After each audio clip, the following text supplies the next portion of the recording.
This is Buried Dreams, written by Natasha Madison, narrated by Savannah Peachwood and Gregory Salinas. 1. Everleigh. The soft music plays in the background as I twist open the mascara and look in the mirror, leaning forward to apply it. My long black hair is freshly blow-dried and pushed to one side, and my white robe is opened down the front and loosely tied. Baby. Brock walks into the bathroom, wearing his weekend mechanic's uniform for when he goes to help his father. I was calling you. He places his hands on the counter beside my hips. Fitting himself behind me, he pushes his chest up against my back. I feel the hardness of him all over, and I can't help but try not to smile at him. Brock, you are filthy. His face is streaked with a little bit of grease as he watches me move the makeup wand up and through my lashes. I look into his dark brown, almost black eyes through the mirror. His hand goes around my waist, pulling me closer to him. Your hands are covered in oil. I laugh at him as he leans down to kiss my neck, ignoring what I just said. Why did you take a shower without me? He mumbles as I turn my head to the side. He doesn't wait for me to answer him. Instead, his lips come down to mine, kissing me softly before his tongue invades my mouth. I turn in his arms, not caring he's still dirty from work. My arms wrap around his neck as his hands grip my hips. If you continue like this, we aren't going out tonight. His voice comes out hard and sexy as his hand moves from my hip and his finger trails down the edge of the opening of the robe. He pushes it to the side as my nipple, pebbled by his touch, stops the silk material from opening fully. His finger trails the little love bite he has been leaving me since we started sleeping together some 6 years ago. Right near my nipple, I wear his teeth marks or a little love bite. Either way, it's always there. He loves it. I'm not going to lie, I feel naked now without it on me. His eyes always fixate on that mark as he licks his lips. If you continue this, I push him back, stepping away from him. He puts his hip against the counter, taking one more look at me as I make my way to the door. He pushes off, removing his shirt and tossing it to the side, my eyes roaming him up and down. And if you keep looking at me like that... I'm leaving. I turn and walk out of the bathroom with a backward glance at him as he's unbuttoning his jeans, leading to one of my favorite parts of him. I close the door to make sure I don't turn around and join him, leading to us having sex in the shower. Instead, I run around picking up things to put in the dishwasher. Between the two of us working full-time, him helping his father on the weekends, and me helping my mom, the house could use a good cleaning. I load the dishwasher before heading to the bedroom and grabbing a pair of jean shorts and a tank top. The bathroom door opens, and the steam from the shower follows him as he walks out with a towel around his waist instead of naked like he always is. His hand holds the towel closed at the side of his hip. They will be downstairs in 5 minutes, he mumbles as he grabs a pair of boxers from his drawer by the bed, then drops the towel, showing me all of him. He's been my only boyfriend, and I thought once we moved in with each other I would get used to seeing him naked all the time, but I haven't. Our sex life also hasn't died down. If anything, we're having more sex than ever.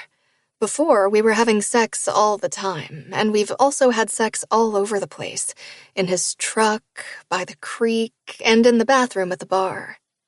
I smile at the memory, then shake my head. If we have an itch, we scratch it. I'm ready, I say. I walk back into the bathroom and apply lip gloss before watching him saunter back in wearing jeans and a t-shirt. He runs his hands through his jet-black wet hair a couple of times before turning to me and kissing my neck. He's tying his sneakers at the same time the buzzer rings, and I look at him. Don't make any plans for tomorrow, I inform him. We are going to spend the day deep cleaning this place. Can't, he says, opening the door and pushing me out of it. I plan on spending it naked and having you on every single surface I can have you on. He slaps my ass, pushing open the glass door to the apartment building. I'm planning on wearing myself out. He grabs the white cooler I prepared before he got home. We usually take turns bringing a couple of bottles of beer. I can't help but laugh at him as we spot Waylon's pickup at the curb. The music blasts at full volume. "Hey," I greet, holding up my hand and seeing Autumn smile at me as Brock opens the back door of Waylon's truck. "How is everyone doing?" I ask, getting into the truck and scooting to the middle of the seat. "Good," Autumn answers with a smile over her shoulder. I can see she's been crying, but I don't ask her about it. We make eye contact, but she just shakes her head and looks over at Waylon. I can see this is another fight the two of them have had. The two of them spend 95% of their relationship fighting. The other 5% is Autumn tolerating what a dick Waylon is. If it wasn't for Autumn, I don't know if any of us would be friends with him. "Hey," Brock says, slapping Waylon on the shoulder.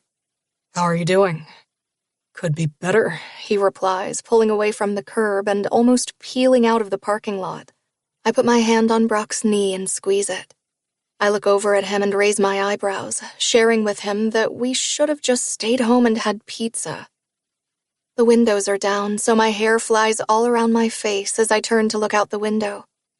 The green trees line both sides of the road as we make our way over to pick up Charlie and Jennifer. No one even tries to make any conversation as we pull up to their house. The two of them recently moved in together. "I am going to go in and pee," Autumn announces from the front seat of the truck. "Jesus, again?" Waylon glares over at her, and the look isn't a friendly one. Instead, he's looking at her like he hates her. "You pee every 10 seconds, he says, honking the horn to let Jennifer and Charlie know we're here. I lean over, putting my hand on Brock's leg, his arms across the back seat, around my shoulders. "If you ever looked at me like that," I whisper into his ear, "I would stab your big toe with a fork." He chuckles and kisses the side of my head. "Why a fork?" "It has more entry wounds."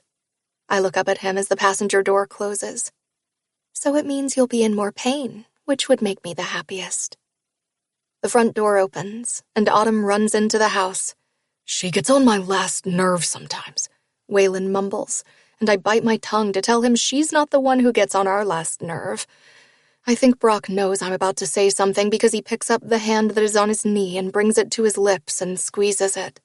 The front door opens, and a second later Jennifer is coming out, wearing white jeans and a turquoise top, her hair flying with the light wind. "Hey," she says, opening the door closest to me, and I squish over to Brock. She gets in the truck and leans over to kiss my cheek. "How are you?" she asks with a smile on her face, before looking over at Brock and saying hello. She then turns and says hello to Waylon, who just mumbles while he texts something on his phone before tossing it to the side. He puts his hand in a fist and pushes the steering wheel so the horn honks again. This time, the front door opens and Autumn walks out in front of Charlie, who follows her to the truck. "Took you long enough," Waylon snaps when Autumn opens the passenger door and then looks over at Charlie. "You sit up front." Autumn tries to hide she's pissed off at him and his words, but she fails miserably as she walks to the back door and opens it, sliding in and slamming the door, not giving Charlie an option. The four of us squish into the back seat. Jennifer moves closer to me and I move closer to Brock, my ass practically in his lap.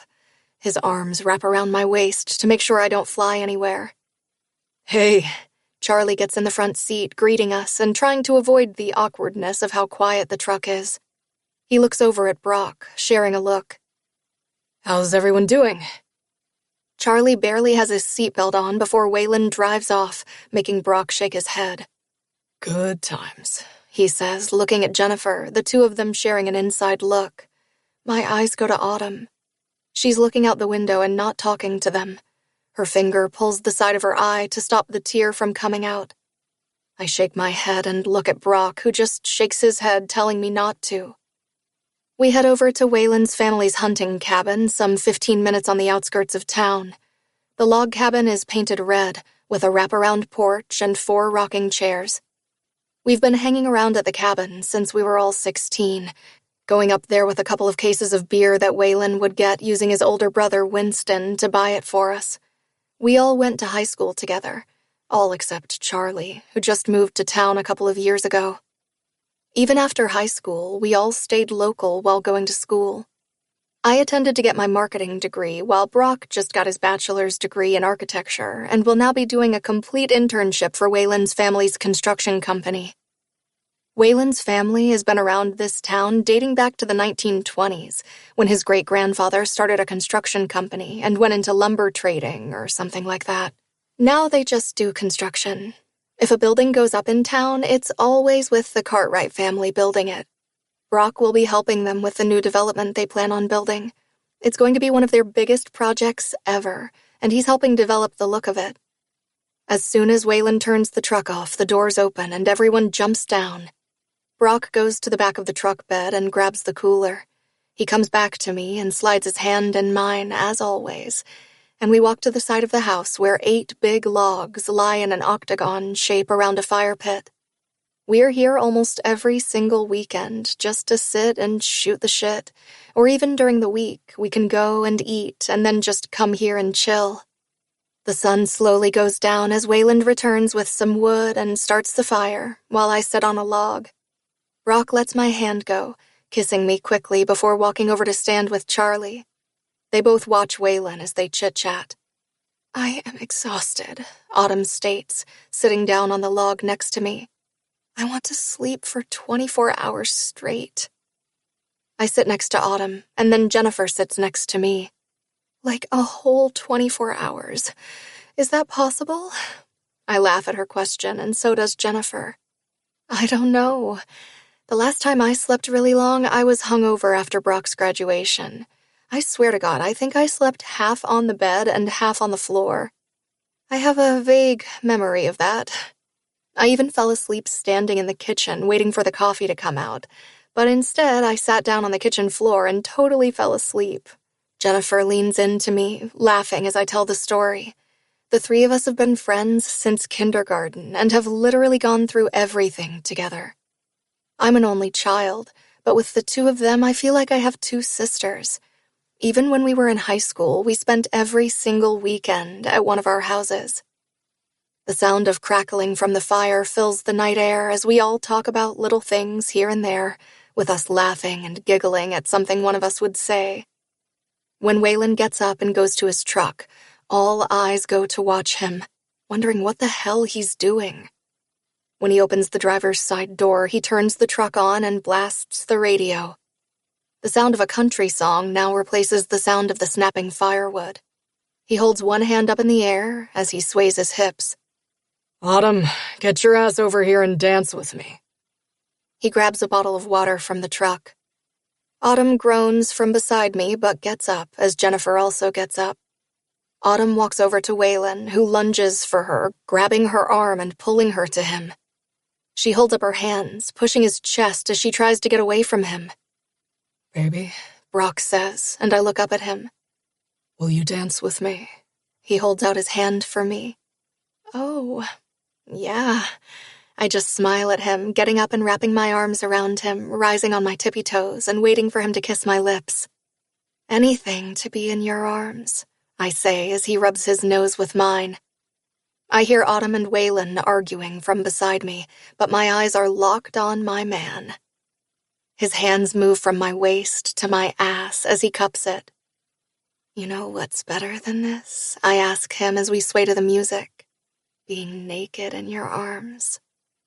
He hums as he bends his head to kiss me at the same time Waylon shouts, "We should get the fuck out of here." His voice is almost a scream as he tries to be louder than the music. "Hit up the bar in town and see what's going on there." Brock's hands drop from my ass as I turn in his arms, wrapping my arms around his waist as he drapes one around my shoulders. "We shouldn't do that," Autumn quickly says. He looks at her, and it's a look between a glare and a sneer. Either way, it's horrible, and I hate him even more for treating her like this. "No one asked you, Autumn," he retorts, shaking his head and turning toward the 4 of us. "Who is with me?" He looks at the 4 of us. "Should we take off or what?" We can't leave until the fire is out. Charlie motions with his head toward the fire that is still growing strong, no doubt trying to calm the situation. No problem. Waylon storms to the side of the porch where they keep the hose. Dragging it to the fire pit, he puts out the fire in no time. There. Now let's get the fuck out of here. I think we're going to go home, I state, not wanting to be around him when he's in this kind of mood. I have an early morning, I lie, and I know the girls know I'm lying since I told them I had nothing planned. Fuck that, Waylon spits out, going back over to the truck. Get your ass in the truck. My back goes up, and I'm about to say something, but I don't have a chance to because Brock does. Watch the tone, man. Brock warns him, and he just laughs it off as he does with everything. It's all good, man, Waylon assures him. Let's just get out of here and get to the bar. Then if you guys want to leave, I'll drive you home. He looks back at me. There. Happy? Brock and I share a look, and then we glance over at Jennifer and Charlie. I'm not sure what to do, but I know I don't want to go anywhere with him when he's in this mood. Let's go, people. Waylon swings his arm around and around to get us moving toward the truck. The four of us start walking to the truck. I'll drive, Autumn offers. I can drive. She walks over to Waylon, who just glares at her. She ignores his glare and smiles at him. I can drive you around for once. Her voice goes soft as she holds on to his hips, but he shakes off her hands. No way. He shakes his head. My truck, I drive. Waylon, she murmurs in a plea. Get in the truck, he orders her, his tone tight like he's losing his patience with her, his teeth clenched together. Or fucking walk home. Relax. Charlie finally jumps in, trying to break up the drama with the two of them. We're supposed to be having fun. I'd be having more fun if we could get the fuck out of here. Waylon almost snarls, stomping over to the truck. Now get the fuck in the truck, or else I'll leave you all here. I don't know if that would be a bad thing, I finally mumble as Brock chuckles beside me, pulling me to him and kissing my temple. I'm not sitting in the front, that's for sure, Autumn says, and I look at Brock, who just shakes his head. I'll sit in the front, Jennifer offers. That way the two of them will be happy at least. No way, Charlie shakes his head. You sit in the back. I'll sit with him up front. Fine, Jennifer relents, watching Autumn get into the back seat, leaving the back door open for Jennifer to get in after her. I follow her and get on my side as much as possible so Brock can get in and shut the door. The driver's window is open, and I see Waylon finish his water bottle and toss it out the window. Let's go, bro. He smirks at me and then at Charlie, who shakes his head but gets into the truck. Waylon turns his truck around and speeds up at the same time. He puts the music on a bit louder. Love this song, he shouts, turning down the long stretch of road lined with trees on each side. He's being more reckless than normal, I whisper to Brock, who tightens his hold on me even more. Can you focus on the road, please? Autumn asks what everyone is thinking. Can you focus on the road? Waylon mimics her as he picks up his speed and goes even faster. Pain in my ass. He grumbles and then turns his head around to talk to Autumn, taking his eyes completely off the road. You're a pain in my ass. You focus on the fucking road. My eyes go from watching Waylon shout at Autumn to the flash of light that looks like it's coming straight for us. Watch out! I shout to Waylon, who stops looking at Autumn and looks ahead. Oh my God, we're going to hit him! My eyes are on the road in front of me as the headlights look like they're getting closer and closer to us. It feels as if the car is heading straight toward us. The sound of honking now fills the outside noise. He jerks the truck right, going off onto the gravel, and then quickly turns the wheel to the other side. The sound of metal scraping now fills the truck. I don't know who yells first, me or Jennifer beside me. I'm now completely on Brock's lap, holding onto his arms around me as Jennifer slides to the middle of the bench. It takes a second, or maybe even less, for us to feel like we're flying through the air. I look at Brock, the fear in his face. I love you, I whisper before my eyes shut, and I hear the crunching of metal. The blackness hits me as I feel like I'm being shoved forward.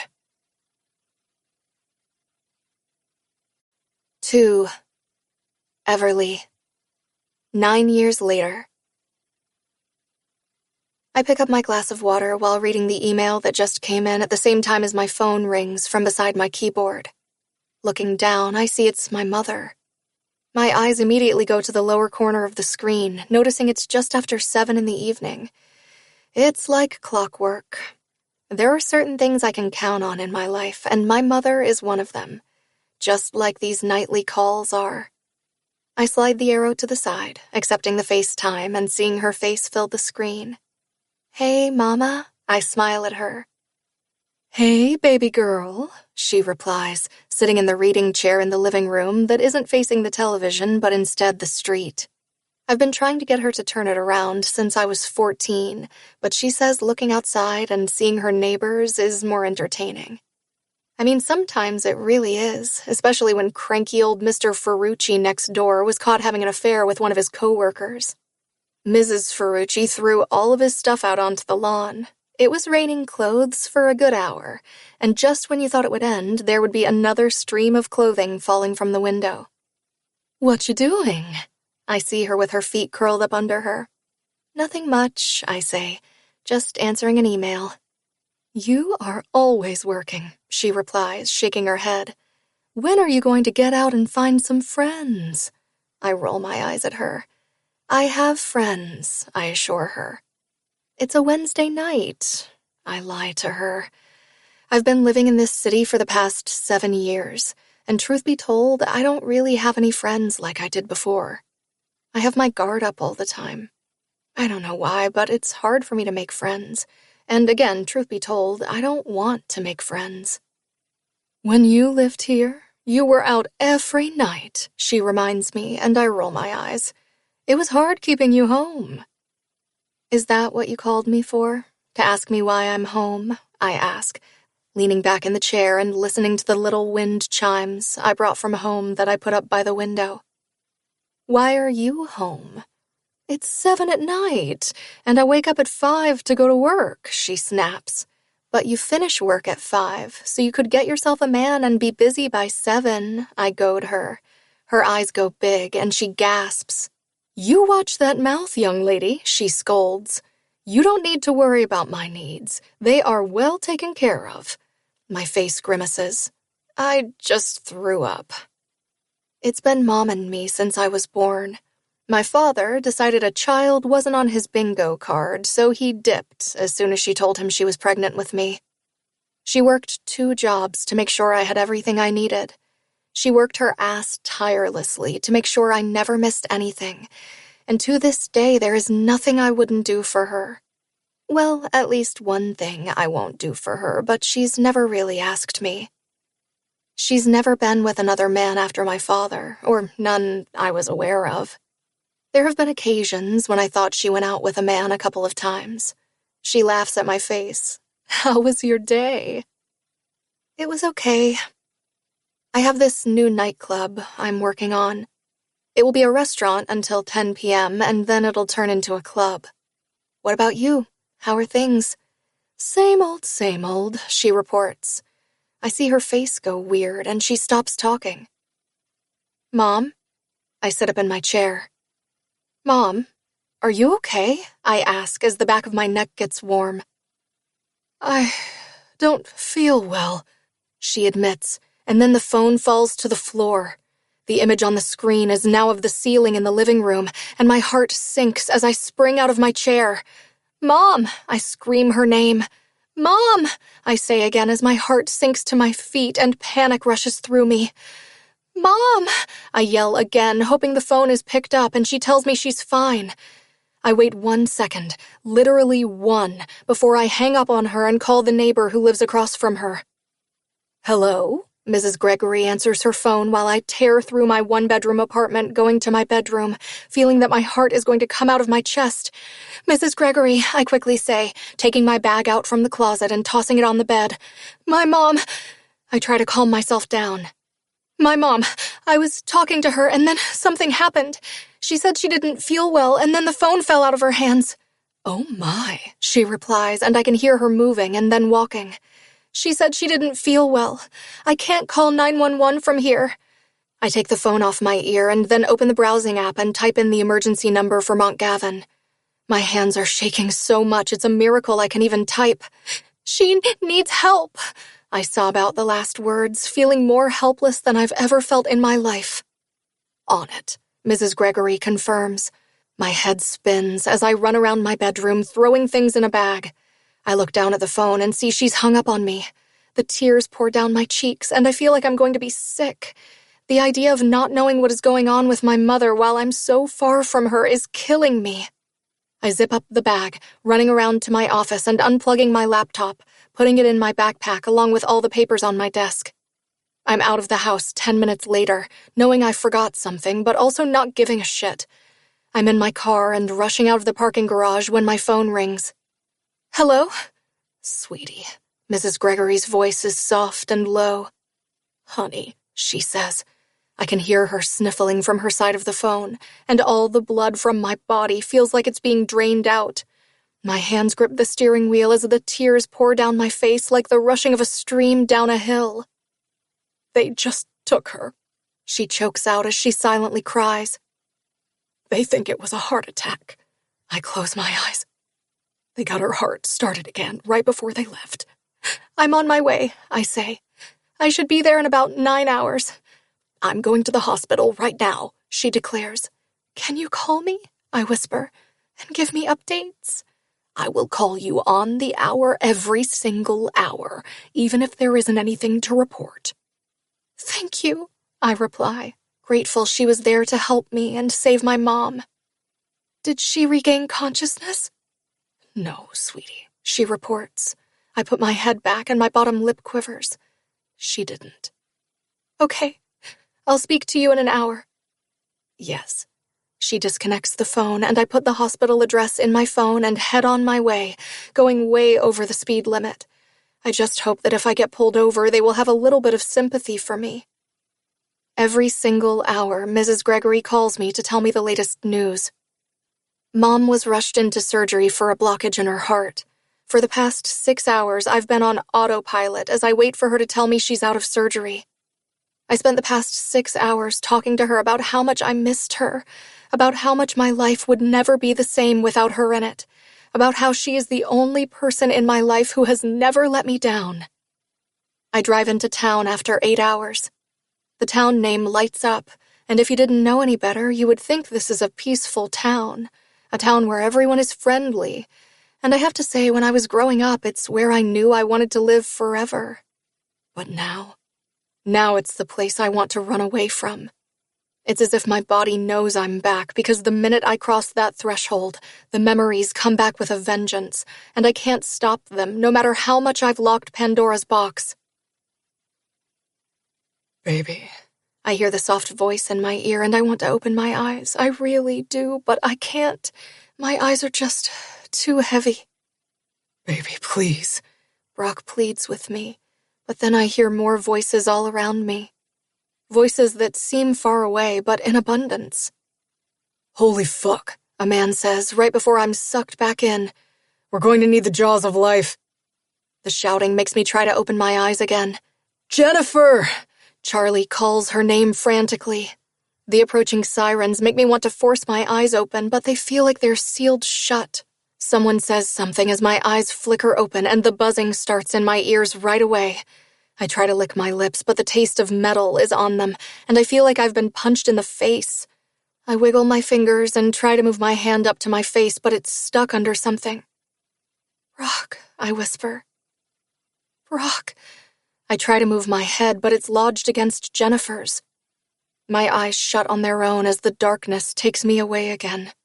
The sound of crunching metal drags me back from the darkness. I try to say something, but everything hurts. My face feels like it's on fire. "How the fuck did this end up upside down?" Someone asks once the crunching metal stops. I try to move off Jennifer, but my body feels like it's dead weight, and I hear Brock. "Baby, are you okay?"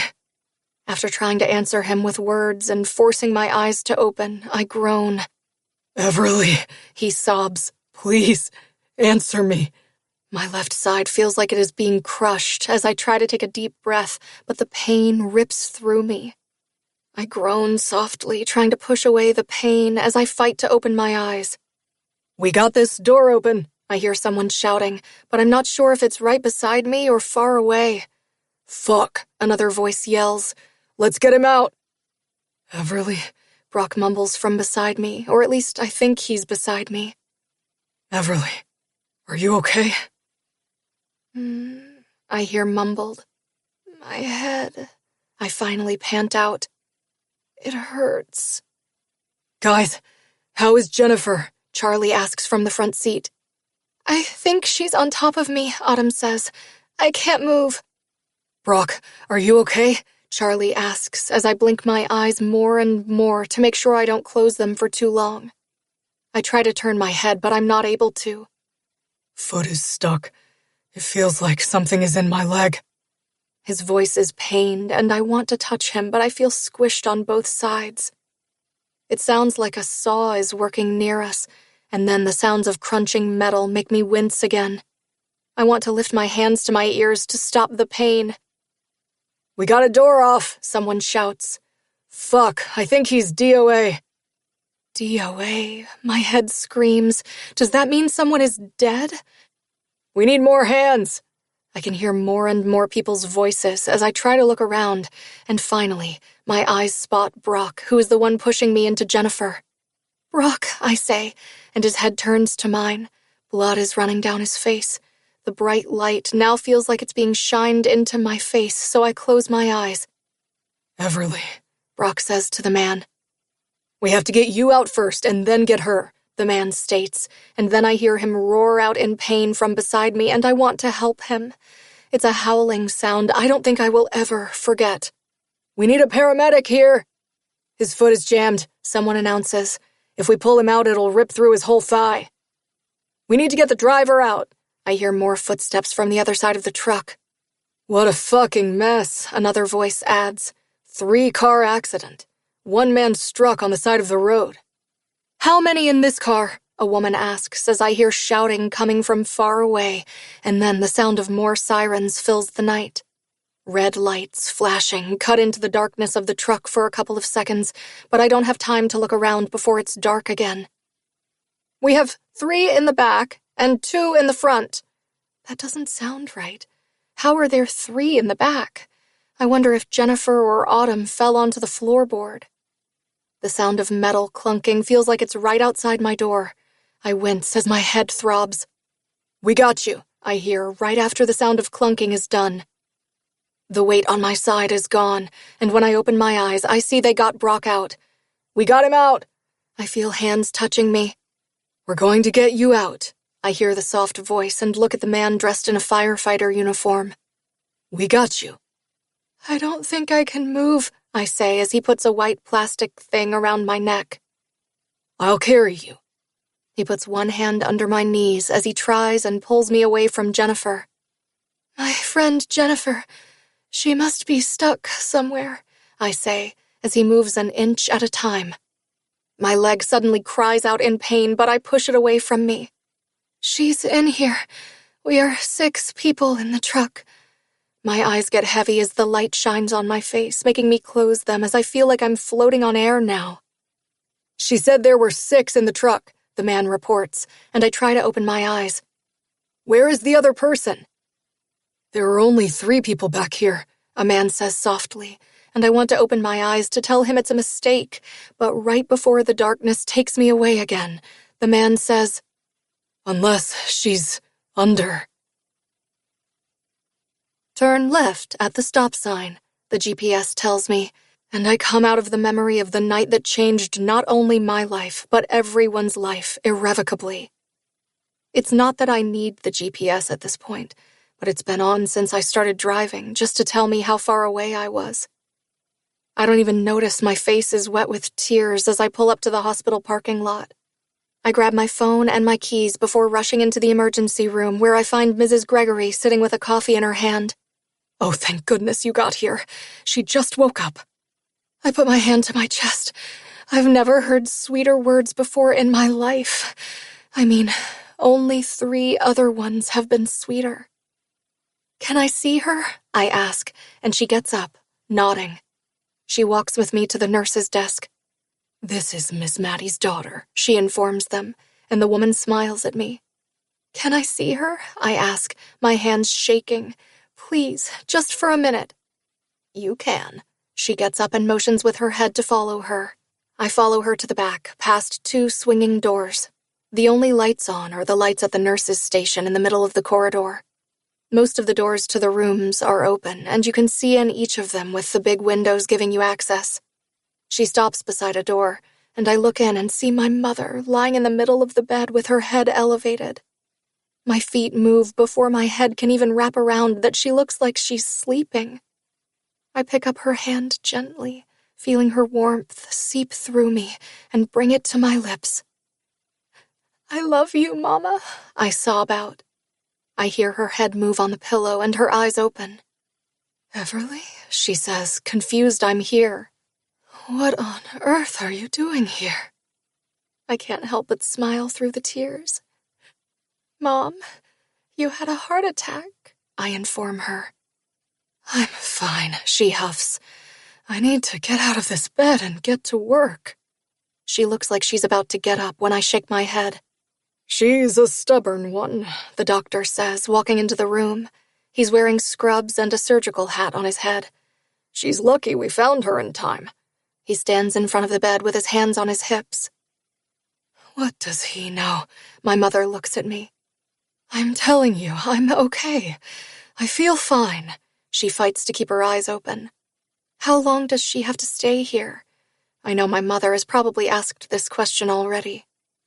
"I can tell you she won't be able to open the shop in 3 hours. He glares at her, and my mother refuses to even look in his direction. "Everleigh, can you get my purse?" My mother ignores him. "Harmony is going to be there with the cakes, and I have to start getting the donuts ready." "I'll go," I offer, knowing if I don't go, she won't rest.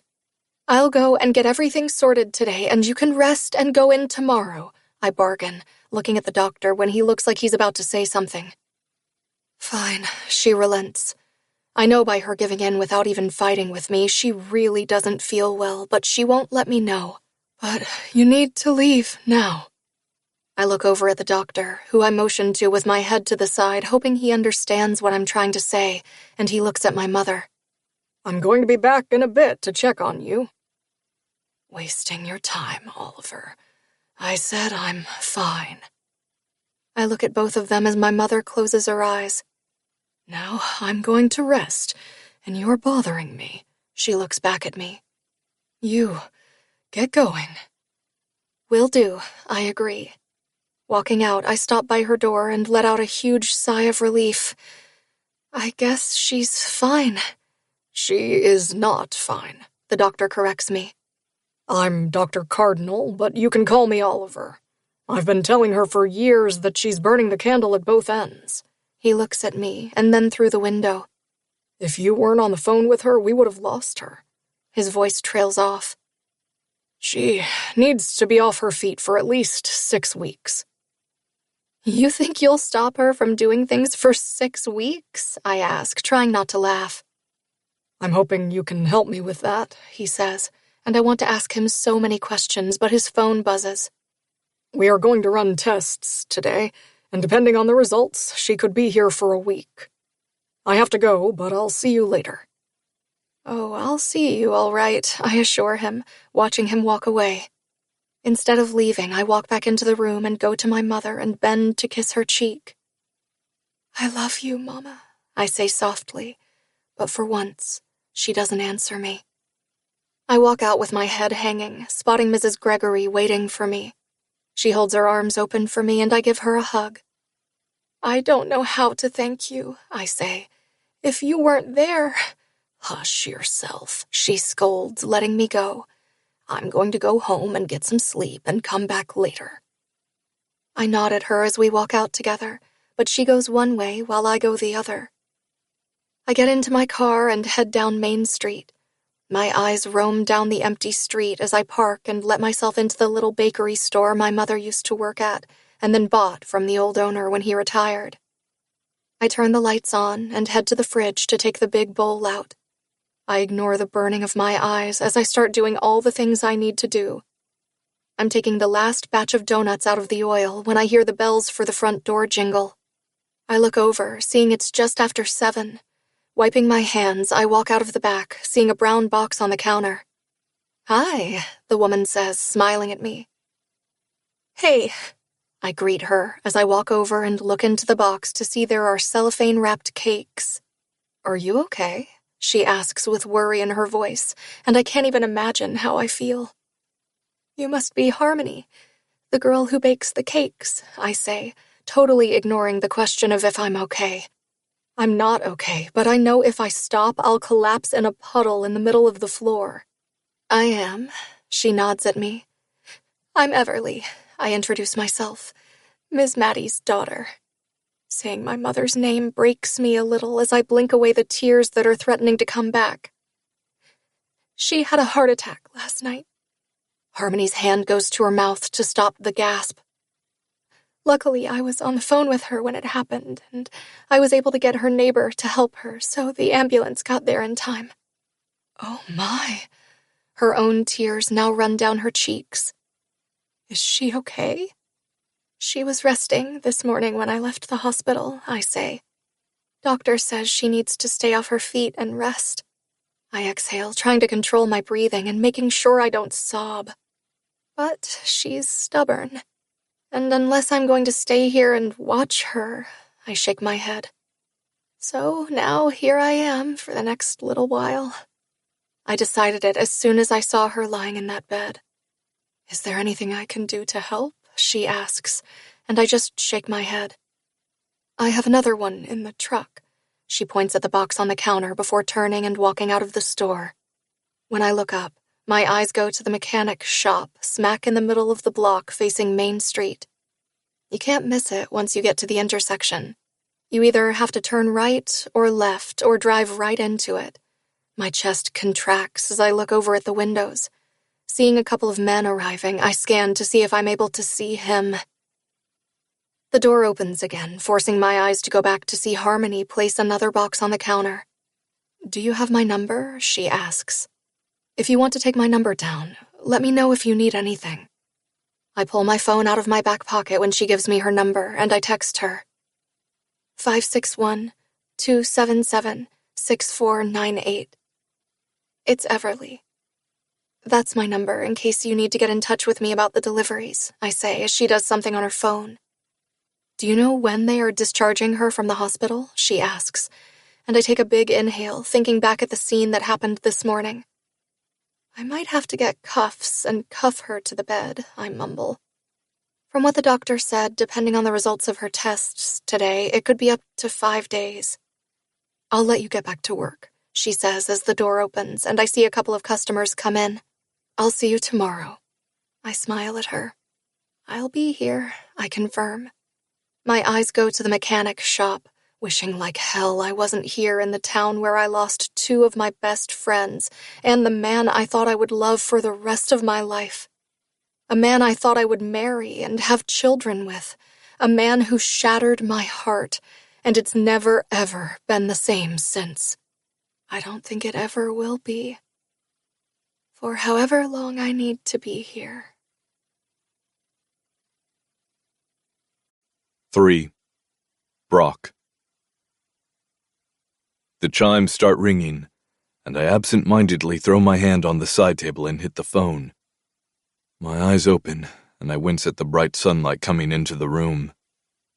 It was a long-ass night, and for whatever reason I couldn't fall asleep for anything.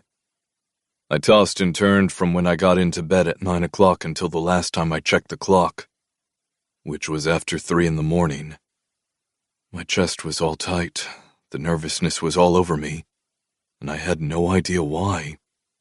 I'm going to be hurting today. I rubbed my face with my hands before tossing the covers off me. Getting out of bed and shuffling my feet toward the bathroom, I shut the door before walking over to the toilet. Something I started doing when Sage turned 6 2 years ago, and she had more questions about why my thing was big in the morning. When she's here with me, I make sure the door is closed. I grab a pair of shorts before I walk over to the sink and turn on the cold water. Cupping my hands under it, I bend at the waist to splash water on my face. The coldness isn't fucking doing anything to wake me up. I grab a towel and dab it on my face before I walk out and hear the alarm again. Picking up my phone, I see I have 10 minutes before I have to get Sage up and ready for school. I walk out of my bedroom and into the kitchen, then go around the island and straight to the coffee machine. Pressing the button on top of it to start it, I go over to the drawer beside the stove and grab a pan. The smell of coffee fills the room as I open the stainless steel fridge, remove 2 eggs from the tray, then open the drawer on the bottom and grab the bag of frozen sausage patties. I put it all on the counter beside the stove before pulling open the cabinet and grabbing a mug. I take a sip and then make my way over to the other side of the house to wake up Sage. I walk past the family room and toward the 3 bedrooms on the other side of the house. When I inherited this house from my father, it stayed almost the same until 2 years ago, when I finally had enough money to renovate the whole thing, adding in my bedroom over the back of the 2-car garage. I gutted the kitchen that must have been at least 50 years old. I grew up in this house but moved out for college, then got my own place when I was done. After the accident that single-handedly ruined my life, I moved back in with Pops. It was supposed to be temporary, but my father passed away about 8 months later, leaving me the house. My mother has never really been in my life. She left us when I was 6 to be free. She used to come by a couple of times a year, but then that stopped. The last time I saw her, I was 17 years old. I don't even know if she is alive. It's not like she ever checked in with me. Walking down the hall to the room that was the primary bedroom before I moved it to the other side of the house, I push open the door and see Sage is lying on her side in the middle of her double bed. The pinks and purples in the room let you know a little girl lives here. At least every other week. My feet sink into the plush carpet as I bend to look at my girl with jet black hair. My chest filling with pride as I bend and kiss her. "Wake up, baby girl," I say softly, and she mumbles before she brings the cover over her shoulder, making me laugh. She loves to sleep. Well, during the week she loves to sleep. Always did. "I'm making you an egg and sausage breakfast sandwich." I sit on the side of the bed, draping my arm around her. "Do you want it in a croissant, muffin, or toast?" "Croissant," she answers me, her dark blue eyes remaining shut. "And can you add cheese?"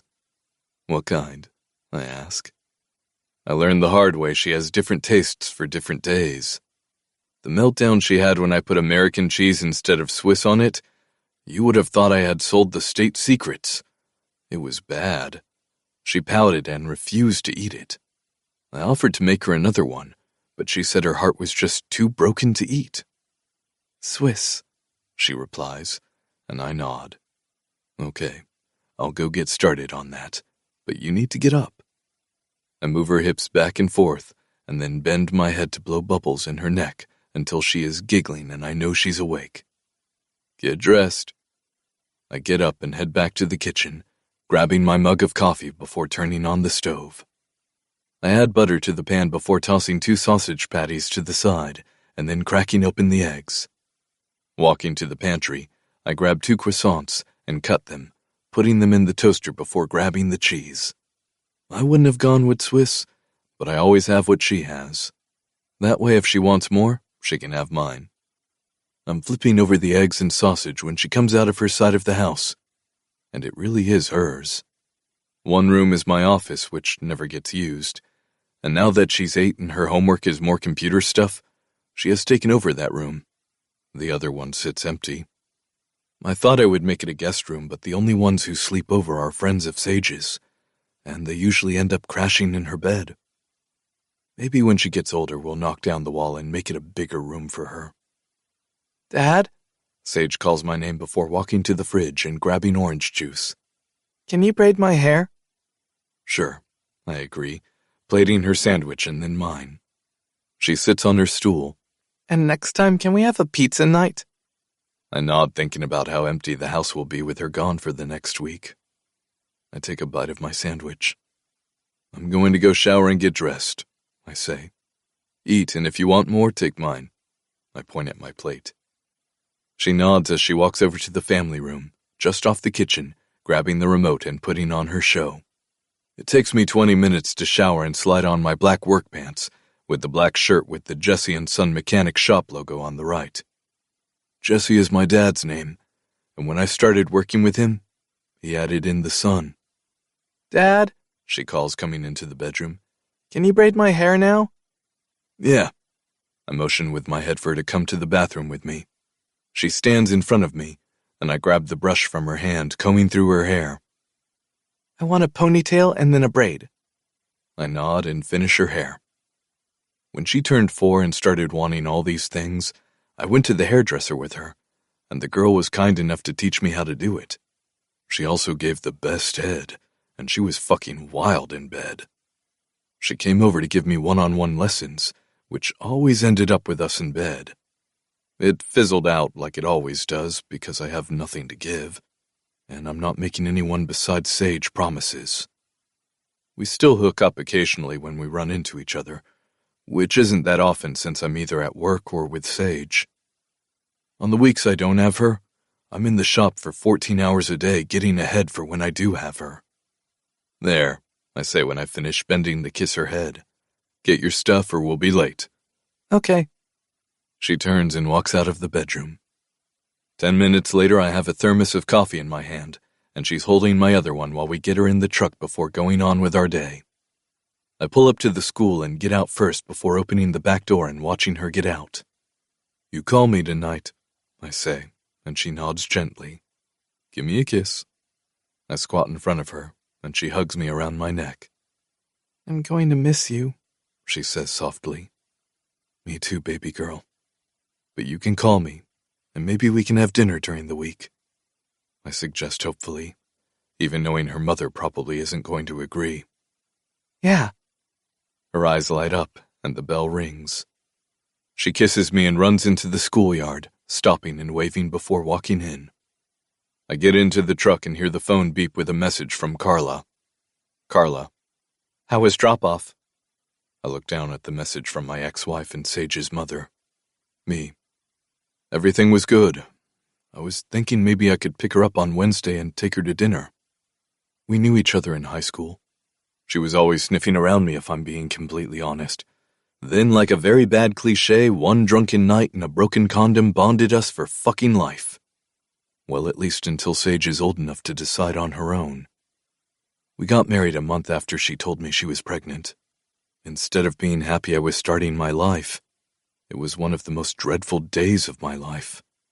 There was a pressure in the middle of my chest that just tightened as the minutes ticked by. It was just the two of us at City Hall, and the minute I slipped the ring on her finger, I knew it wouldn't last. We lasted 1 year until we, or better yet I, told her I was done. I couldn't do it.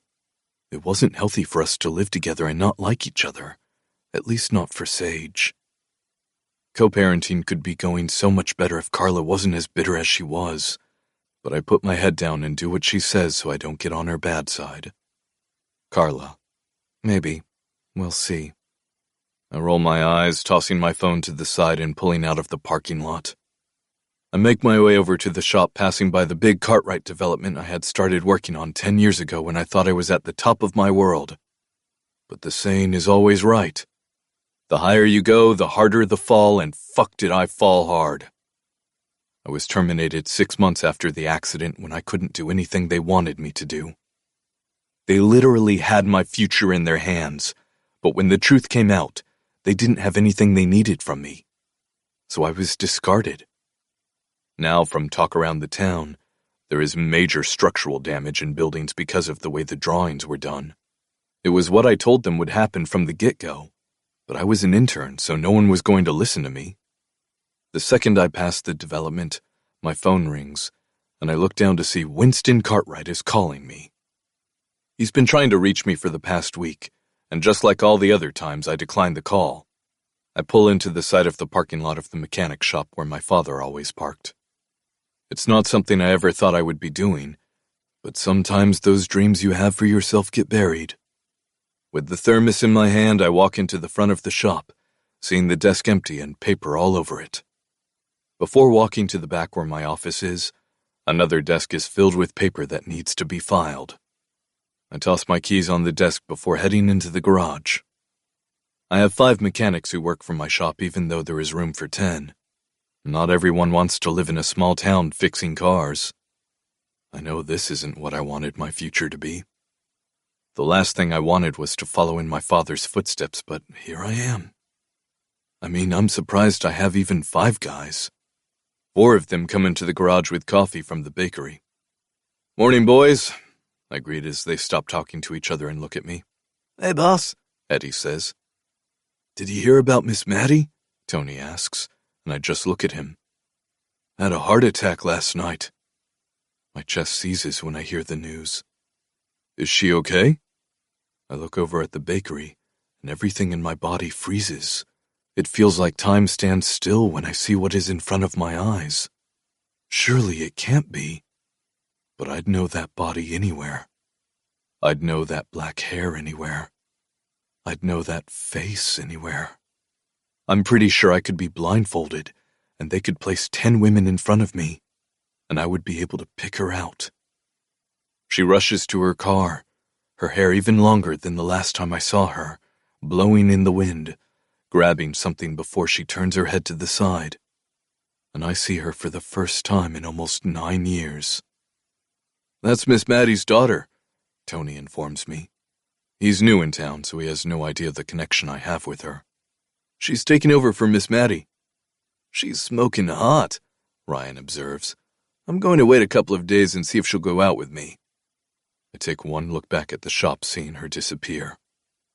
I shake my head, and the rage works its way up my spine, and hatred pours into my heart. "Get the fuck to work," I all but roar out, the 4 of them jumping and giving me a look before heading to their stations. "Do yourselves a favor and stay away from her. She's poison." 4. Everleigh.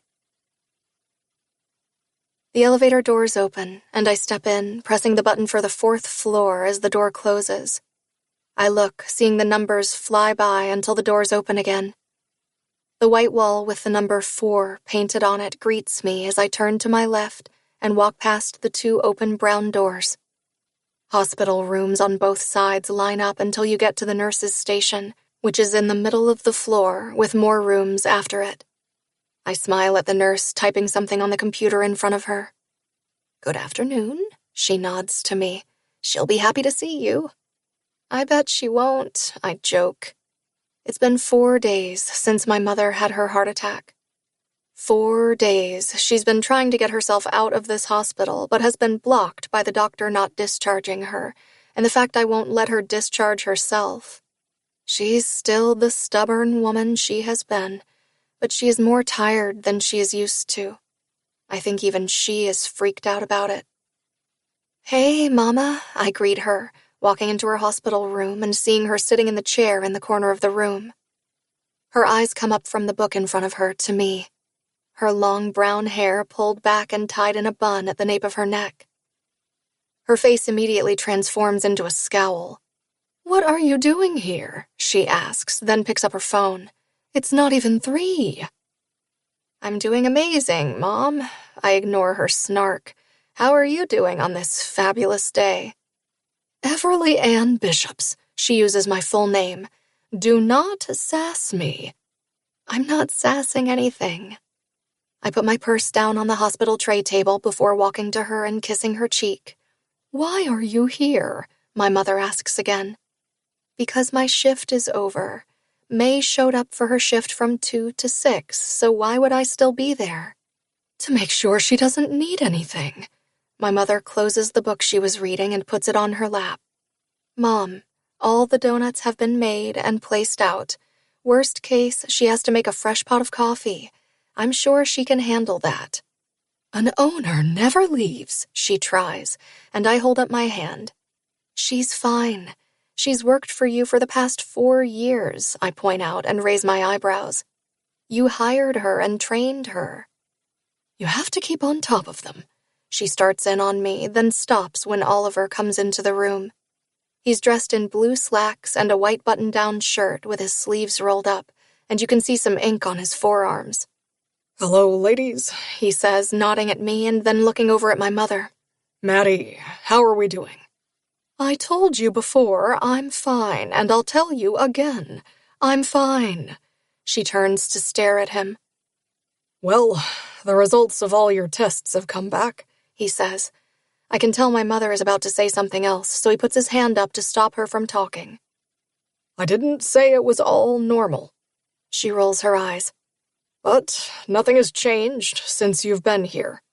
So I'm going to go ahead and discharge you tomorrow." "Oh, come on," my mother groans. "My ass is getting numb from sitting in this chair." "And then it comes to the next part," he continues, and even I know she won't like this. 6 weeks, no work. I want you up and walking a couple of times a day, and then we can see how that goes." "No." My mother shakes her head, but I do notice she hasn't jumped out of her chair, something she would have done if she was actually feeling 100%. "Absolutely not." "Madeline," he says her full name, and if my mother's head could spin around, it would. "I don't think you understand what just happened. You could have died." He takes a minute. "How would you feel if you left Everleigh?" He uses me as a secret weapon, and if I could high-five him, I think I would. "Now think of that when you are arguing with me." The glare is on point. "I know how hard this will be for you, but you have to fucking rest." His voice gets tight. Excuse my language. He looks over at me, and I just shake my head, trying not to laugh. "Now you are going to listen to me and do everything I tell you to do, because no one wants to lose you, no matter how stubborn you are." He about hisses out the last part. "I'll be back later if you have any questions." He looks at her one more time before turning and practically storming out of the room. I wait to make sure he's gone before I turn to look at my mother, her eyes staring at the empty doorway. What was that all about? "He's being dramatic." She plays it off. "He's always been like that." "How do you know him so—" I fold my arms over my chest. "Well." "We knew each other in high school," my mother relays softly, and my mouth hangs open. "He left to go to medical school. He's been in and out of town since then. A couple of years ago, he decided he wanted to come back to town." "Are you two—" I point at her, then point at the door. "Like a thing?"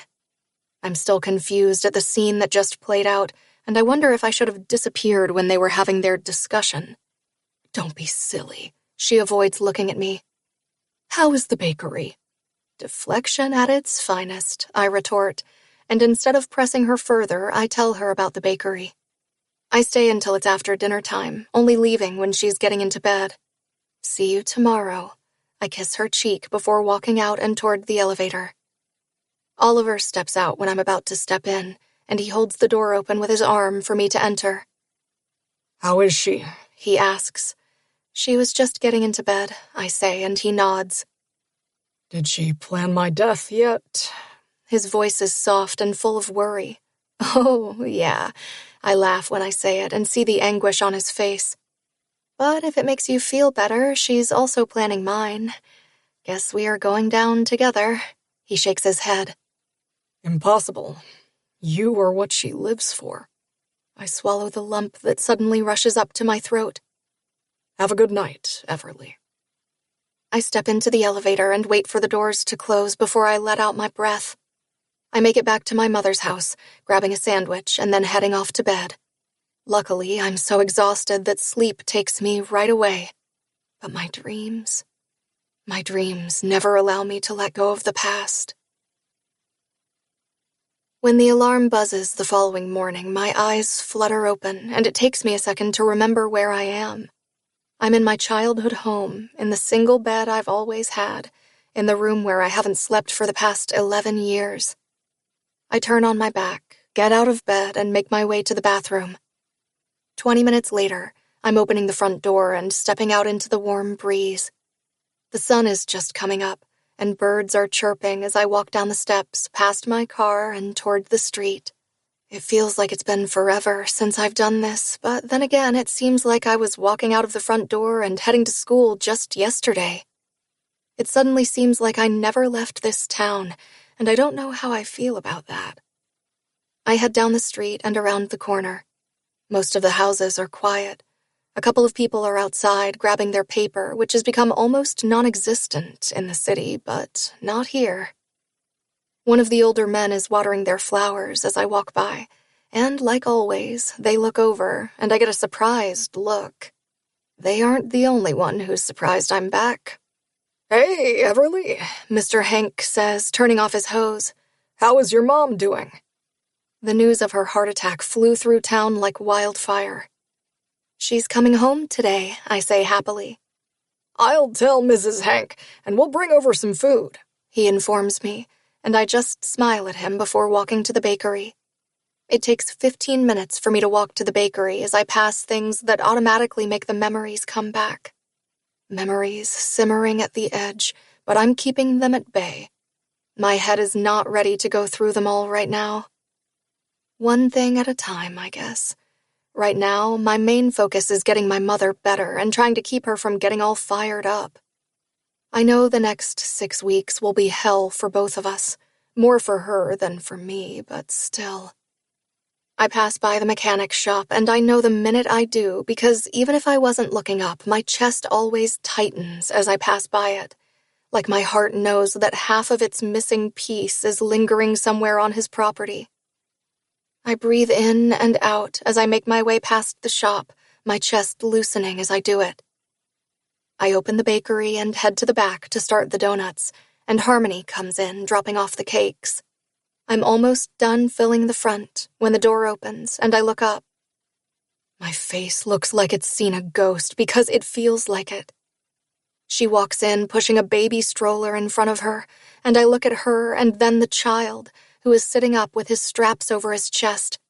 One of his chubby legs is on the handle while he looks around, babbling.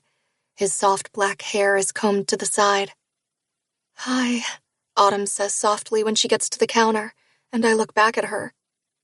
"I heard you were back in town." The last time I spoke to her, I told her I never wanted to see her again. I also told her she was the world's shittiest friend. Through the years, I've regretted saying those words because, in the end, I was the one who became the shittiest friend. When she needed me the most, I turned my back on her. But I was going through so much that all I could see was my hurt and pain, and not hers. "Hi," I reply, my heart beating so hard in my chest it's making it hard for me to breathe. "I am." "I heard about your mom," she starts, and I just nod as the little boy twists in his seat to look back at her, making sure she knows he wants out. "I'm so sorry," she says, and all of the words I've wanted to say to her over the years disappear when I see her lean down and unbuckle her son and then pick him up, kissing his head. "Hey, Mr. Big Man," she coos softly. "This is Everleigh." She tells him my name. "This is my son, Landon William, but we call him Wills." I don't say anything. "I wanted you to meet him." She has tears in her eyes. "I was hoping that maybe, perhaps, if you had time, you would want to sit down and talk." All I can do is stare at the little boy in her arms, and it dawns on me how much I missed, how much I've locked myself away from everyone and everything. "You have a baby," I finally am able to say. "Like a real baby." She laughs through her tears. "Trust me, he's as real as it gets." He slaps her chest. "I had no idea. Mom never mentioned anything." I trail off, not really sure I should tell her I forbade Mom to even bring her up. After what she did, I wanted nothing to do with her. I didn't want to speak to her. "I would love to catch up," she states, her voice hopeful. "But I understand if you still... I would like that." I think even I'm shocked when I say the words. "Are you working at the bar?" I ask, and she nods. "I'm going to be on tonight since the bartender who is usually on has a family thing," she answers. "So I'll be working, but you could drop by. I think I will. She just smiles at me, the big smile I've loved since we were kids. The smile she would give when she was really, really happy. Perfect, she says as she wipes away her tears. I'll see you then. I nod as she turns the stroller and heads to the door. It's good to have you home, Everleigh. 5. Brock. I look up from the transmission part I'm putting back together while sitting down on the stool. The sun wasn't even up when I walked into the shop this morning, but I knew I had a few more days until Sage returned home. Last night I was able to pick her up after work and take her out for ice cream, which was not what I asked for, but it was also better than nothing, so I didn't make a big deal out of it. However, I am getting a bit pissed, and I know I will eventually have to go to the lawyer to have Carla take me seriously. I just wish we could figure it out like mature adults. The music plays in the background so softly I don't even know it's playing. I stop what I'm doing to look out the window, and everything halts when I do. Everleigh is walking by the shop again, something she's done for the past few days. It started 3 days ago when I was working, and it was as if a magnetic force made me stop what I was doing and look up. And that was when I saw her. The pit of my stomach burned, and that feeling moved up through my body, and I wanted to scream out my rage. But she didn't deserve my rage. She deserves nothing from me. She did what she needed to do, and I did what I needed to do. I never thought she would leave me the way she did. Never thought she wouldn't understand why I did it. I watch her pass with her head down, heading to the bakery and walking in the door. Only when she's inside do I turn back and focus on the parts in front of me. Now here I am, working in my father's garage and keeping up with the legacy of it. It was not what I ever wanted to be doing. I thought I would have my own architecture firm at this point. My goal was always to do my internship and then just start small at first and build it up. But fate had other plans for me. Plans I said I would never make. But when everything went to shit, I knew I had no choice but to try to save the only thing I could. And that was my father's shop. He taught me everything I knew, and when I was 10, I would come out on the weekends and help him out until I turned 13, when he saw I could do an oil change and not fuck things up. But when I turned 15, I started tinkering with transmissions. I was also really good at designing car details, which is why I went into architecture. I loved drawing and designing things and then seeing them all come together. After drawing, building things was always my favorite part. I'm the transmission specialist in the area, obviously, but more than that. A couple of us focus solely on transmissions, and I'm one of them. Something the Cartwrights couldn't bury was my name in other counties. I have a waiting list of people to work with me, all of which are old cars that need rebuilding. This list has grown even more in the past couple of years. The phone rings beside me and I look down to see it's Sage. I press the FaceTime button and wait for her face to fill the screen. "Good morning, baby girl." I smile at her face and see that it looks like she just got up. "How did you sleep?" "Good," she mumbles as she rubs her eye with her palm. "That's good." I grab the cup of coffee that has grown cold since I got here. "Did you have good dreams?" "Yeah, I dreamed of the beach," she says, as if her hints are subtle, and I laugh. "You know, like the one we went to the last time?" I remember. I say of the trip we took this year on her spring break when it was my week. We spent a week in St. Thomas, and she loved every single second of being on the beach. She would wake up and be ready. She even learned how to surf and then wanted to go scuba diving, but I drew the line at that and instead just let her snorkel. "Can we go there again?" she asks. "I think I can maybe see if we can go when I get you at Christmas," I say, and her face lights up. "Sage, let's go," Carla says in the background, and my dick cringes. "I've called you 3 times already." "I'm talking to Dad." She looks over at her. "Your breakfast is on the table and it's getting cold," she scolds, and Sage sighs. Okay, Daddy, I love you. She puts her whole face on the camera and gives me a kiss. Love you too, baby girl, I say. You have a good day at school and then call me later, yeah? Okay. She agrees and disconnects with me. I finish the cold coffee when the front door opens and I hear the sound of the bells. Morning, Ryan says from the front as he walks into the garage on his way to the break room, his cooler in his hand. What time did you get here? About 5, I mumble as I take my tools out. He doesn't say anything until he returns from the break room. You almost finished with that? He asks, and I nod. I'm almost done with the paint job also, he informs me. I hired him when he came to town a couple of years ago. He didn't know how to fix anything but could do a mean paint job on a car. He is also great at design, which is something he's getting more and more comfortable doing. Once we get this in and Eddie finishes the engine, it'll be done, I say of the Camaro someone brought to us a couple of months ago. It was literally just a shell of a car. Weeds were growing between the steering wheel and the front window. When are the seats coming in? Ryan asks as the bells ring again, letting us know someone has come in. I have to check, I reply, and he leans against the table. You need to hire someone to do paperwork, he reminds me. It's a shit show out there.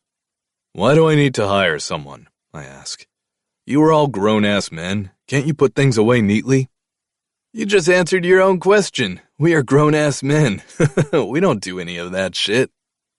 He laughs as Eddie comes in. I need a coffee and a donut bad. Ryan laughs at him, and the hair on the back of my neck stands up. You mean you need to go and make sure Everleigh remembers your name? The minute they say her name, the tool falls from my hand onto the metal table, the sound making the 2 sets of eyes come to me. I don't say anything because the bell rings again, and we hear 2 more voices as they walk to the back. Only one of them has their lunchbox. Are we going for coffee? Eddie asks once the other 2 walk in. Let's go, lover boy. Ryan pushes off and looks at Tony. He apparently needs a coffee so bad. Tony just laughs at him. I'm going to need you 3 to stop fucking around and get to work. It's not even 8 yet, Tony reminds me. I'll get you a coffee and a donut. He slaps my shoulder. That should get you in a better mood. What will get me in a better mood is moving cars faster. I look at the 3 cars that are up on lifts. That is going to make me feel so much better. On it, boss, Eddie assures me. Just after we get coffee. I grunt at them and ignore the urge to slam my hand on the table in front of me for 2 reasons. 1, all the small parts will probably go flying and finding them will be a pain in my fucking ass. And 2, I am trying to tell myself that I don't give a shit what she does or who she does. But I'm also failing at that miserably. I look down at the parts in front of me. I haven't thought about Everleigh for the past 8 years. I pushed her to the back of my mind and refused to give her any more headspace. That doesn't mean it worked the whole time. Sometimes she would sneak into my mind regardless of how much I didn't want her to. Like on her birthday. Even though I forced myself not to, I would wonder what she was doing. On the day when we started dating is another one, and the day she walked away from me. That day I'm usually my most angry. Unless Sage is with me. Then the anger simmers at the edge until I can give in to it. The first year after she left me was the worst. She was the only thing I thought about morning, noon, and night. When I was awake, I wanted to call her, and in my dreams, I wanted to call her back to me. Both of them had the same results.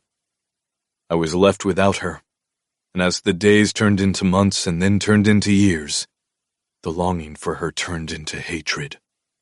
The boys returned 10 minutes later, laughing at something Eddie told her. Ryan puts the cup of coffee on my table with the donut on a paper towel beside it.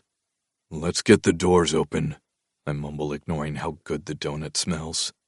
If it was Miss Maddie who made them, I would without a second thought take a bite of it.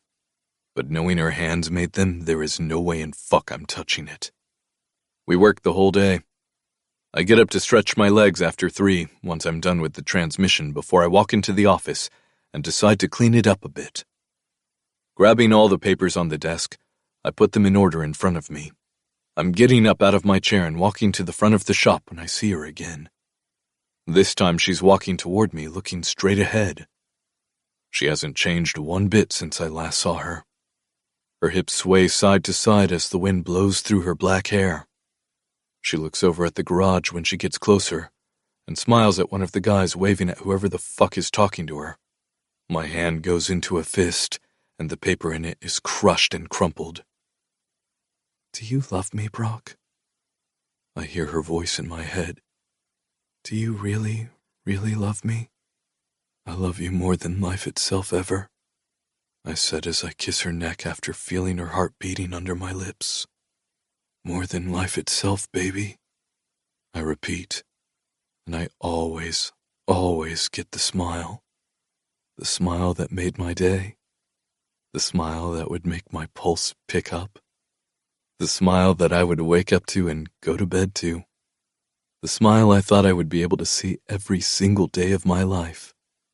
Until the smile was ripped away from me, and I yearned for it. The side door to the garage opens and Ryan comes in with a paper in his hand. "This job is done on my part." He hands me the paper, his eyes going to my hand that is still gripping the other papers. His eyes go from me to the window as he watches Everleigh walk by it. "You good?" "I'd be better if everyone fucking stopped giving that," I try to calm myself down, "that woman more attention than she needs." "What's the story with her?" he asks, his interest piqued. "There is no fucking story," I snap. "I need you guys to focus on what needs to be focused on. You want to chase her pussy, do it on your own time." The thought of one of them actually chasing her pussy almost pushes me over the edge. Before I say something I know I'm going to regret, I swipe the paper out of his hand and storm back again to my office. The windows face the back, so there is no way I'd even be tempted to look out and see her walk by. It's a good thing I don't venture out of my circle because there is no way I'd ever let Everleigh back into it. Not in this lifetime. 6. Everleigh. I walk out of the bathroom in the bathrobe I've had since I was 17.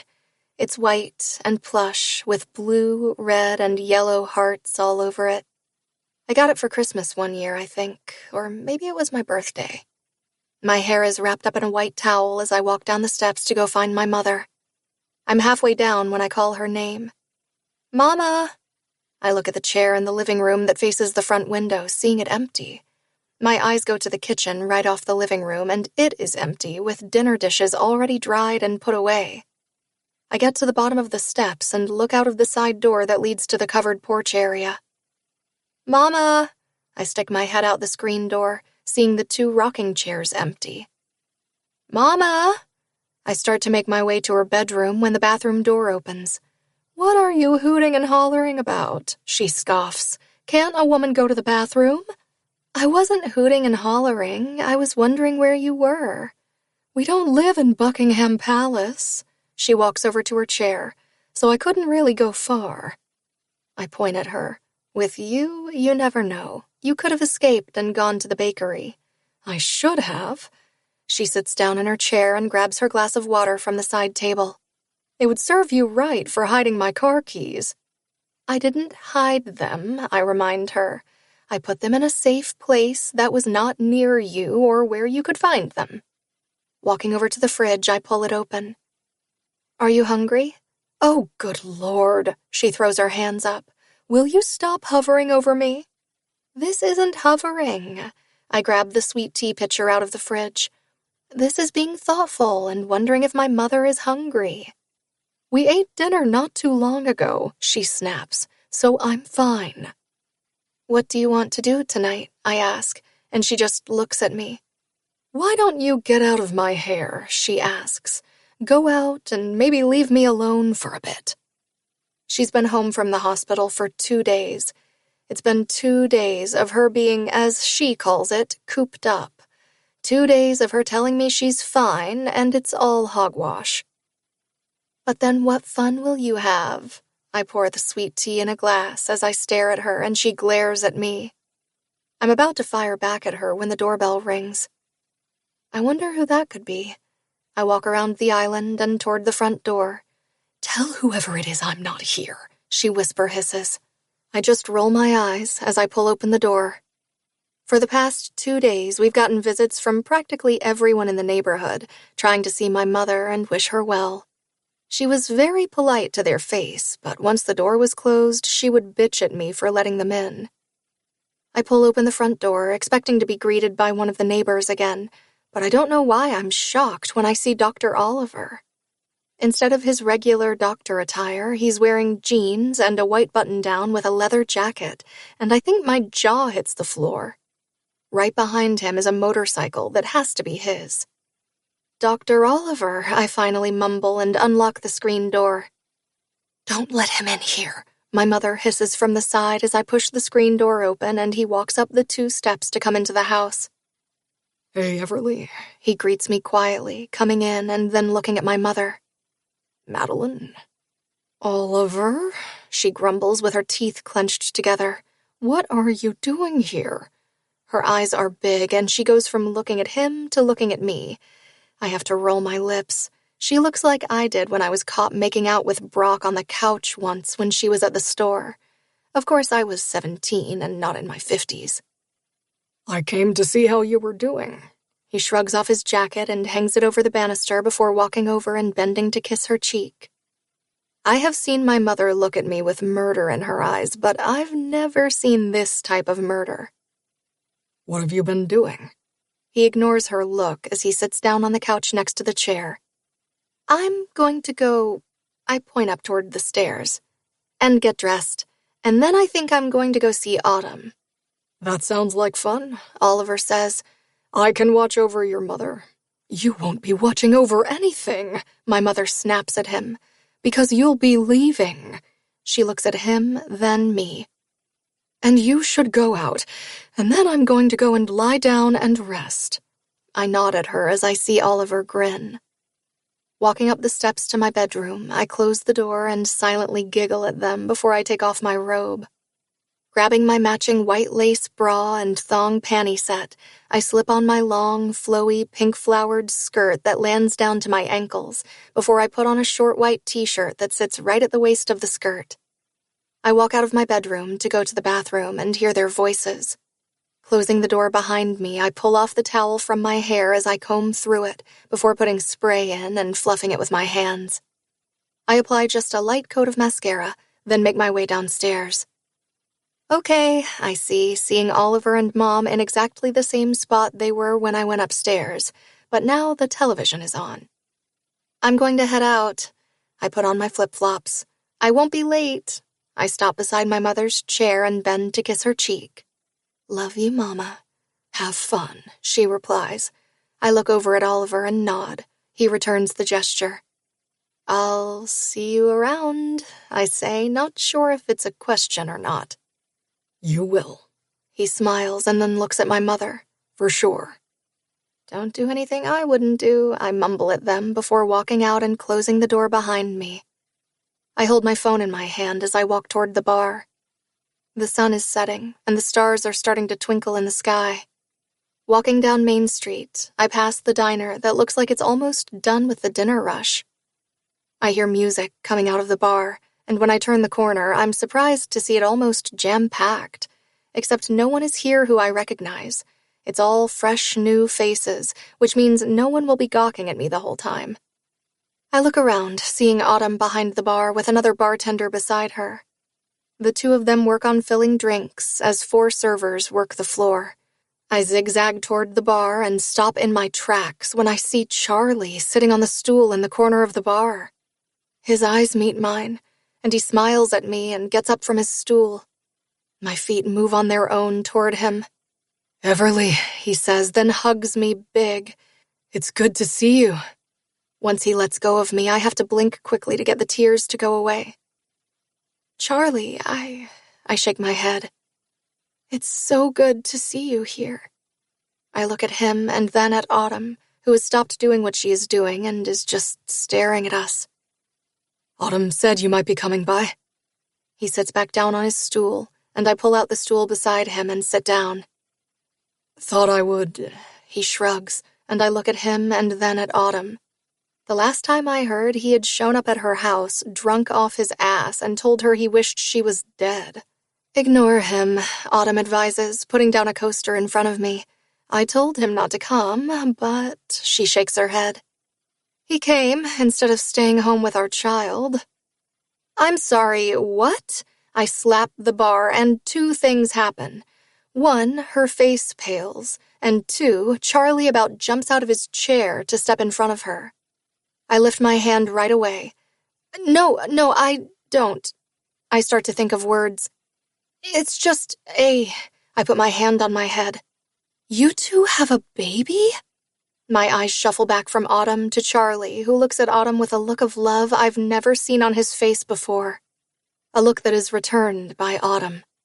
Landon is his? He's mine. Charlie sits back down on his stool. All 20 pounds of him, he states proudly, picking up his bottle of beer and putting it to his lips, taking a pull. I had no idea you two were together, I reply, shocked. We got married 2 years ago, Autumn explains, putting a glass in front of me with light amber liquid inside. This is wild. My head is spinning. I had no idea.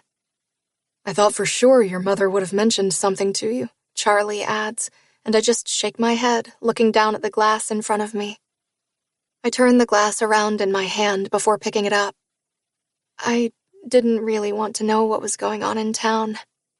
I leave it open-ended, hoping they both get what I'm saying. My stomach aches from admitting it, but I push it aside and put a smile on my face. To catching up. I hold the glass up.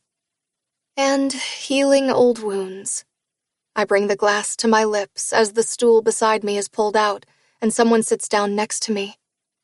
I feel his heat beside me as my heart catches in my throat. I look to the side, seeing him there. Brock, the man who shattered my heart and single-handedly buried all of my dreams in one single move. Holding the shovel in his own hands as he picked up the dirt and piled it on. His face covered with a little beard, like he hasn't shaved in over a week, something he did all the time back then. His hair is even longer than it was the last time I saw him, a memory that I buried and refused to think about until fucking now. Hey, Autumn, he says, and I can hear Autumn gasp as I ignore him beside me, which is really fucking hard when all I want to do is turn and look at him. I want to see if he looks the same. I want to see if you can see the small golden specks in his right eye if he's looking into the light. I want to see if in one look he can calm all my fears. But I'm not taking what I want. I'm doing what I need to do, and that is ignoring the fuck out of him. Charlie? He looks right past me, or at least I think he does because I'm staring straight ahead. Can I get a shot of the new blend? Brock, she replies to him as she walks to the end of the bar, grabs a glass, and fills it with the same liquid that is in my glass. He doesn't say a word to anyone as he takes his glass and brings it to his lips, downing it all. My body feels like my skin is going to crawl off my bones. My heart is soaring through my chest, and I'm pretty sure if they stopped the music, you would be able to hear it beating quickly. My breathing is coming in short bursts as I try not to have a full-blown panic attack in front of him. I close my eyes as I hear him put the glass back down, and then his heat moves away from me as he gets off the stool, and then tucks it back in as if he was never there. He puts money on the bar before turning and walking out. I close my eyes, the scent of him lingering in the air. Are you okay? Autumn asks softly, and I open my eyes, trying to play it off. Drink that. She motions with her chin to my glass, as my hand brings it to my lips and I take a deep pull.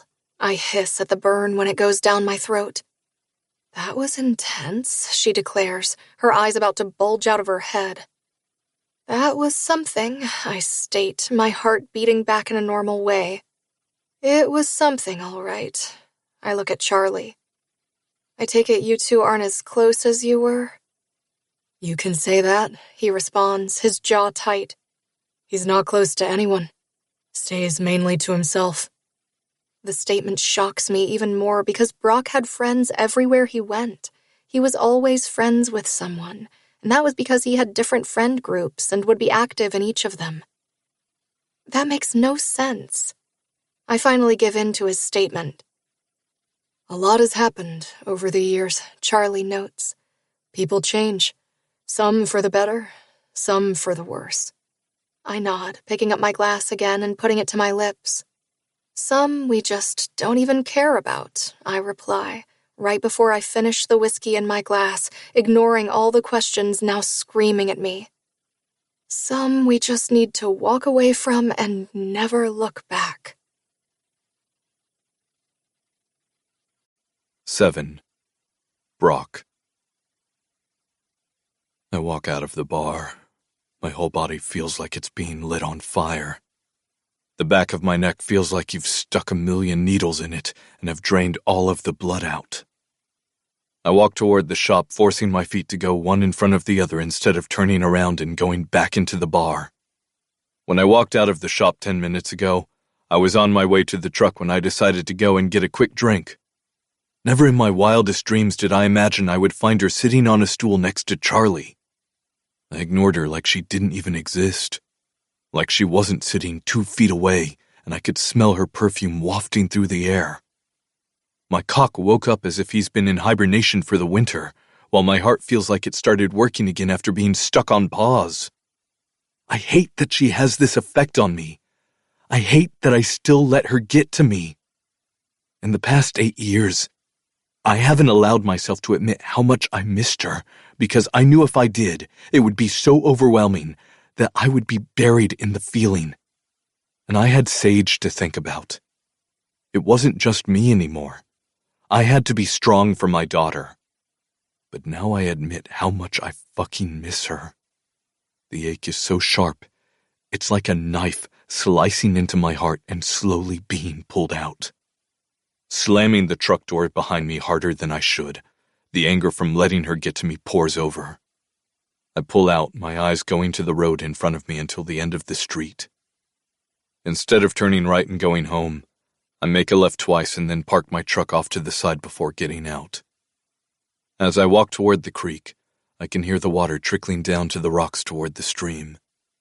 The sound is supposed to be relaxing, but it makes me even angrier after what just happened. Why I even came here is beyond me. I wonder as I walk down to the small clearing hidden behind dense trees. The minute I do, the memory comes back as if it's finally being let out of the vault. The water is cold, baby, I said from the blanket where I was lying down on my side, my feet crossed at the ankles as I watched her roll up her jeans and step into the little stream. And some of the rocks might be slimy. I'll be fine, she replied, looking over her shoulder as she stepped into it. The moonlight bounced off the top of the water as I watched her. Fuck, it's like ice, she hissed as she took another step. Baby. I finally sat up with my feet on the cover, the picnic basket beside me. I placed my elbows on my knees, watching her round ass take another step.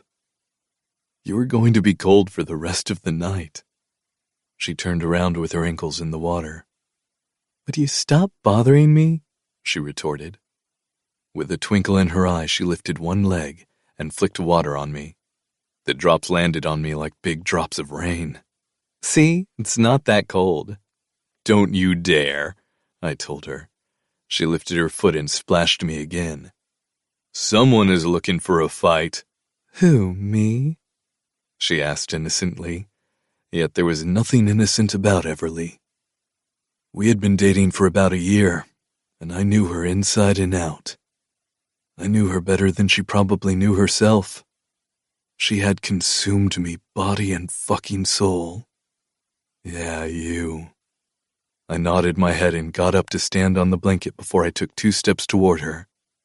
Only you, Everleigh, I said softly, watching her walk in the water for a bit before she finally gave up and walked out toward me. She stood there in front of me, and my hands came up to hold the side of her neck. I love you, baby. The words just came out without giving me a chance to stop them. Her face went from shock to a smile. Is that so? She quizzed as she stepped closer to me, putting her hands on my hips. Took you long enough? I chuckled. Is that so? I used her words against her. I didn't see you dying to profess your love for me. I know how macho you are. She tried not to laugh, but failed. And big and strong. How are you going to tell everyone else I said I loved you first? She taunted, and she only stopped talking when I slammed my mouth down on hers. The memory kicks me in the stomach, and I have to put my hand out to stop myself from falling to my knees. The cold bark on my fingers stings as I try to steady my breathing, feeling as if I just ran here from my house instead of driving here. The sound of twigs breaking makes me look to the side, and I think my eyes are playing tricks on me. I blink a couple of times to make sure I'm not dreaming, or I'm having another memory I don't want to have. Her head is down as she walks through the trees right to me. I push off from the tree and turn to face her. You've gotta be fucking kidding me. I hiss, scaring her because she stops in her tracks looking up at me. One of her hands goes to the middle of her chest, the other to her stomach as she looks up at me. Brock? The minute she says my name, it's as if she puts her hand into my chest and rips my heart out, squeezing it in the palm of her hand until the blood seeps out of her fingers and the heart stops beating in her hand, rendering it useless. Don't say my fucking name, I hiss at her. She takes a step back, and I see her shoulders get tight, and I know she's going to come back and fight with me. Trust me, I don't want to say your fucking name. She snaps and continues her steps toward the creek.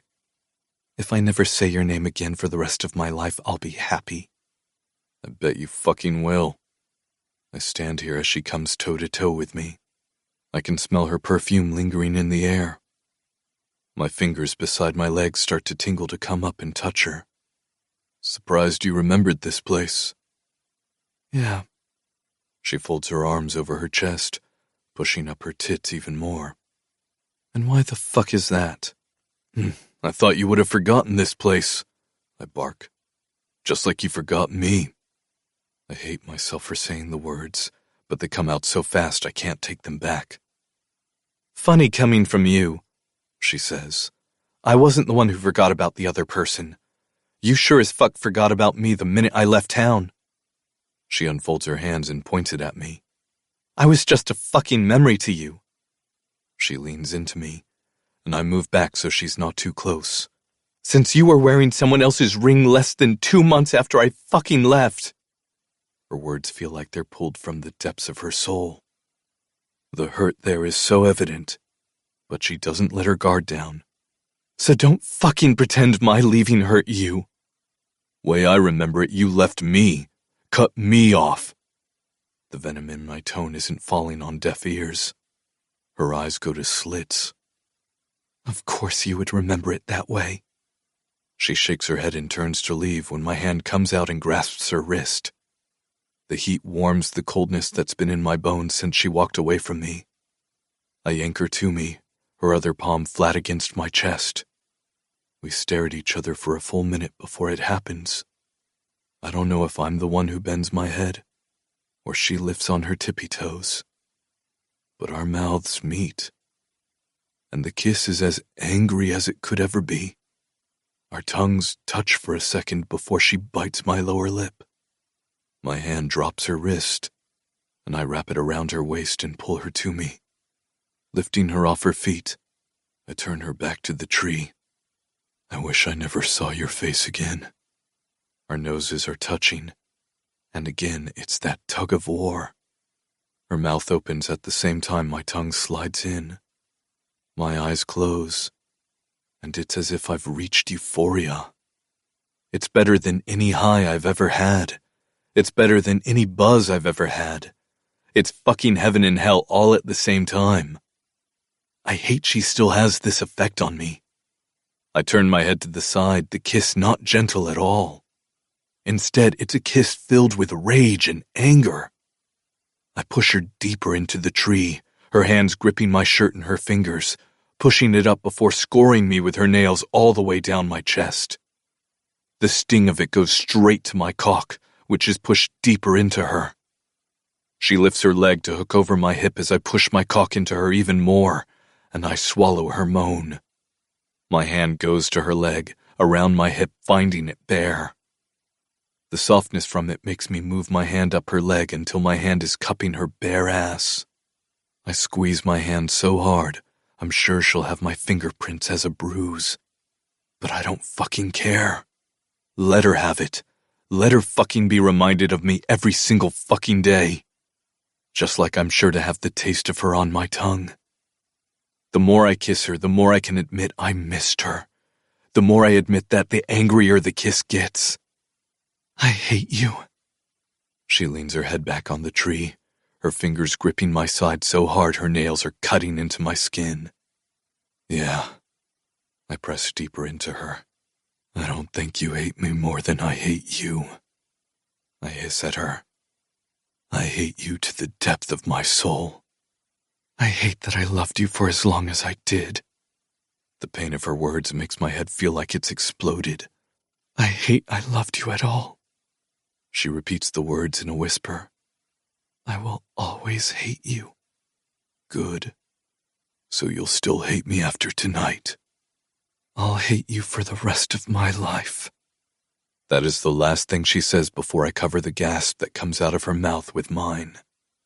Her legs wrap around my hips as she pushes herself into me.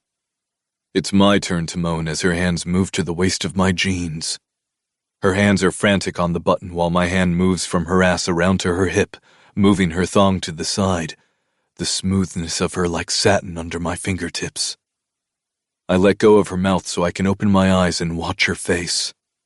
Her eyes flutter open, and our pants drown out the sound of crickets. Our eyes look at each other as I slide my fingers into her. Her wetness and heat make me almost come in my fucking pants. Her eyes flutter closed as she puts her leg down and opens them even more. I was wrong before. This right here might be my very own kryptonite. Her hands unbutton my jeans and then the zipper echoes in the darkness. This changes nothing, she declares when she pushes the jeans and the boxers off my hips, my cock springing free. Her hand grips my cock, and I about hiss and come in her hand. I thrust my hips into her hands, feeling her softness on me. This changes nothing. I repeat the words with tightness in my stomach, moving her skirt up to her waist, and then sliding my fingers out of her. It might make me hate you more, I admit to her, picking her leg up and throwing it over my arm. Or at least I fucking hope it will. I growl right before I bend my knees and slam into her. 8. Everleigh. This changes nothing. He repeats my words. My skirt moves up my leg as he slides his fingers out of me. I want to grab his wrist and pull him back, but my hands are busy pushing his jeans over his hips. My head is yelling, this is a bad idea. My heart is telling me we might not be able to survive this. But my body feels like it's been awakened from a deep sleep and is finally able to feel. It might make me hate you more, he growls. I want his words not to hurt me, but I've learned over the years that you sometimes don't always get what you want. Or at least I fucking hope it will. I'm about to tell him I'll hate him just as much, but all words are lost when I feel him slam into me. My back pushes deeper into the bark of the tree. Fuck, he hisses as he stays rooted inside me for a minute. My hands go to his bare arms and roam up while he takes his hand at my hip and moves it up, pulling my t-shirt up. His fingertips feel like they're waking up every single cell in my body. He pulls down the cup of my lace bra and bends his head to bite my nipple, making me arch my back. I want to moan his name, but instead I stay silent. I fucking hate you. He pulls out and then slams into me, filling me. I hate you more, I pant out. I hate you so fucking much more. I have to close my eyes so I don't watch him bend and suck my nipple into his mouth before biting it again. I fucking hate you more, I declare as he ravishes me. Over and over again, he pulls out and slams into me. He moves his head up so his forehead touches mine, and I move my face to the side so I don't have to look at him. He could be another faceless man to me, except my body knows him. My body comes alive with him like it's been the missing piece to make me whole. He buries his face in my neck at the same time I feel myself coming on his cock. He picks up his speed, and it feels like he's going to fuck me in half. His cock is thicker than my body remembers, his thrusts slamming over and over again, grunting each time his cock is buried all the way. I can't catch my breath when one orgasm rolls into another one before he bites my neck, plants himself to the root, and moans out his own release. My eyes close even tighter as I try to steady my breathing, but his chest collapses on me. The bite of the bark sears into my back, and I'm sure it's cut me at this point, but I don't really care. His heat warms me like a cozy blanket after a bitter, cold day. I inhale deeply, and he finally dislodges his face from my neck. Neither of us says anything when he pulls out of me. His arm moves, and my foot drops to the ground. My skirt slips down, and I right my bra, pulling down my t-shirt while watching him tuck himself in and then zip his pants up. He looks up at me as he buttons his jeans, but I'm not going to give him the time of day. Instead of saying anything to him, I move past him and away from him. I have to get away from him before I cave and ask him why he did what he did to us. Why he chose everyone else before he chose us. Why? That is the only thing I want to know. Why? But instead, I walk away from him.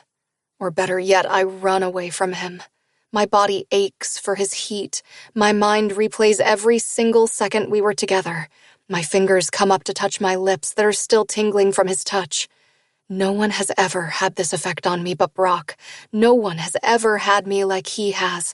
No one will ever have me again, because I'm not giving myself to anyone like I gave myself to him.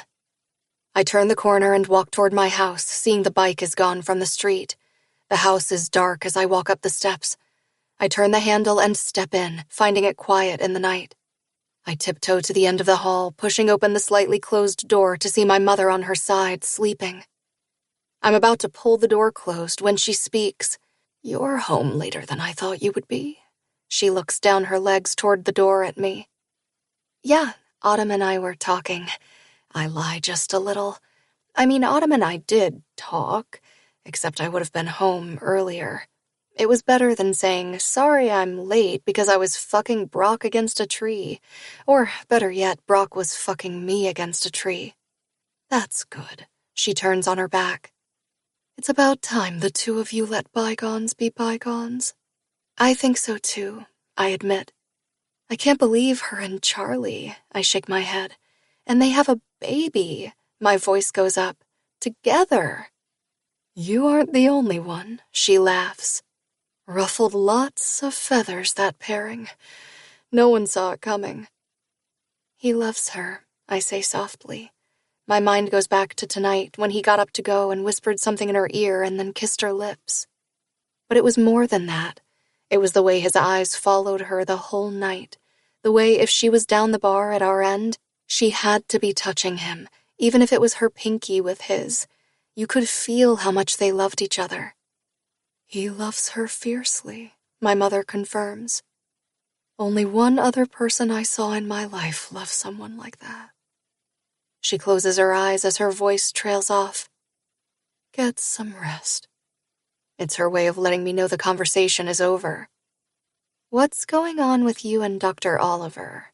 The question comes out to change the conversation over from whatever I was going to say to her. "Good night." She ignores that I even spoke, and I smile in the darkness before turning and walking to the stairs.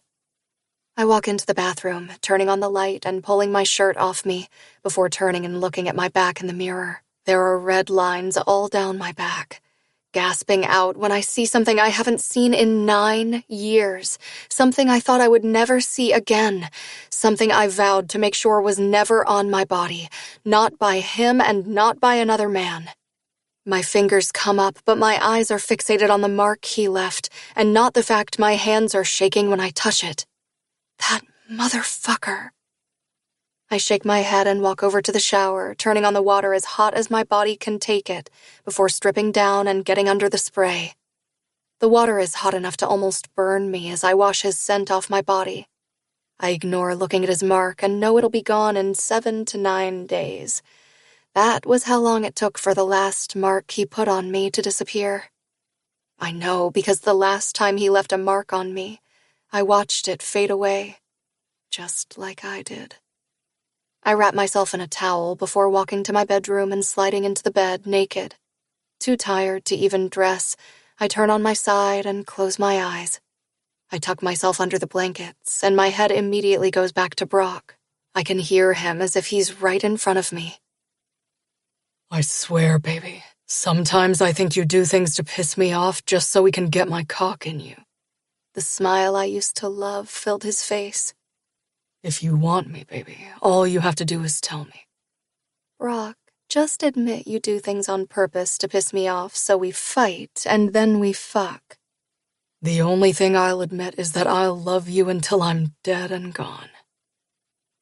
My eyes fly open to make the memory go away. He's a liar, I remind myself. He has no idea what it means to love anyone. I don't know if I'm saying the words out loud in order to convince myself or not. Finally, turning on my back, I look at the stars until my eyes won't open anymore.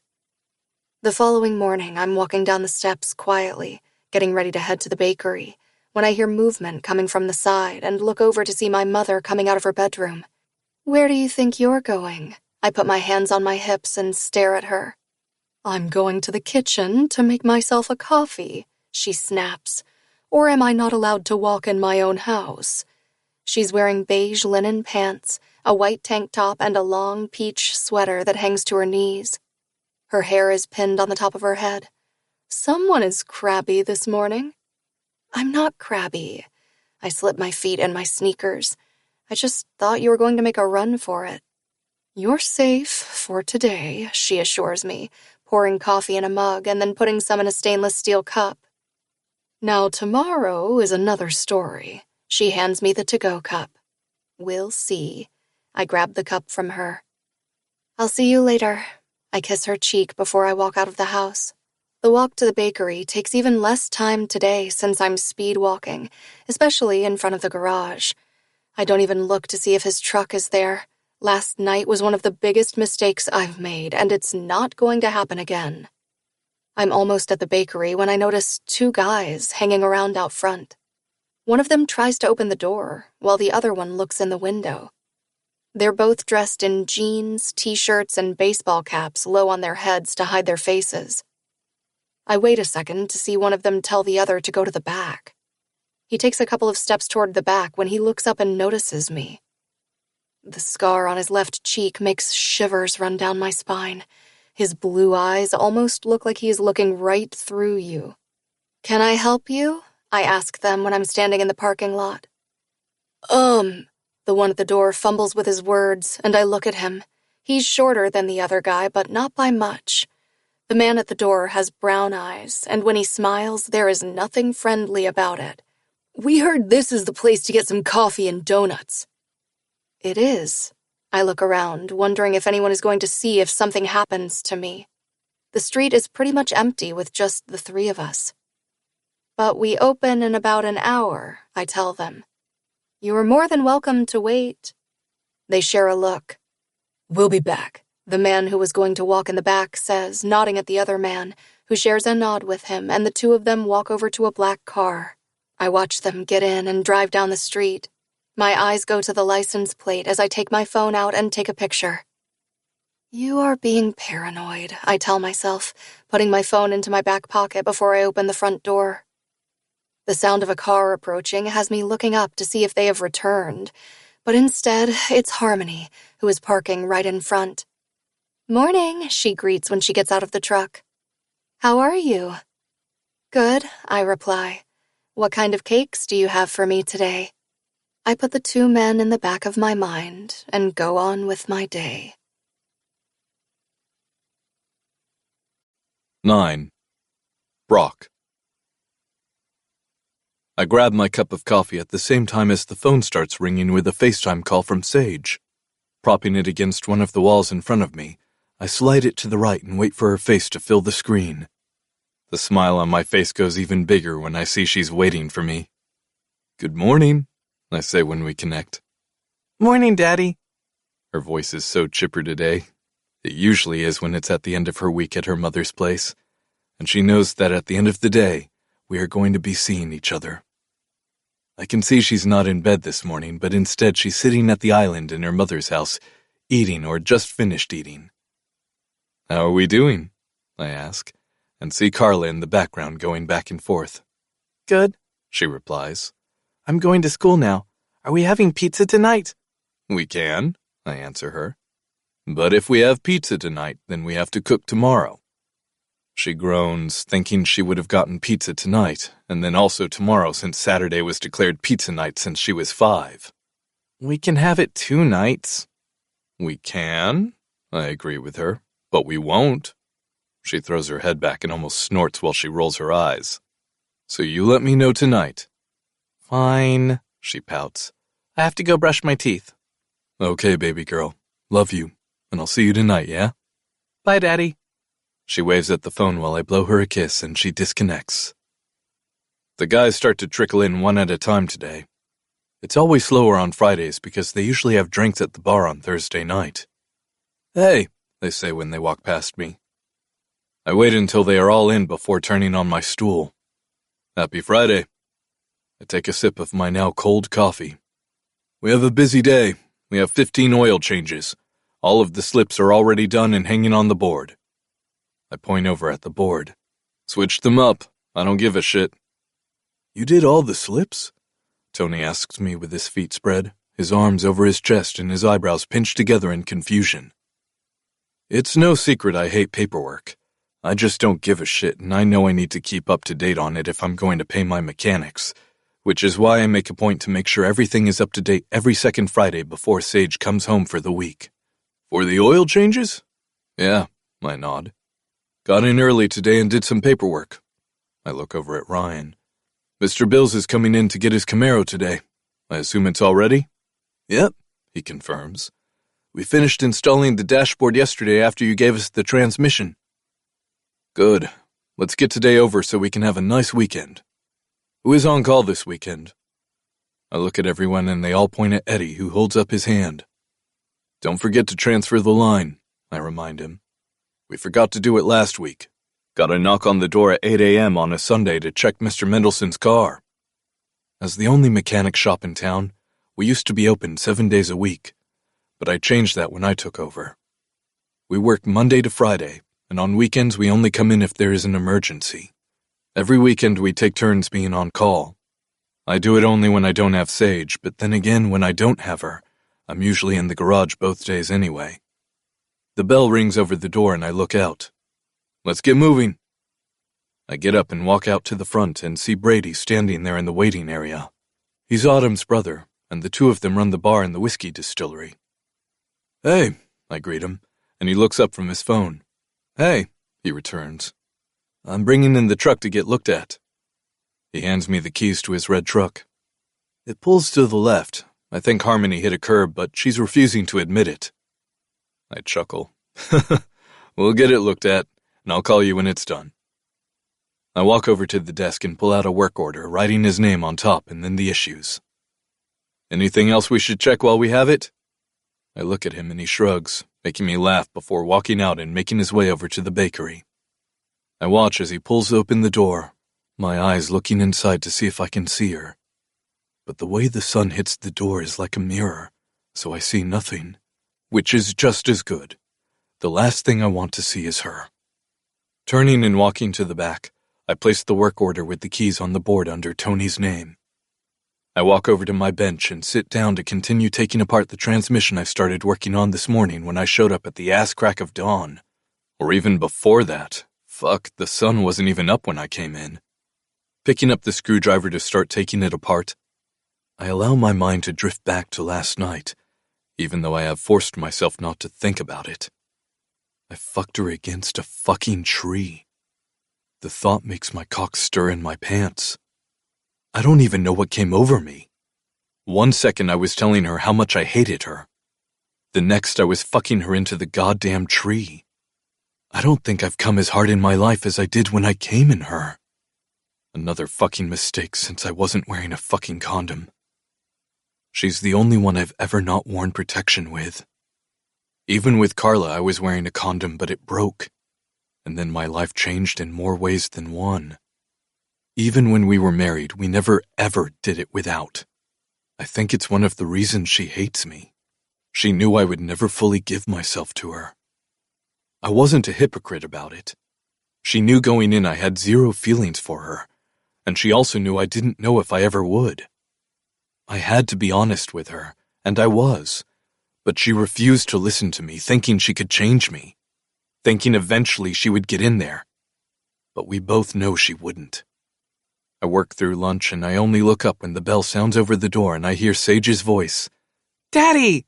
she shouts, and I smile as I turn on my stool, seeing her stick her head in the garage. "Can I come in?" She looks around to see if she can come in, something I taught her when she was 5 to make sure she didn't get hurt.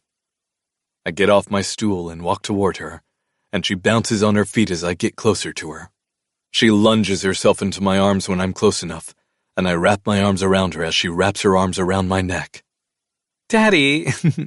She giggles when I kiss her neck and tickle her with my beard as she tries to lift her shoulder to stop me.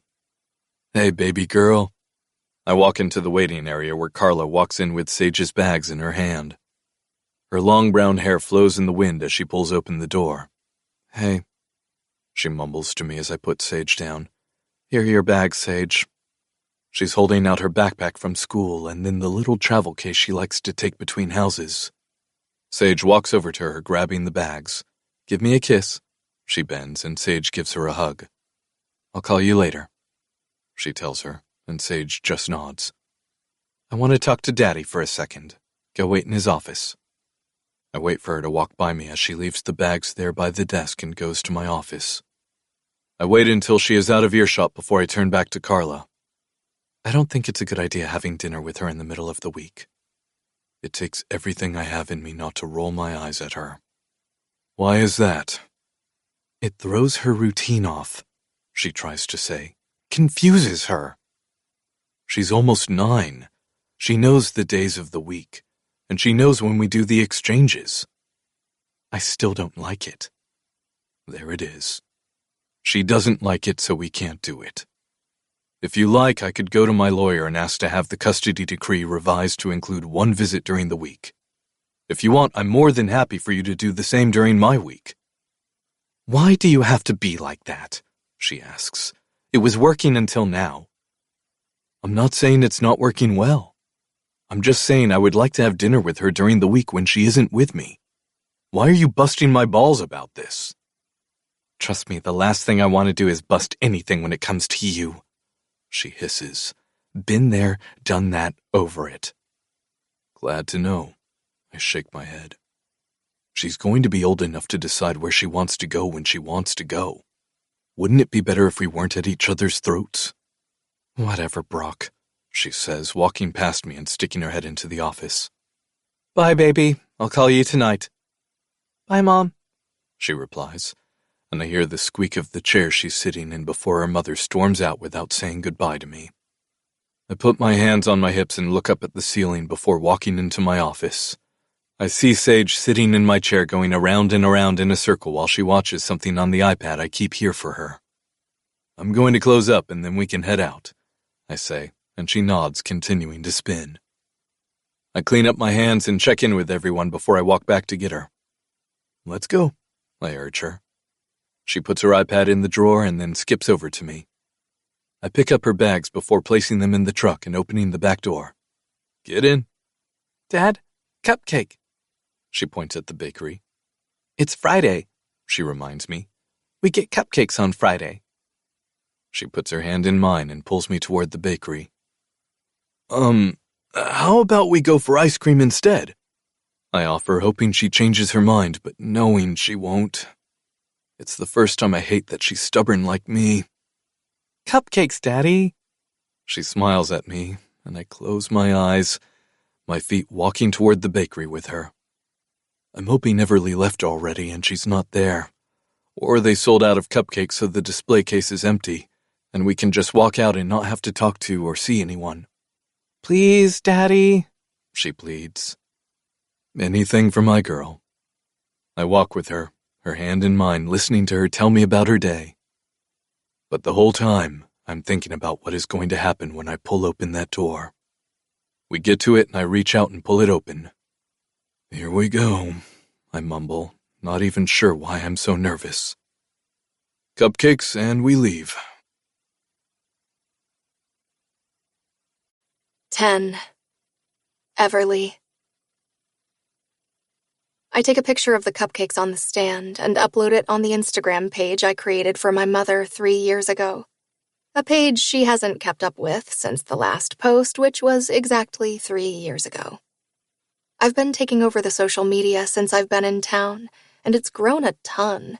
I even had one of the reels I created in the morning making the donuts go viral, and a couple of people have reached out and asked if we ship out. I've even been on Pinterest at night while I'm in bed, coming up with different ideas to spruce up the place and bring the dreary to pop and sunshine. Maybe paint the walls a different color, put some pictures up from over the years, put up some little trinkets to make it feel more homey. Maybe put in a couple of tables by the window so they can grab a coffee or even a slice of cake. I'm posting the picture when I hear the front door open and then a child's voice calls, "Daddy, they have cupcakes." I smile at her animated voice as I walk out of the back and to the front.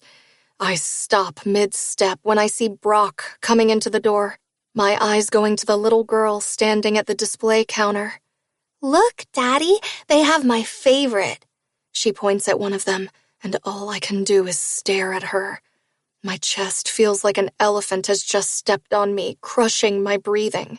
I can't help but stare at her, my eyes getting so dry as they burn to stay open, so I blink them furiously. "We can even get some for tomorrow," she suggests happily, and the only thing I can think is she has to be the most beautiful little girl I've ever laid eyes on in my life. She looks exactly like Brock, but with feminine features. She looks exactly like the daughter I always thought we would have. "Hello," I force out, hoping my voice doesn't crack when I get to the counter. "Hi," she says. "Is Ms. Maddie not here?" I shake my head as the lump forms in my throat. "Not today." I clear my throat in case it stops working. "What can I get you?" I don't look up at Brock, not wanting him to see how this affects me. Even though I think I've put up a brave face, it would take one look into my eyes for him to see how much this is getting to me. And he doesn't get that. He lost that right. "I'm going to have a chocolate cupcake with the sprinkles," she orders, jumping up and down and clapping her hands. "And Daddy likes the same thing." I stop my head from turning to stare at him because he hates chocolate. He always picked vanilla over chocolate every single time. "Coming right up." I turn to walk to the back, and only when I'm safely there do I let my head hang, and a single lone tear escapes and runs down my face. My hand shakes as I pull the white box off the shelf. Walking back in, I hear her say, "Ask her, Daddy." I have no choice but to look at Brock. His eyes turn soft as he looks up at me, and then I can see the shift in them right before my eyes. "Ask her." "What can I help you with?" I ask him, and then turn to look at his little girl. "Ms. Maddie usually gives me a cookie while I wait," she announces instead of waiting for Brock to say something, but all he does is put his hands on her shoulders. I laugh and nod. "That sounds like my mom," I reply, treating her just like I would any other little girl. But she's not just any other little girl. Even my heart knows it. "What cookie do you usually get?" "She usually has the special ones for me," she shares, her eyes lighting up, "that she keeps in the back." "Is that so?" I lean my elbows on the counter. "And would you know where she keeps them?" I joke with her, and all I want to do is look into her eyes that are very much like her father's. the way they used to be, the ones I longed to look into. She would only share it with special people. I know, she holds up her hand. Can I show you? She asks, and I nod as she looks back at Brock. Can I go, Daddy? Yeah. His voice is gruff, and again I ignore looking at him. Instead, I watch the little girl walk behind the counter and come to my side. Lead the way. I hold out my hand for her to walk in front of me, and I follow her. She keeps them in there, she directs once she gets into the back and points at the fridge in the corner where she keeps the cookie dough. Wow, I say, folding my arms in front of me instead of reaching out and touching her hair and seeing if it's as soft and silky as her father's. She must really like you. She does. She says I'm a very special little girl. I don't answer her. I just nod as I feel my heart soar in my chest. She usually warms it up for me. She informs me of how things go. I walk over to the fridge and pull out the cookies I baked just this morning. I don't know if these are as good as Ms. Maddie's, I say, putting the tray on the table in the middle of the kitchen. But here they are. She comes over and stands next to me, and I look up to see Brock has followed us into the kitchen. He stands in the doorway, watching us. Does he think I would do something to his daughter? Oh, is that one chocolate chip? She asks, and I nod. Can I have that one? She points at what might be the biggest one on the tray. You got it, I confirm, grabbing a spatula and then walking over to the oven and putting it in. It'll be a minute. I'll go and pack your cupcakes, and it'll be done by then. She smiles at me, and it's a good thing I'm beside a table so I can hold myself up. The smile is one I've dreamed of for the last 9 years, the one where I allow myself to let him out of the box I banished him to. I'm getting a cookie, she runs to him, and he looks down at her. And it's a big one. Let's go wait in front and get out of Ms. Everleigh's way. He turns and walks to the front. She's pretty, Daddy, I hear her say, and then I don't hear anything else. I don't know why that bothers me, but it does. Add one more thing on the list of why I hate Brock. I never thought being a good dad would get you a notch on the list, but he was just added there for this. I walk out and pack the 2 cupcakes in the box and throw in another one just to piss him off, or at least hope I do when he opens the box and sees. Do we have a special color for the ribbon? I ask. Green, because it's like my name. Your name is Green? I ask, and she laughs at my question. No, it's Sage, she retorts, and I nod, looking down at the green ribbon we have. That's a pretty name, I say as I put the box on the counter. I'll get your cookie. I need to get away from this whole situation. I need to get him out of my space, and I need to drink about a whole gallon of wine to erase the fact that not only does his daughter look like him, he won. In all of this, he ends up being the winner. I may have ended up having to bury my dreams, but in the end, he was the one who won at this whole fucking thing. He won because he gets to live a fulfilling life with his daughter, and all I have is the emptiness he left me with. I put her cookie in a white sleeve bag, bringing it to the front and handing it to her. Here you go, Sage. How much do we owe you? Brock steps forward, and I look up at him. It's on the house, I say, and then look at Sage. Enjoy the cupcakes. Daddy, can we bake cupcakes this weekend? She asks him as I turn and walk into the back, not willing to hear the rest of his conversation.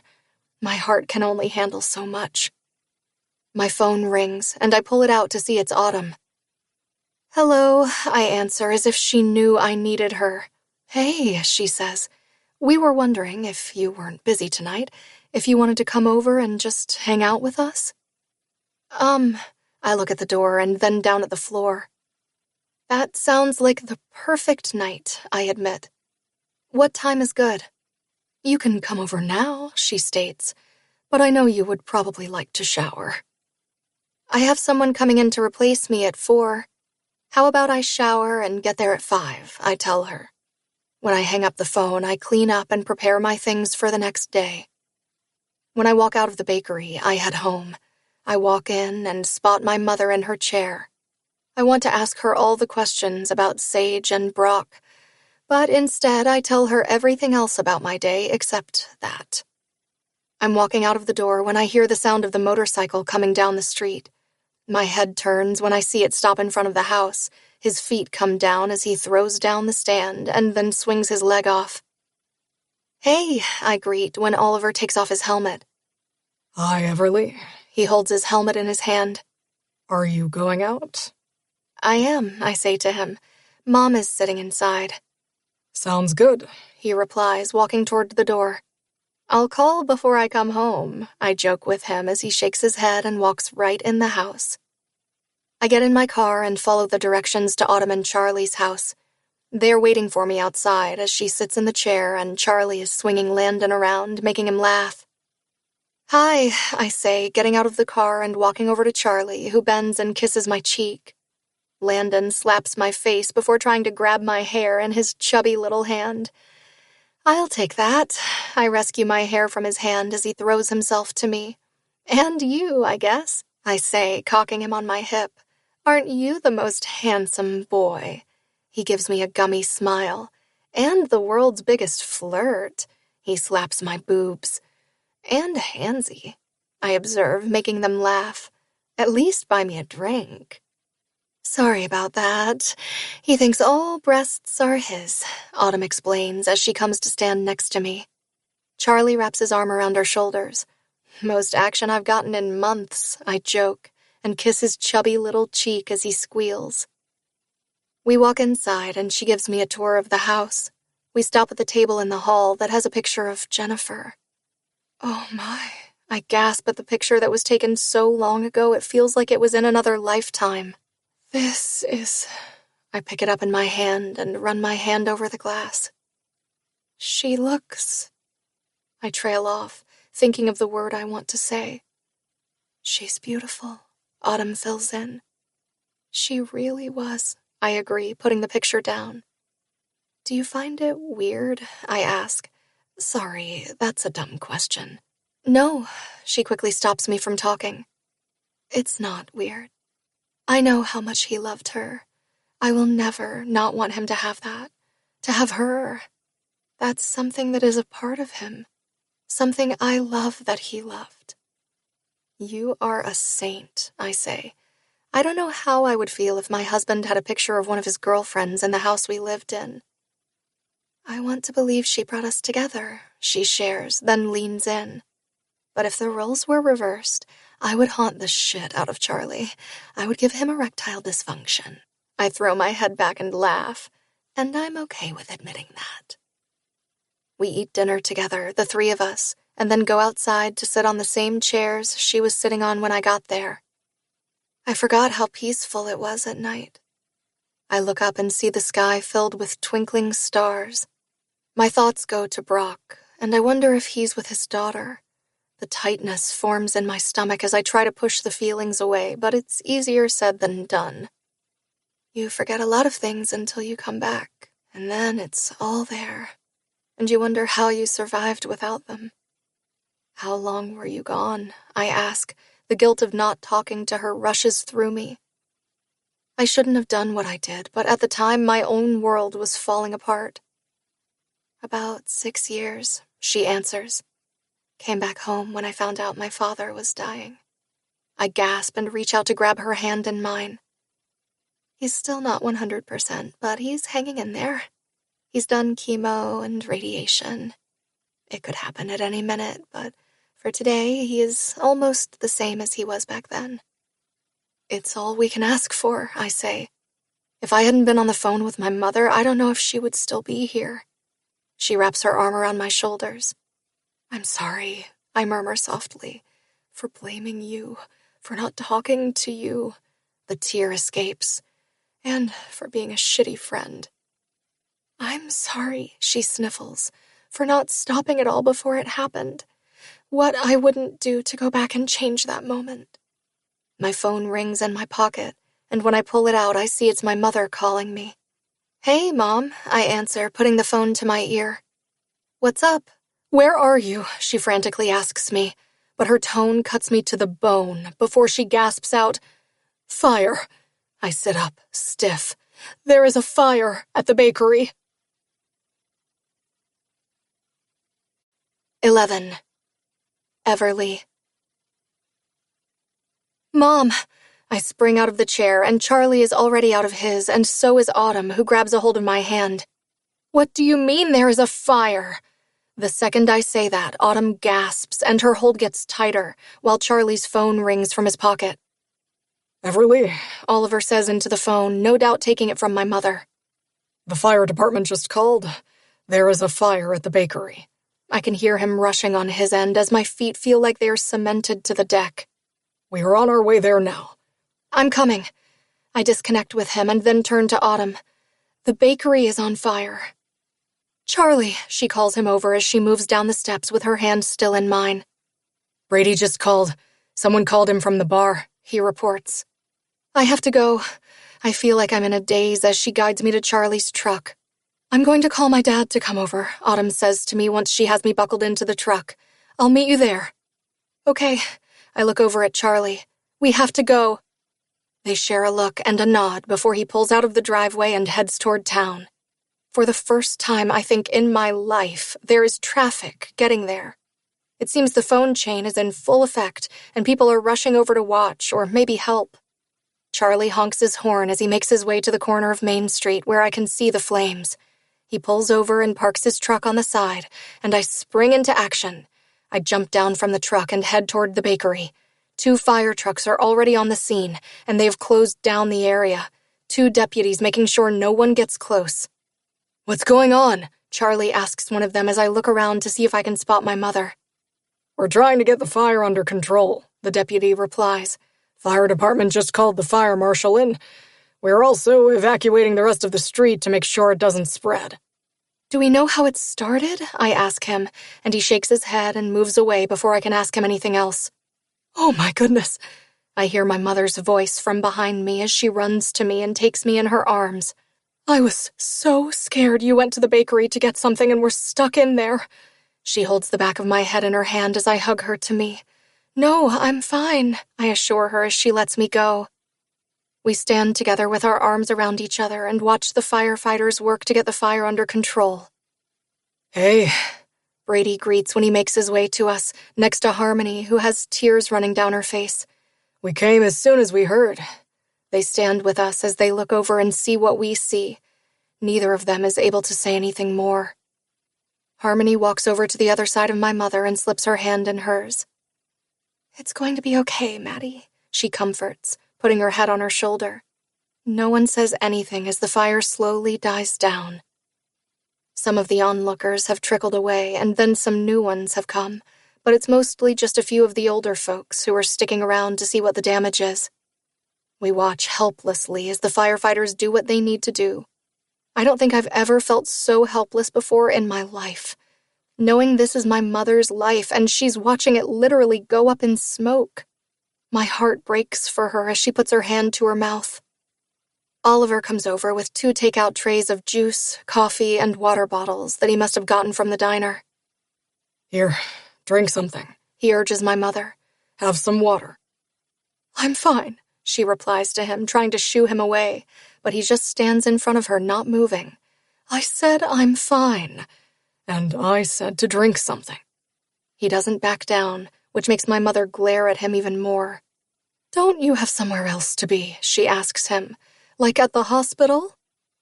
"Water, coffee, or juice?" He ignores her question. "I'm not going to move along until you take something to drink, and there are other people here." He leans in. "Some of them are watching us." She bites down on her lip, reaching out and grabbing a bottle of water. "There. Was that so hard?" "You better move along, Oliver, before you are wearing this water," she threatens him, and he just chuckles at the threat. Not wanting to deal with him also having to threaten me, I grab a cup of coffee before he moves on. "He's bossy," I mumble to my mother, who just shakes her head. I think I only let out a breath when I see the firefighters have stopped using water. I can't even see the damage from here as the fire marshal comes our way. "Maddie," he says, nodding at her. I feel Oliver come and stand behind my mother, putting his hands on her shoulders and squeezing them. I slip my hand in hers as we both wait for him to start talking. "How bad is it?" my mother asks. "There is good news and then bad news," he starts, and I close my eyes, not sure I want to hear any bad news. I don't want to hear anything, to be honest. "The good news is we caught it before it burned through the roof and the structure." "Is that good news?" I finally ask, moving my head to the side. "All the windows are busted out. Where did it start?" "Started in the kitchen," he reports, and I shake my head. I double-checked twice before I left. My heart feels like it's going to soar out of my chest. I made sure the appliances were all off and no one had to bake anything or fry anything after I left. "I don't know how to say this." He looks down at his feet before looking back up at us. "We think—" "Don't say it," my mother snaps. "It's looking like it was arson," he declares, and the air leaves my body. "There was forced entry at the back door," he explains, and I stop him right away. "There were 2 guys," I start to say, and feel all eyes on me. "There were 2 guys lurking around. They were acting weird, and I didn't think anything of it." "What else can you tell me about them?" he asks me, and I try to rack my brain. "Medium height, I guess. Creepy vibes. They had a black car." I snap my fingers. 4-door Honda Civic, I think. I close my eyes and try to bring up the memory, but it's just blank. I don't know. "Well, that makes a little bit more sense," he says. "We found some gasoline canisters that I'm assuming you didn't have in your kitchen." "What kind of a dumb question is that?" my mother snaps, and Oliver pulls her closer to him and wraps an arm around her waist. "Now what?" "Now we have to finish the investigation, which will probably be done by tomorrow morning. Then you can get in there and—" "And what?" my mother barks. "And do what?" He just shrugs. "I'm sorry. I know how difficult this can be." I just stare at him. "We're going to have the police come over and ask you a couple questions about the 2 guys you saw." I nod at him, feeling like the rug just got ripped out from under me, looking at what used to be. It actually did. "If you have any questions, feel free to call me." He walks away, and we just stand here staring at him as he makes his way to the bakery. "Oh my God, this is my fault," Harmony cries. "It's probably because of me." We all turn to look at her as Brady takes her in his arms, and she cries in his chest. "If you hadn't helped me, this probably wouldn't have happened." "You don't know that," I rub her back. "It could be anything at this point." "Well, there is nothing we can do for now," Oliver notes. "Let's get you off your feet." He slips his arm from around her and into her hand, and she doesn't even fight him. I take one more look at the building before turning and walking with them. "I'm going to get a ride with them," I tell Charlie, who just nods at me. "And come and get the car tomorrow, if that's okay." "I'll have it brought to you and leave the keys in the mailbox," he states, and I laugh, making everyone look at me. I'm sorry, but why does it seem normal to just leave keys in a mailbox and not have to worry that my car is going to be stolen? Charlie smirks at me. "This ain't the city, girl." He takes me in a chokehold like he used to do back in the day, making me laugh even more. "Now I'm going to get home to Autumn, who has been blowing up my phone. I thought she would show up with Landon." "Sorry about that," I say. "She'll probably be at your house tomorrow morning, early." "Good. If she didn't have the whole husband and kid, I would be crashing at her house anyway." "You can always do that," he invites. "Probably be easier for me to calm her down if you were there." "I don't want to leave Mom," I admit, looking over to see Oliver open her car door for her. "But I'll call her and make sure she knows I'm okay." "Sounds good," he says, and then smirks. "I'm glad you're home." I nod because all the emotion of the night has come crashing into me. "You make her happy, and that's all I can ask for." "You love her." I don't know why I say it, but the words come out of my mouth. "More than my next breath," he confirms. "More than I've ever loved anyone before. Not that I compare it, but—" "I get it," I say, and my mind suddenly goes to Brock. "You have that once-in-a-lifetime love." And sometimes you are lucky enough to have it look you in the eyes every day. It fills your soul and your bones, and you know you'll never be cold a day in your life. Everleigh, he says, you should know. I don't want to know. I hold up my hand, knowing he was going to say something about Brock. It's over.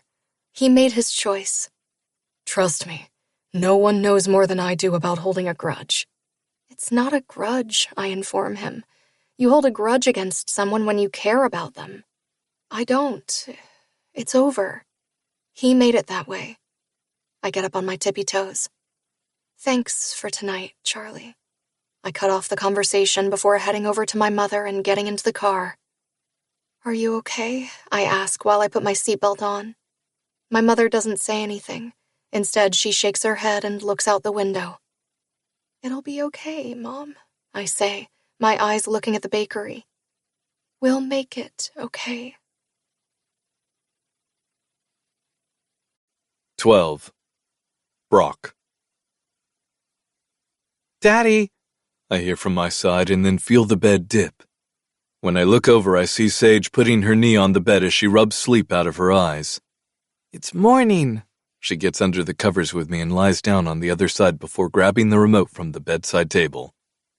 Is it morning? I ask, turning my head to the side, keeping my eyes closed as I try to wake up. How do you know? The sun is up, she snorts. And it's 9:30. Is it that late? I lift my head and grab my phone from the bedside table and see she is telling the truth.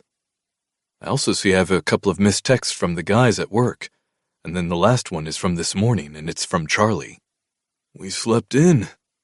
I toss the covers off me and get up, making my way to the bathroom. When I return, Sage is still in the middle of the bed with the pillows propped up behind her. Are we getting out of bed? Maybe, she says. It depends. Are we going to the park? I raise my eyebrows at her. I don't know. It depends. Are you going to get out of bed? I don't wait for her to answer. Instead, I walk out of my bedroom and head to the kitchen to start my coffee before anything else. Can I have a cupcake? She shouts from my bedroom. I look over at the white box on the counter that holds the extra cupcake Everleigh placed in there the day before. Something that made Sage extra happy when she opened it when we got home. It irritates me she did that for my daughter. All night long I kept thinking of her face when she met Sage. Something I never thought would happen, if I'm being honest. You aren't eating a cupcake in my bed, I say as I grab a mug and fill it with coffee. I hear the sound of her feet hitting the floor before seeing her walk into the kitchen. Good morning, sunshine. I watch her grab the box and then go to her stool and pull it out as she opens the top of the box.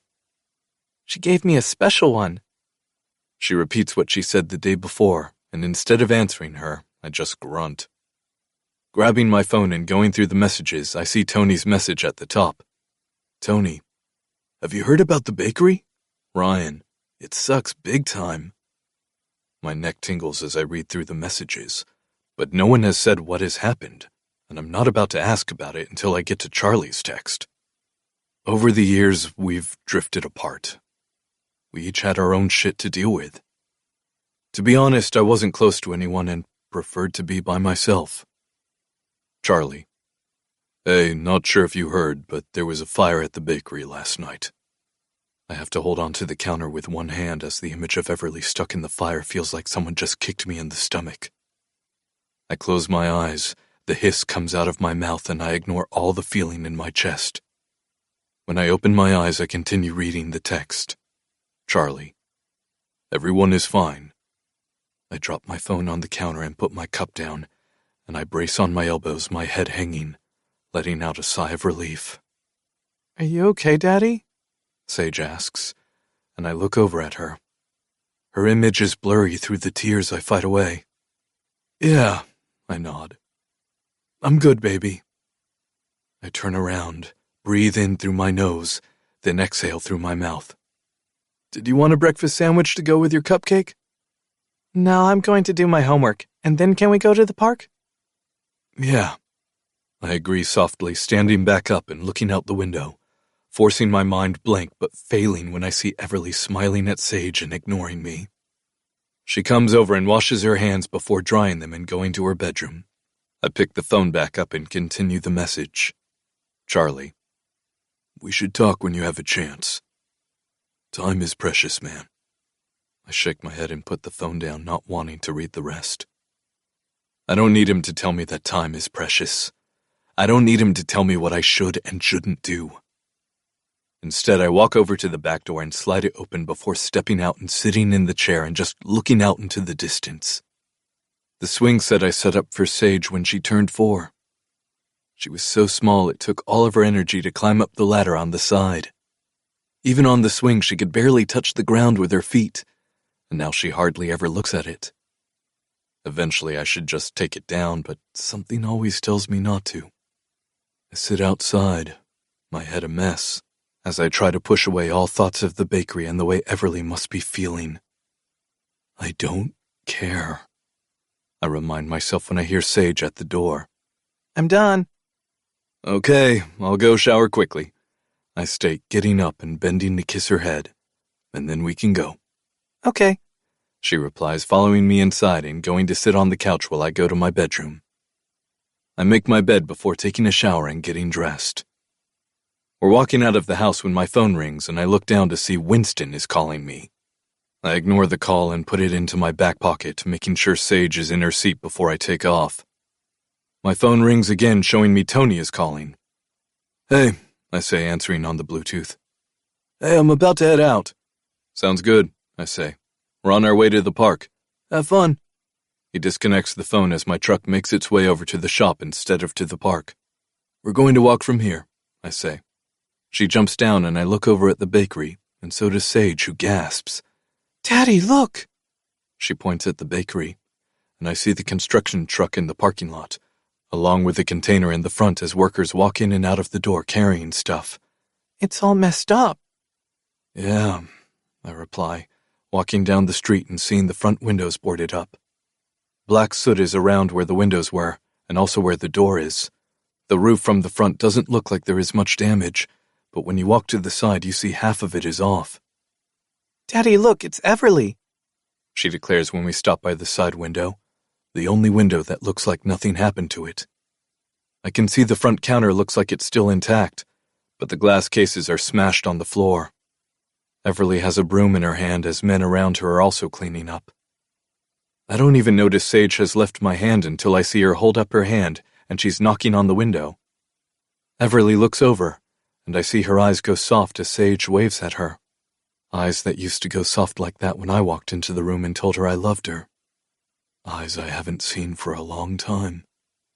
Eyes I've missed, and sometimes when I dream of her, they look at me like that. Exactly like she is doing right now. She looks like she hasn't slept a wink, and she has black soot on her face. But she smiles at Sage, ignoring that I'm standing right here as she waves at her. Does this mean that there are no more cupcakes? It looks that way. I reach out for her hand and pull her away from the window. We'll find another place. We walk down the street, Sage looking over her shoulder every now and again. I'm forcing myself not to look back over my shoulder. I sit on the bench and watch her play with a couple of friends from school. The whole time my stomach feels like I've swallowed glass. My mind sees Everleigh with her hair tied on top of her head. I wonder how the fire started. I wonder if she's going to be okay. I wonder how Miss Maddie is doing. I wonder all of these things I shouldn't wonder. I wonder all these things I have no business wondering about. I wonder if she even ate anything, knowing she fainted twice when we were together because she didn't eat the whole day. Scared the shit out of me when she walked out of the bathroom and then just fell on her face. That was the first time I ever felt a fear inside me. Daddy? Sage comes running over to me, panting. Can we have a mani-pedi night? She smiles at me, her whole face lighting up. I smile as I tuck a strand of hair behind her ear. Whatever you want, baby girl. I agree, the emptiness I felt not a couple of seconds ago being filled by her smile. She's the only one I've let into my heart after Everleigh. She will be the only one who will have a hold on my heart ever again. So pizza night and mani-pedi? She sits beside me, Taking the water bottle I went to buy at the corner store while she played tag with her friends. Her chest heaves. When can we go? Whenever you want, I say, and she gets up, putting her hand out. We walk back down Main Street. I see the bar is open. The doors are open with the sign in front that says, "Come in, we are open." My eyes go to the bakery as we walk past it and see there are just a couple of people left inside. None of them Everleigh, or at least we don't see her. And I'm happy, or else I don't know what Sage would do. When we get home, I order pizza while she takes a shower and then comes out with her pink mani-pedi case. She puts it on the counter and zips open the top. What color do you want this week? She asks as she takes out the bottles of nail polish she keeps accumulating every single time we head over to the pharmacy.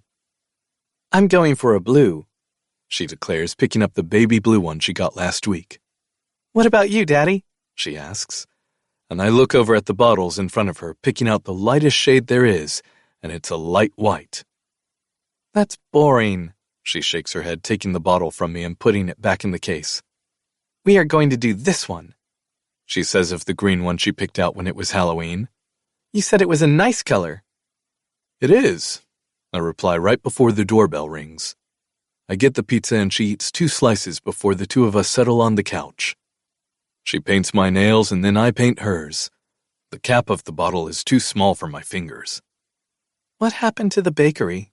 She asks softly as I focus on trying not to get it on her skin. I don't know, baby girl. I say the truth. There was a fire. Do you think Miss Maddie is going to build it back? I nod. Of course she will. It's good that she has Everleigh there to help her. She mentions her name again. Yeah. That is the only thing I say, and hope that she changes the subject. Do you think they need more help? She asks. If they do, maybe we can help them a bit. I think they have all the help they need. I deflect, finishing painting her nails. Now, do you want your toes the same color? I make sure I change the subject, and she nods. I finish painting her toes. She sits on the couch not moving and fans her hands to make sure her polish dries, and I do the same. She finally dozes off sometime after 10, long after the paint has dried. Picking her up, I carry her to her bed and tuck her in before kissing her head and walking out. I turn off the television and the light, and instead of heading to my bedroom to do the same, I head outside and sit in the chair looking up at the sky. My mind plays tricks on me when I imagine what my life would be like with Everleigh in it. Would we be here in this house? Would we have kids? If we did, would they look like Sage or have Everleigh's eyes? It happened so fast. It's as if I'm having a déjà vu moment when I see myself right here in this chair, with her sitting next to me. Her head is in my lap, her legs stretched out in front of her as she smiles at me. Her hand rests on the small baby bump, with my hand covering hers as I feel our baby kick. I rub my hands over my face to erase the image from my mind. Maybe in another lifetime. I get up. And if we were different people. I look up at the sky, seeing a shooting star. And if I didn't hate her. 13. Everleigh. I walk up the steps to the front door and swear I'm counting down the seconds until I collapse on that couch. My whole body feels like it's been run over by a Mack truck, front and back. Turning the door handle, I really fucking hope it's open so I don't have to fish my keys out of my purse and make me do more work. Closing my eyes and pushing it open, I say a little prayer of relief. Yes, I hiss as I step into the house and immediately kick off my sneakers. Hey, my mother says from the kitchen when she looks over at the door. Hey, I mumble, tossing my purse to the floor next to my shoes before dragging my ass to the couch and falling onto my back. Don't even try to tell me to move because I'm not doing it. I open one of my closed eyes when I hear my mother laughing from the kitchen. You are lucky you took your shoes off. No, I shake my head. You're lucky I took my shoes off. Are you going to have enough energy to get up and eat? She asks, and I groan. I don't even have enough energy to walk up those stairs. I point at the stairs. And take a shower. A shower will make you feel better, she advises, as she stirs whatever it is in the pot that smells really good. This, I say, pointing at the couch, makes me feel better. Mom, I swear every single bone in my body hurts. A nice hot shower will make all the aches and pains go away. I groan when she says that, and I literally roll off the couch. You are ruining my peace, I accuse, walking up the stairs with her laughing the whole time. I walk into the bathroom and turn on the shower before getting naked. I close my eyes and put my head back as the hot water runs all over my body. The aches and pains from literally gutting out the whole bakery in the past 5 days are unreal. From sunup to sundown, I've been in there along with a demolition crew that showed up the day after the fire. As soon as the fire marshal said we could go back in, which was about 10 hours after the fire, they showed up. It took 5 seconds to realize Charlie had called them. Walking into the bakery was something I don't think I was ready for. Seeing everything my mother worked for in a pile of rubble was a bit too much. I swept the front of the bakery with tears running down my face. I don't know how I'm going to do it, but I am going to make it bigger and better. I kept repeating that to myself the whole week, when all I wanted to do was go home and bury my head under the covers. Finally, the cleanup is done, and we have a meeting with the contractor this coming Monday. I stay under the water until it turns cold, getting out and wrapping myself in a towel before walking out and heading to my bedroom. I start going through my clothes when I grab my robe and just slide it on before walking downstairs. Don't you feel better? My mother looks over at me when she puts a plate on the kitchen table. No. I pull out the chair and sit at the table, looking down at the plate of beef stew in front of me. My mouth suddenly waters as I wait for my mother to sit beside me. She puts down a basket of fresh rolls I know she made this morning because she never ever buys frozen rolls. Sitting down next to me, she looks at me and smiles. You can eat, she urges, picking up her fork. Tell me about today. I grab my fork and stab a piece of meat and carrot. Cleanup crew is finally done, I say. Place is down to the studs, as they said. Took me 10 years to build that thing up to what it was, and it took a week to gut it. She shakes her head as she takes a bite of her food. We have to talk about what is going to happen, I say softly. I know you said you didn't want to discuss it, but, Mom, I know, she admits. It's just, I don't know what to say. Well, why don't we start with all the medical bills? I start at the beginning. They aren't much since you have insurance, but it's still a debt that has to be paid. She lifts her hand, waving it. That bill is covered, she states, and I nod. I'm more worried about how I'm going to cover building a new bakery. What did the insurance company say? I ask, and she again makes no eye contact with me. She doesn't want to show me how scared she really is. Mom, I snap. She looks up, and I see big tears in her eyes forming at the bottom. What is it? They will have to wait for the full investigation to be done in order to tell me if I'm covered or not. What? I gasp, never thinking it would not be covered. That's why you have insurance. The fact that it was arson. They have to rule out that I wasn't the one who did it. I slap my hand on the table. It'll be fine. She tries to hide the fear and her worries. I'll take another mortgage out on the house, and I do have some savings. Mom, that is crazy. I shake my head. You're going to be working until you're 80 to pay it off. Is it worth it? How can you ask me that? She questions, as if I broke her heart. Besides you, that bakery is the best damn thing I ever did. I had a reason to get up in the morning. I love going to work.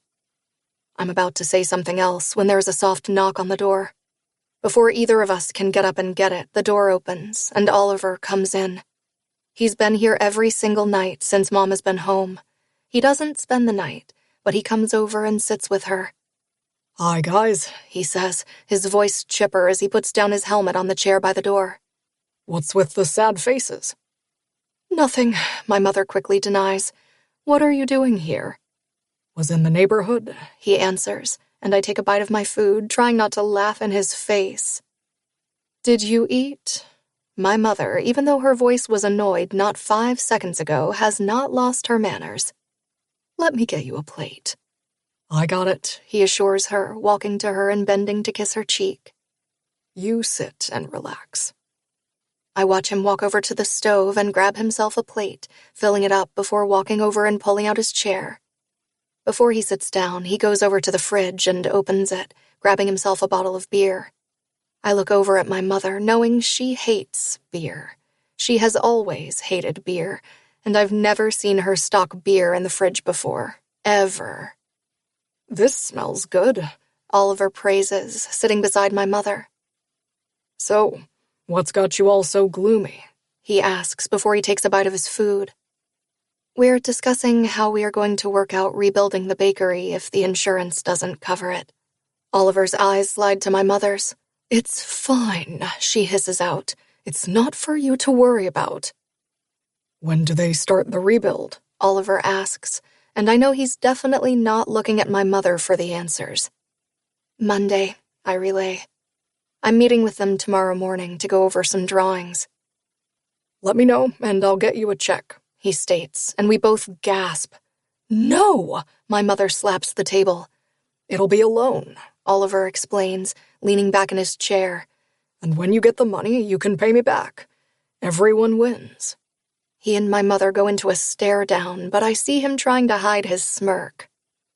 "I was thinking," I say softly, and they end their stare down to look back at me.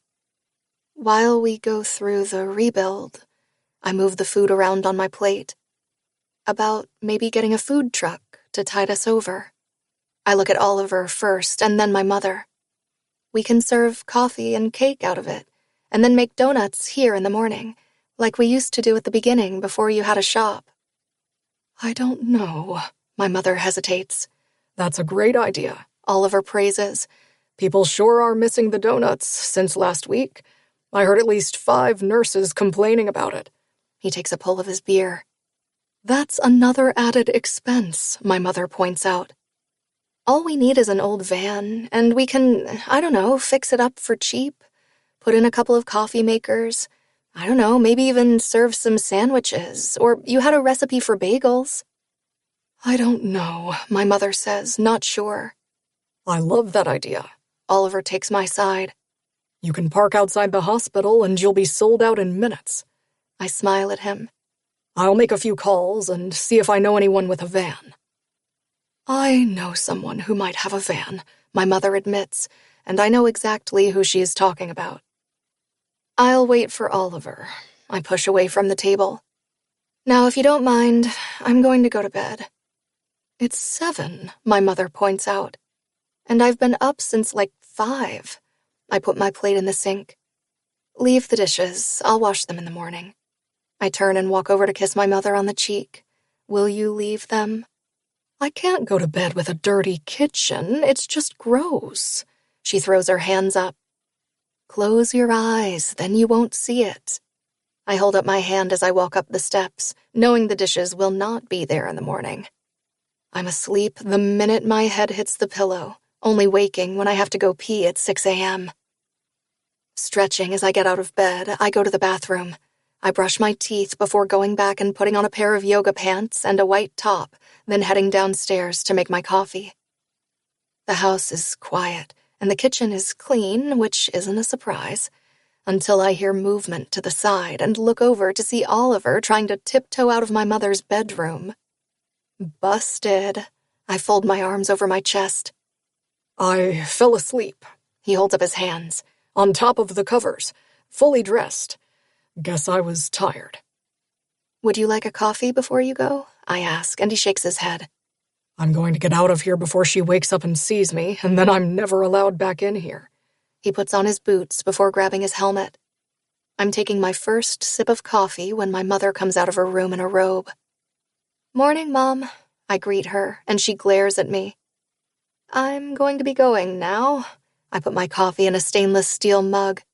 Your boyfriend just left? I thought you were leaving, she snaps, and I shake my head, laughing as I walk out of the house. I'm walking down the quiet street, about to cross it, when I hear cursing and a loud cry of pain coming from the mechanic shop. Looking over, I see Brock's truck parked on the side. Walk away, I tell myself, but my feet move toward the shop. Pushing open the glass door, I hear the bells over the door ring. Hello, I call as I hear rustling coming from the side where the office is. Hello. I stick my head in the office at the same time the bathroom door opens, and I see Brock walk out with a rag wrapped around his finger oozing with blood. I was walking by and I heard you cry out in pain. I didn't cry out in pain, he snaps. I was hissing out. I roll my eyes, walking over to him. What did you do? Slipped out of my hands, he says as he applies pressure to his finger. Landed on my finger, and I think sliced it open. I stand in front of him. I'm fine. Shut the fuck up, I snap, and let me help, you stubborn mule. He glares at me, but he lets me unwrap the rag, and I see the gash. I don't think you need stitches. I mean, not like you'd go anyway, but let's get this cleaned up and bandaged. I don't even know why I'm doing this. Well, I know why I'm doing this, because someone is hurt and I've been raised to help. We walk over to the bathroom, off his office. It's a lot cleaner than I thought it would be. I turn the water on and feel it with my finger before taking his hand and putting it under the stream. The river of light red blood fills the bottom of the sink. I wait a couple of minutes before grabbing the towel in his hand and wrapping it to apply pressure. Where is the first aid kit? At the front, under the desk, he gruffs out, so I walk to the front and find the square white plastic box with the red cross on the front. I go back in and find him near his desk. Opening it up, I grab the antiseptic pads and wipe down the cut before grabbing the big bandage. You might have to wear gloves today, I advise him as I put the bandage on his finger, wrapping it around. Or not, it's up to you. He grunts out a thank you as I lean forward to toss the bandage wrapper, not realizing I'm in his space and my chest is pushed against his arm. I stand as he looks down at me. Sorry, I say, and it's like the moment is frozen in time, like we've done this before, and I'm sure after dating for 7 years, we may have done this before. I don't even know. I point over my shoulder. Go. But my feet stay rooted in the spot as our chests practically touch. His hands come up and he grips the sides of my neck before his mouth slams down on mine. My mouth opens for him as if I was waiting for this moment. His tongue comes out to play with mine. My body wakes up as if it's been asleep for so long that this is what it needs to survive. The minute his hands grip my neck, I think I melt into him. I know I shouldn't want this. I know I shouldn't even be here. But what I also know is this kiss is something I might have been waiting for this whole fucking week. A little bit of comfort I didn't know I was missing. The kiss is almost tender until the bell on top of the door rings again and I jump back from him. His hands fall to his sides, and I shake my head as the air hits my wet lips. I turn to storm out of the room. You lost the privilege to do that ever again. 14. Brock. You lost the privilege to do that ever again, she snaps right before she storms out of my office. The sound of bells ringing as she leaves. My eyes go to the window to watch her walk to the bakery with her head down. I clench my fist at my side, breathing in deeply, forcing myself not to do something stupid like chase her. Wanting nothing but to chase her, but knowing it would be a big mistake. For the past week, I've watched her walk past the shop with her head down, and even when I left late at night, she was still inside the bakery cleaning. The number of times I wanted to go over there and see if she was okay was not normal, especially since I knew I was the last person she wanted to see. Hey, Ryan pokes his head in the office. You okay? I saw blood out there. Yeah, I confirmed, tearing my eyes off the window and turning to look at Ryan.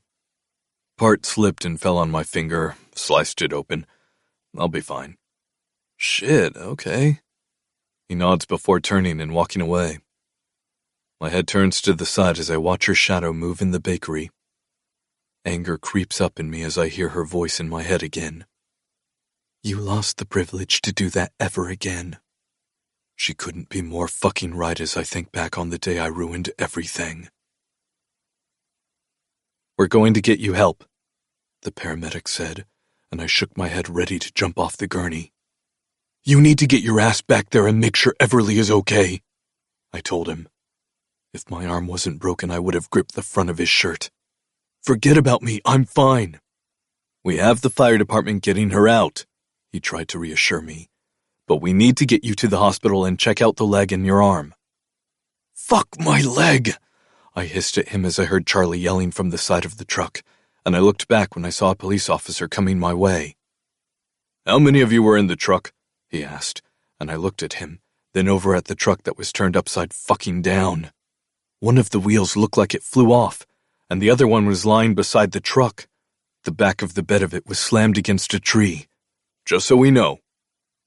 We were 4 in the back and 2 in the front. I answered him as they picked me up and put me in the ambulance. Get my girl! I pleaded with him as the doors were closed and I roared out.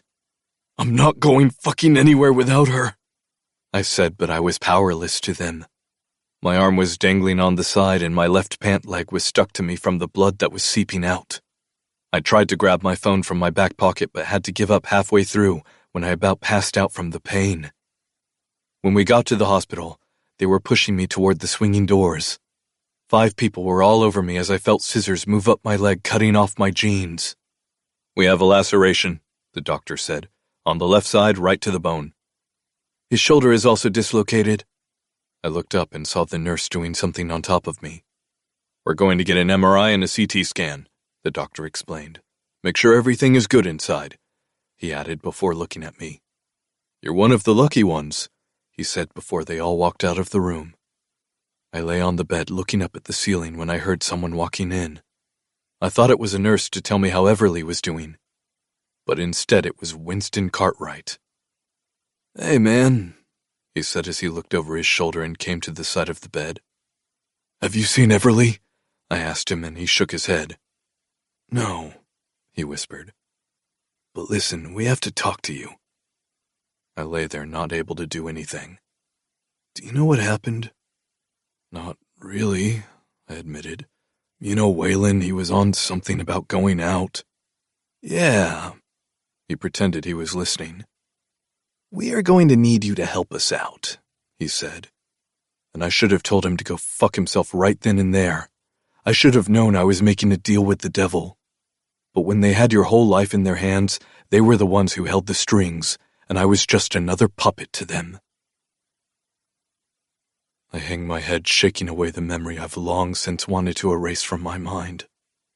Before I get back to work, I try to forget about the kiss that made me feel like I was alive again. The way I held the side of her neck like I used to all the time. The way it was just natural for me to do it, like I was born to do it. But I had to remind myself that it wasn't my place anymore. I bury myself in my work, forcing myself not to look over at the bakery when I leave. When I get to work the next day, I'm opening the door and walking in when I see her walking down the street. Looking at my phone, I see she's a bit earlier than normal. Or maybe I'm here a bit later than normal since I spent the morning making sure everything was ready for Sage tonight. I'm already working when the guys start coming in, mumbling hello before they start to work. I'm about to walk into the office when the bells sound, and I turn around to see her walking into the front area. I turn to watch her, wondering if maybe she was mistaken in coming in here. Can I help you? I ask as she looks around, and I'm shocked she's here.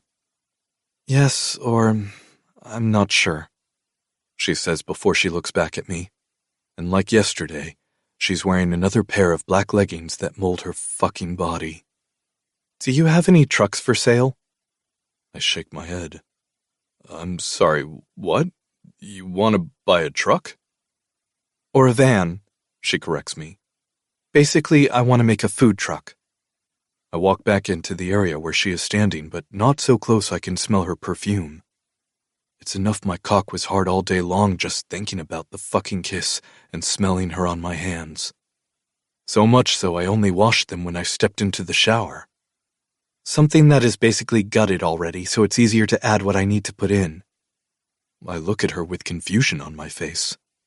The bakery is going to be shut down longer than we thought, so I would like to set up a mobile shop, something I can serve coffee and cake out of. I have a couple of old mail trucks that have been sitting in the back, I mentioned, telling myself I'm not doing this for her. I'm doing this for Miss Maddie. If you want, we can take a walk in the back and you can take a look at them. Oh, yeah. Her eyes light up, and she must forget for one moment that she hates me.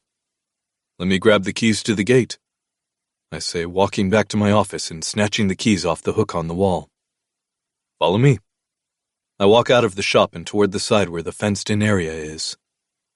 We have cars that have been abandoned over the years. We bought a couple of them at an auction for parts, and they just sat here. I unlock the gate and swing it open as she walks side by side with me to the back of the lot, where I have the white vans all lined up one next to each other. I spot a couple of the guys looking out of the open back garage doors, and they earn a glare from me. I'm hoping I'm telling them with my look to get back to fucking work. Ryan and Tony stand side by side watching with avid interest. These are the trucks I have. I point at the 5 of them. You can go and check them out if you want. Are they unlocked? She asks, and I nod, turning and walking. More of the boys come out and stand with Tony and Ryan. She walks up to the first one and slides open the door and steps in, then does the same with the 4 other ones. The second one is the cleanest, she mentions and slides her hands against each other to clean them off. If you want, Ryan can cut out the side of it and get some hinges on there so you can open her up, I say. I know he has work he's going to have to double up on doing. Worst case, I can come in with Sage and help him. Are you going to be driving it around like an ice cream truck or just leaving it parked? I ask, trying to remember if they can actually run. They might have to be boosted to life, but other than that, I think they run. Haven't really thought about that, she admits. But it might be easier to just park it in the parking lot of the bakery.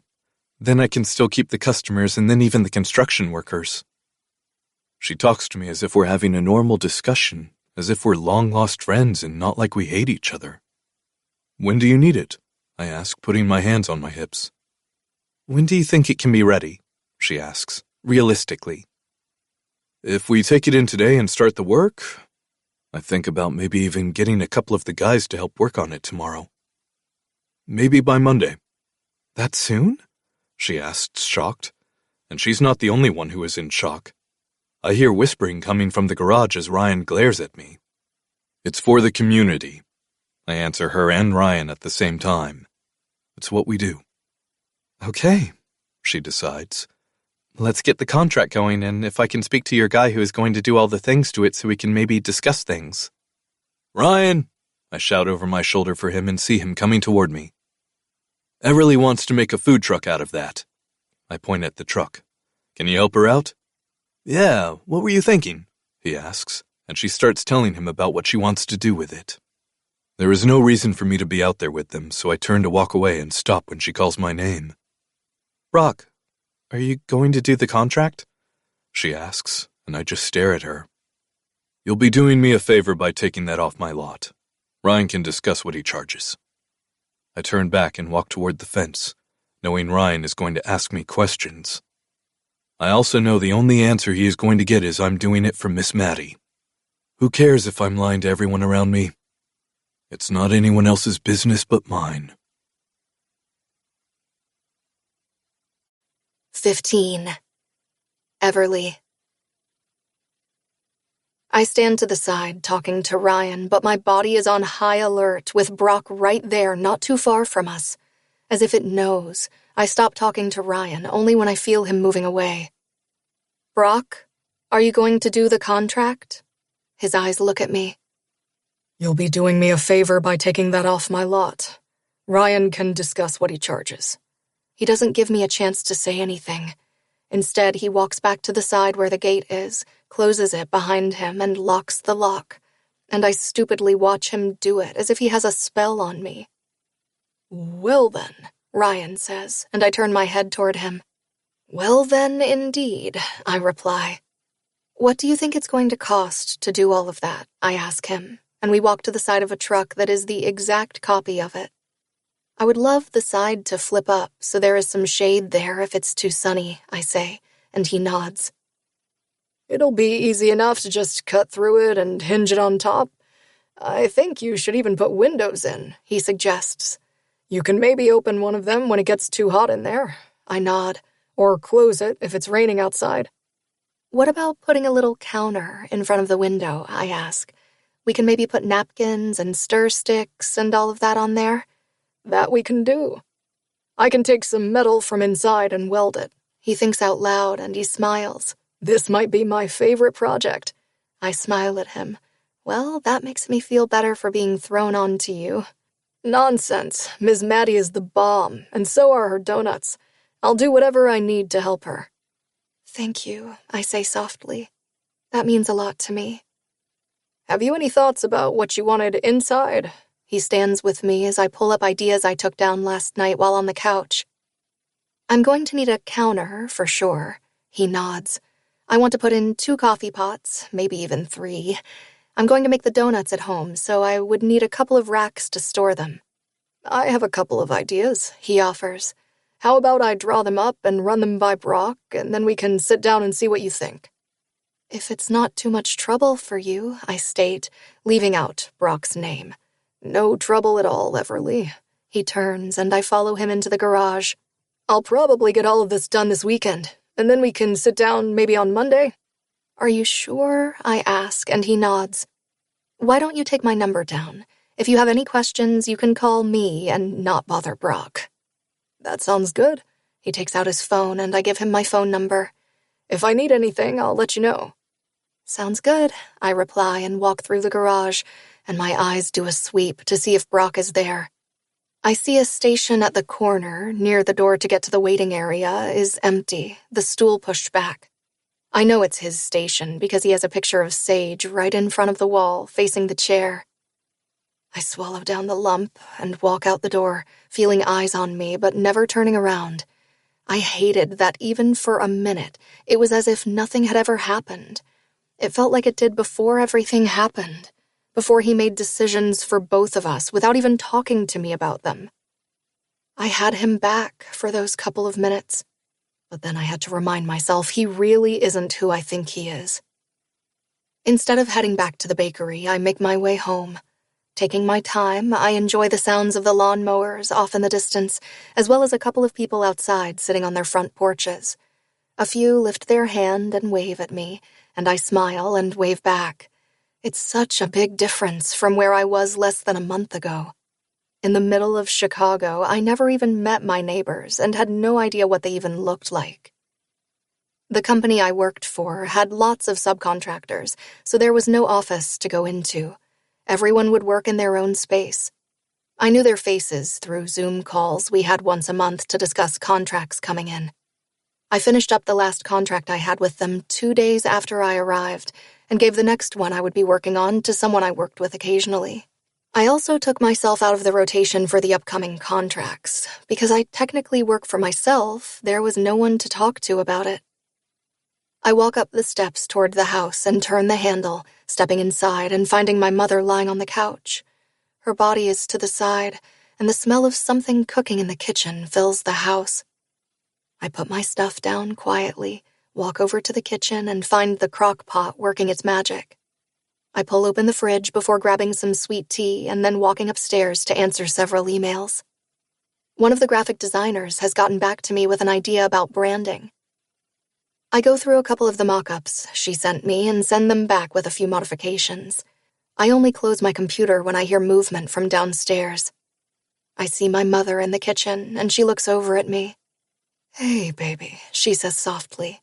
"How was today?" "Good." I tell her about getting a truck, but I don't tell her I went to Brock's place. I'll tell her if she asks, but I'm not bringing him up. It's like he's the big elephant in the room, right next to Oliver, who we aren't talking about. We have dinner together, and after dinner I start making the dough for the donuts I want to try making the next day. I place the bowl in the fridge and go sit outside in the darkness, watching the stars. I get up, and my feet start making their way to the trees that line the back of her yard. My head is down as I hear the sound of the creek, knowing I'm only hurting myself by going there. The memories and dreams that come after I leave there are torture. It's like I'm trying to hurt myself. Making my way over to our little spot, I never think in a million years that he is going to be here. I stop when I see him sitting down looking at the creek.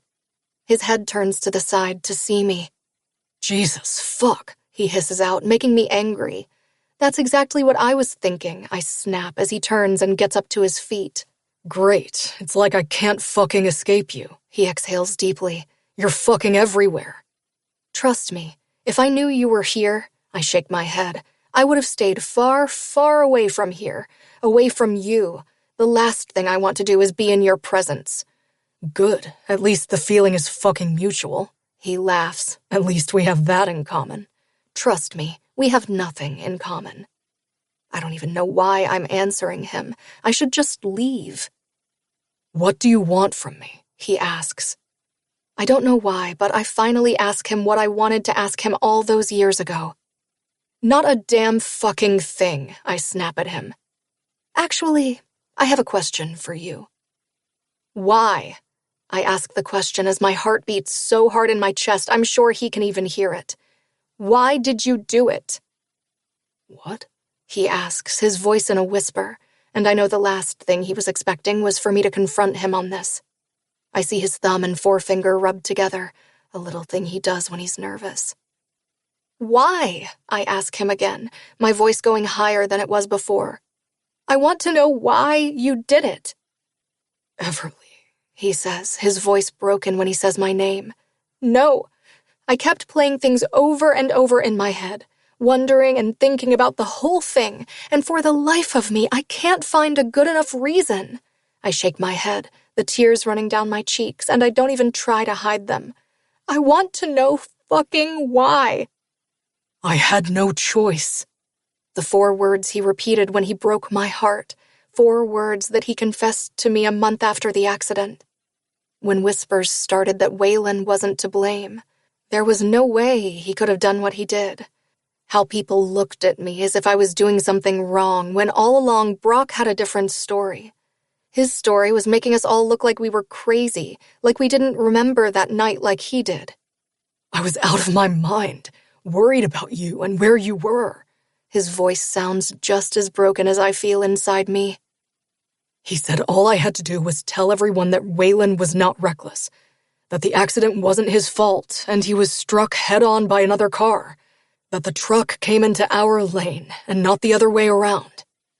Every single time, it's like a kick to my stomach, feeling like I'm struggling to even breathe. "That he was not drinking, which I thought he wasn't. I handed him a beer that night and he said no. I thought he was fine." I shake my head. "They had our future in the palm of their hands. They made me a promise they would help me open my own firm, and that all future plans would be with me. They even dangled taking away the contracts my father had with the construction company in my face. They would take away all their business from him. He would have gone belly up if that happened." He shakes his head. "I couldn't let that happen. Not to him. Not ever." He shakes his head as he lays it all out for me like he should have done all those years ago. "All I had to say was he was driving perfectly fine, and the other car hit us." "But he wasn't," I yell out. "He was reckless, and in the end he killed 4 people. He throws his hands up. "What the fuck would you have done? What the fuck was I supposed to fucking do?" he roars. "I made a fucking deal with the devil, and in the end, I lost. No matter what, the Cartwrights had everyone in their pocket. It wouldn't have changed anything," he says, as if he believes it. Like if after all this time he wasn't wrong, like what he did didn't fucking destroy us. "It changed fucking everything," I sob. "You changed everything.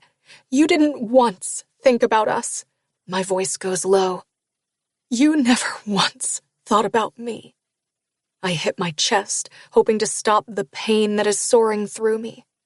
He takes a step back as if I struck him. How can you say that to me? He says the words like he's in pain. You were the only fucking thing I thought about. You were all I ever thought about. His voice trails off, and then, softly and slowly, he turns and walks away from me. 16. Brock. I see her break down in front of me. It changed fucking everything. She sobs, a wrecked sob that cuts me off at my knees. It's even a miracle I'm still standing. You changed everything. You didn't once think about us. Her voice goes down to a whisper. But the night is quiet, and I can hear every word. You never once thought about me. I can't help but take a step back when she says the words. With each word, it feels like a blade slicing me open, leaving me to bleed out. How can you say that to me? You... The words feel like they are ripped out of me. You were the only fucking thing I thought about. You were all I ever thought about. I trail off, not sure I can stand here and take much more.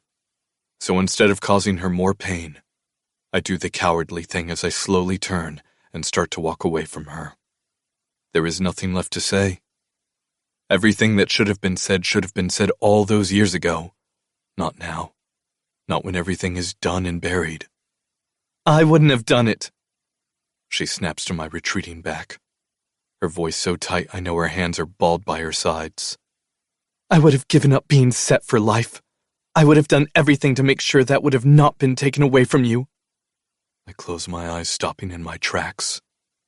I would have done nothing that would have jeopardized us. That would have taken your love away from me. You can't say that. I turn to the side, seeing her exactly the way I thought she would be, but also looking more beautiful than I remember.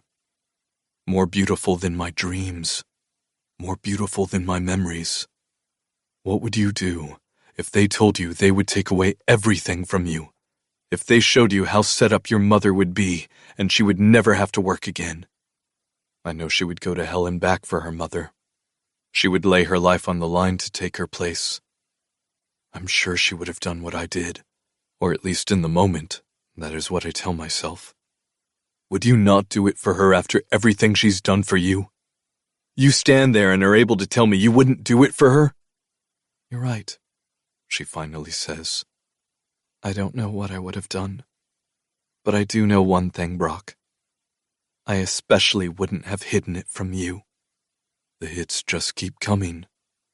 But she's right on that. I would have never hidden it from you. I would have told you the first chance I got. I would not live with you month after month and not say a fucking word. I will forever regret not having the courage to tell you what I did. I confess, my heart soaring with pain. It killed me. If only she knew. If only she fucking knew how much I hated myself. If only she knew the destruction I did to myself. If only she knew I was dead inside and the only piece alive was what Sage had. I guess 2 more people died that night. She states what I've been thinking all along. That night I may not have flatlined, but that was the day I died.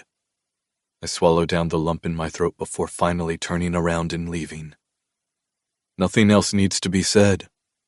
Nothing I can say will make anything I did right. I walk through the darkened woods, feeling as if someone is kicking me in the back with each step. I left home after dinner, not knowing what to do since Sage was supposed to be with me this weekend. But she came running out of school asking me if she could go with her best friend's family to their cottage for the weekend. They would be back Sunday afternoon. Even though I didn't want to lose any time with her, I knew she would have a good time, so I let her, never knowing what the night would hold in store for me. My head spins, and I feel like I'm in a daze when I finally walk up the steps to my house. I open the door and head straight to the cabinet on top of the fridge. The cabinet where I put the bottle of whiskey I rarely touch. but after what just happened, I need to be numb. I unscrew the gold cap and bring the bottle to my lips, taking 3 gulps before putting it down and letting my head hang. Her words come at me so fast and so hard. The vision of her sobbing in front of me makes me lift the bottle again to my lips, hoping not to see it anymore, hoping I can erase it from my mind, hoping I can drink until I'm numb enough that it doesn't hurt. Sitting on the couch, slouched down, I finish the bottle. My vision goes blurry as the memories come back when I close my eyes, remembering one of the last times I was at that creek, before I ruined everything.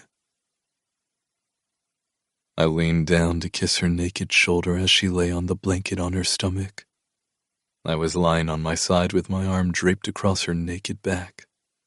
Another blanket covered her from the waist down. She just finished riding me as we listened to the sounds of crickets filling the night, as we listened to the sound of the creek trickling down. "I love you," I said as she tucked her arms under her. She turned her head toward me to smile. "Yeah?" she returned softly as she turned to face me. She wrapped one arm around me as she placed the other arm on my naked chest, cocking her leg up over my jean-covered hip. "How much do you love me?" "Baby." I sighed big and pulled her to me until she was flush with my chest. "Don't ask me stupid-ass questions." She laughed softly. "You know exactly how much I love you." "But it's always good to hear." She kissed the underside of my jaw. "Like I can name some of the reasons I love you." She leaned back to make sure she was looking into my eyes. "I love that you make me laugh. I love you can come into the room and with just one look I feel better. I love that I know with you nothing can hurt me. Nothing will happen to me because I know you'll take care of me. I love how hot you are." I laughed at that. "I love how you fight with me just to be able to have makeup sex." "Baby," I said, laughing. "You are the one who starts the fight so we can make up." "Not always." She tried to push away from me, but I tightened my hold on her. "Most of the time you start it." "Why else do you love me?" I asked her. "I love your heart." She leaned in to kiss the middle of my chest. "The way you love with everything you are. I love how you support me. I love how you know when I've had a bad day, so you make sure to make me smile." "I'm going to do that for the rest of my life," I told her. "Soon I'm going to get down on one knee, and I'm going to ask you to marry me." "Is that so?" she smirked. "Yeah." I kissed her lips softly. "I'm going to marry you." I was so fucking sure of myself. "I'm going to marry you, and we are going to have all the babies you want to give me. We are going to grow old together." "That sounds like fun." She kissed me again. "And just so you know, I can't wait to marry you. I can't wait to take your name. I can't wait to build an even better life together. I can't wait to have your babies grow inside me. I can't wait to grow old with you." She kissed me with her whole heart, and I thought we would forever be happy. If only I had known that what we had was a ticking time bomb, slowly counting down until it exploded. My eyes shut, and I fade into the blackness, into the abyss. The phone ringing the next day makes me sit up on the couch as I look around for the phone. My hands move everything on the table in front of me, knocking down the bottle of whiskey to the floor. Luckily, it just bounces instead of shatters as I find my phone and see it's Winston Cartwright. Fuck that!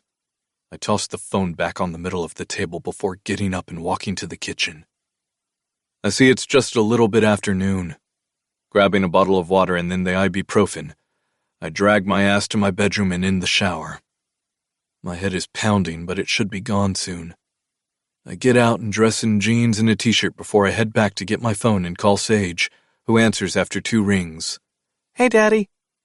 Hey, baby girl, you didn't call me, I scold, and she groans and then laughs. Sorry, I forgot. I let it go. How was last night? I ask, and she tells me how much fun she is having. She promises to call me tonight before bed.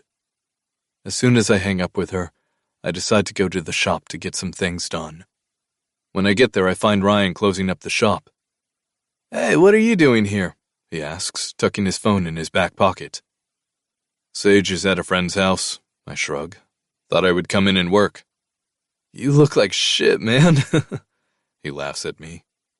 I feel like shit, I admit. Finishing a bottle of whiskey was not my best idea. What about you? Did you get your things done? More than I thought, he replies.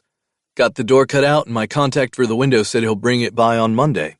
I even stripped the inside of it. I nod when I look over at the truck in the corner. Did you discuss payment? I ask, and he shakes his head. I'll do the work for free. As soon as he says the words, my eyebrows pinch together. For Miss Maddie, you can charge her for the parts and all that. You don't have to do that, I say. I know I don't have to, but I'm going to. Plus, you gave her the truck. Figured I could do this, he reasons. It's the least I could do. Whatever you want to do. I don't want to continue this conversation because I don't want him to ask me questions as to why I gave away a perfectly good truck when I could have sold it. The bells ring from the waiting area. I'll handle it. You get out of here. I motion with my head and he walks to the side door. I don't have to go to the waiting room because the person comes into the garage. You're a hard man to get a hold of, Winston states, coming to stand in front of me. Thought maybe you would take that as a hint that I don't want to talk to you. I stand taller, showing him I'm not a fucking kid anymore. We need your help. He finally ends the stare down. It's the least you could do. I thought I made it clear to you and your father I know nothing about the drawings. Just like I told you a month ago, just like I told you 2 months ago. I didn't work on them, so I can't help you.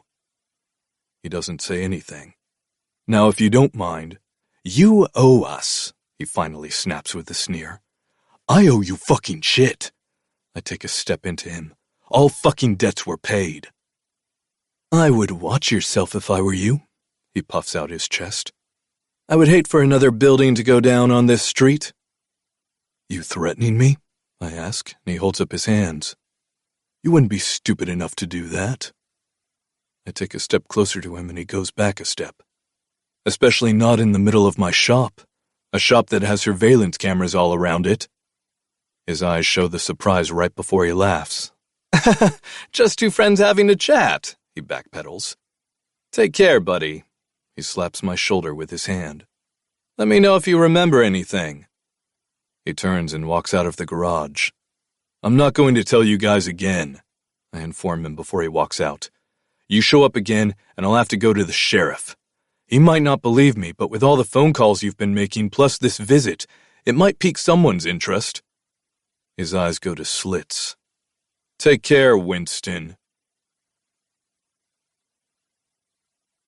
17. Everleigh. I'm taking the donuts out of the oil when my phone rings from the kitchen table. Wiping my hands on the dish rag, I walk over and look down, seeing it's Ryan calling me. Hello? I put the phone on speaker before going back over to the donuts. Hey, Everleigh, he says. Truck is ready. I gasp. It's been a week and it's already ready? It was a group effort, he chuckles. Everyone was jealous I was working on something for Miss Maddie, so they wanted to help out. I stop and blink. What? I ask again, not sure I heard what I heard. Yeah, I gutted the inside, and then I did the paint outside. Tony did the inside with the cabinets and everything. Eddie made sure there was ventilation going on from the top. It was really a group effort. That is... I shake my head, almost in disbelief. I don't know what to say. The keys are ready for you to pick her up, he adds. Or if you don't know how to drive it, I can move it to wherever you want. I'll swing by later and pay Brock, I say, not looking forward to seeing him, especially after what went down by the creek. Or better yet, what didn't go down by the creek. I asked him the loaded question, and even though he gave me the answer, it didn't make me feel any different than I did all those years ago. Instead, I was more angry. Not sure what he's going to charge you, if anything. You can take that up with him, Ryan laughs. Thank you so much. I don't know how to thank you. You can buy me a coffee. His voice is smooth, and I wait to see if I get anything from talking to him.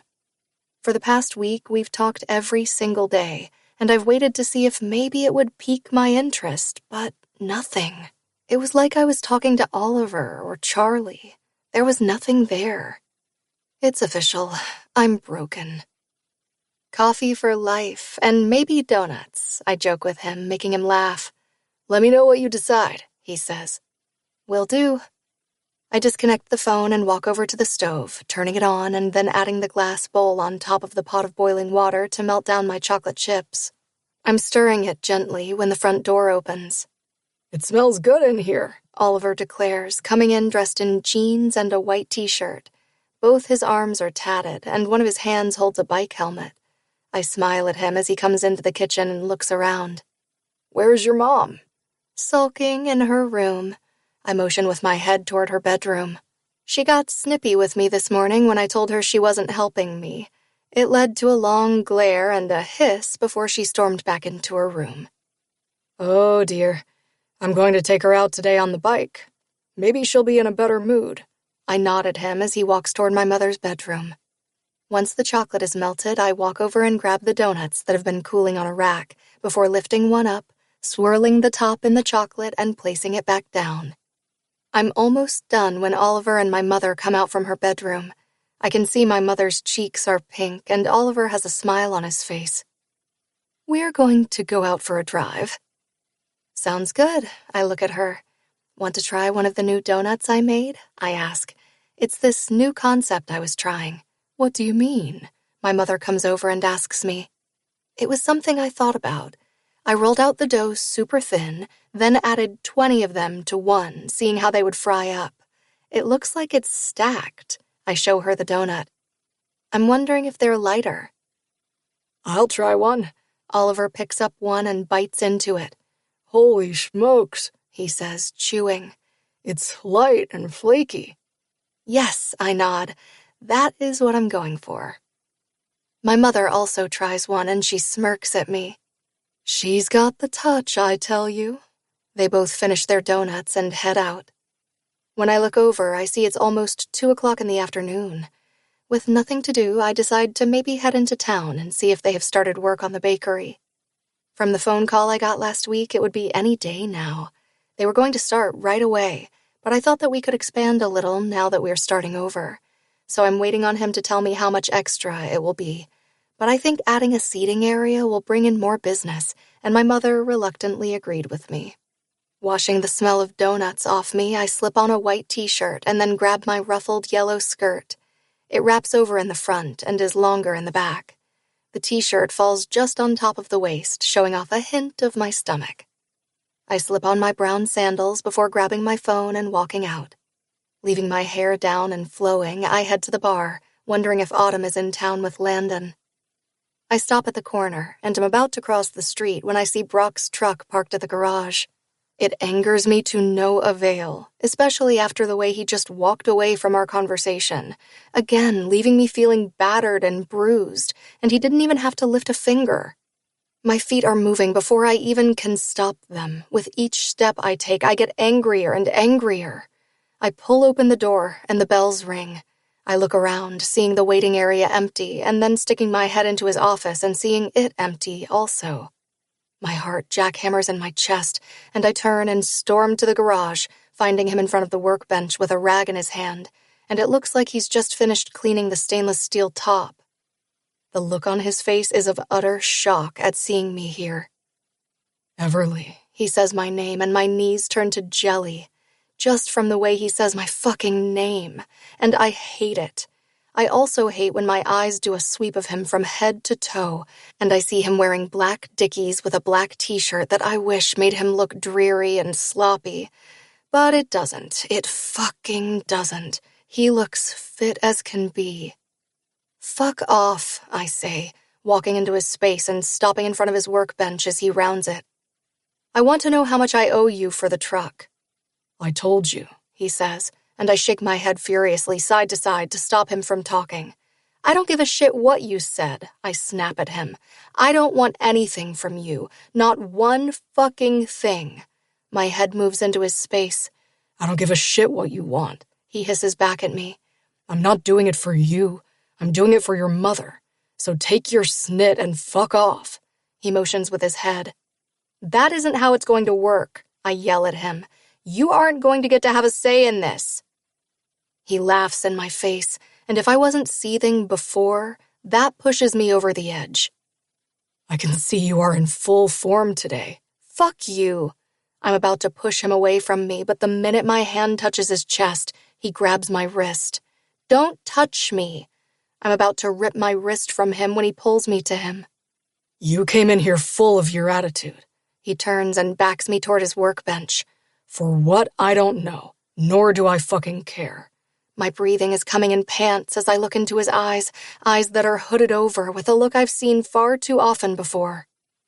Don't bring your shit to my door. I want nothing to do with your door, I retort, almost whispering. I want nothing to do with you. Not now. The lump starts in my throat and I regret coming in here. Not fucking ever. Good, he replies. His head advances and his mouth is open on mine. His tongue slides into my mouth as the kiss is primal.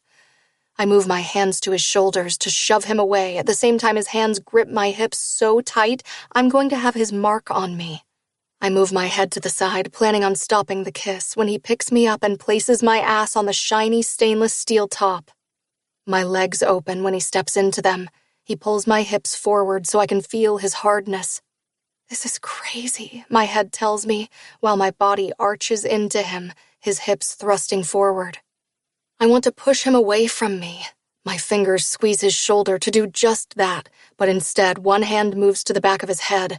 Sliding it into his hair, I fist it in my hand, ready to pull his head away from me. But the more he kisses me, the more I forget even my own name.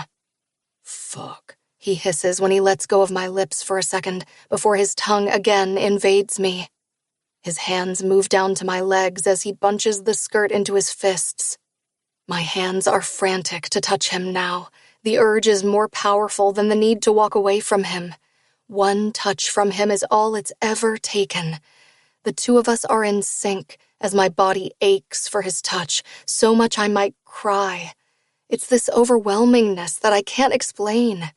My hands go to the hem of his t-shirt as I pull it off, and he lets go of my mouth long enough to rip it over his head. My hand touches his chest, trailing down, feeling his heartbeat mimicking mine. His hands move to my own shirt as he rips it off and tosses it to the side. His mouth goes to my neck as I close my eyes and feel his heat invading me.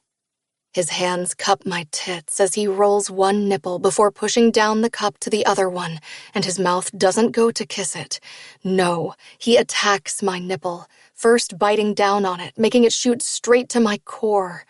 I moan before he sucks it into his mouth. My hands go to the button of his jeans. At the same time, his hands move from my outer leg to my inner thigh, moving up until his fingertips touch the lace of my panties. The touch sends shockwaves through me. Shit, he swears, and he makes sure my eyes are looking into his when he slides the fabric to the side and slips 2 fingers into me. Wet. My eyes instead go to my hands at his button, getting it open and then sliding down the zipper. I'm about to push his pants down and free his cock when he slides out of my reach and down. His hands pull me so my ass is on the edge, so I have to put my own hands by my sides. The coolness of the stainless steel top should make me stop whatever it is that is about to happen, but I'm mesmerized by his tongue sliding out of his mouth and licking me. I have to close my eyes. It feels like I'm about to fly off the table. His mouth devours my pussy, sucking in my clit at the same time that 2 fingers slide into me. I lift my hips off the counter, wanting to fuck his fingers. Oh my God, I can't help but cry out when he bites down on my clit and doesn't let it go. Instead, he rubs his teeth together and savagely finger fucks me. Yes. Please, I hiss, moving one of my hands to his hair and pulling it in my fist, hoping he feels the pain also. His fingers slide in and out of me as he manipulates my clit. I need more, and he knows it. If anyone knows my body, it's Brock. He has played with it like he's the conductor and I'm the instrument. No, He pulls his fingers from me. you come on my cock. He licks his fingers, and I'm about to cry, but he moves one of my legs so my foot is on the top, leaving me open for him. He pushes his pants over his hips, his cock springing free, making my mouth water. My hand comes out to rub the pre-cum into the tip of him before palming his shaft. Put me inside you, He orders, and I do exactly what he tells me to do. I rub his cock head through my slit 3 times, dragging it out, hearing him growl, before placing him exactly where he needs to be. He doesn't hesitate for a moment, and in one swift move, he's inside me. My mouth opens in a gasp before his mouth finds mine. His tongue sweeps into my mouth once before letting it go, and then he looks down at us, joined. His cock is buried to the root, filling me as if he was made for me. He puts his forehead on mine, and I look up to see his eyes looking at me. I quickly close my eyes, not wanting to watch him watch me. The feeling is too intimate. The eyes are the key to the soul, he used to tell me. Even if I can't say no to this, he doesn't get to look into my soul. He can have my body, but that is all I will give him. Fuck, he hisses. Open your fucking eyes. No, I deny, and I feel him bending down to suck my nipple into his mouth as he slams into me over and over. I can feel his anger toward me, his hatred radiating from his body. I love watching him fuck me, and he fucking knows it, so the last thing I want is to give him what he wants. If I open them and see him like this, I might just forget that I hate him. I squeeze his cock with my pussy, wanting him to know I hate him as much as he hates me. What's the matter? Don't want to watch me fuck you? I put my other foot on the counter, hoping he can get deeper in me. Baby, He says my nickname, and it's all I need for me to come all over his cock. One fucking word that makes me forget everything but the goodness he could always give me. 18. Brock. What's the matter? Don't want to watch me fuck you? I hiss at her as I pull my cock out of her to the tip and then slide it back home.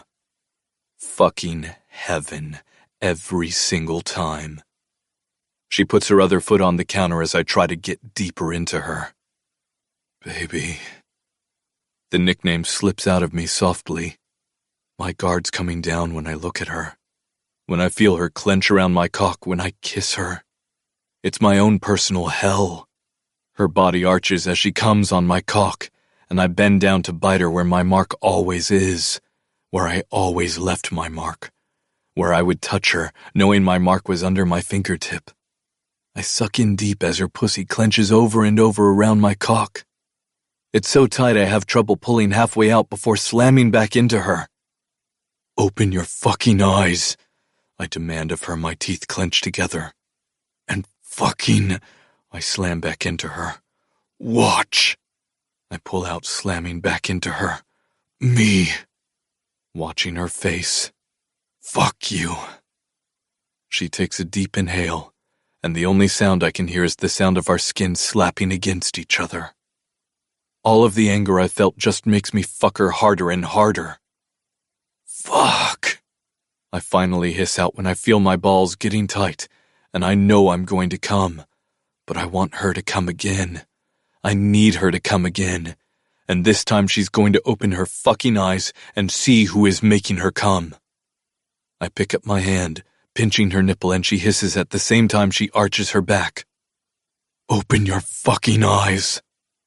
I lean down to bite the same nipple, and she hisses this time before her hand slides into the back of my hair and she pulls it. I suck her nipple into my mouth until she stops pulling my hair. The whole time, I feel her pussy getting tighter and tighter.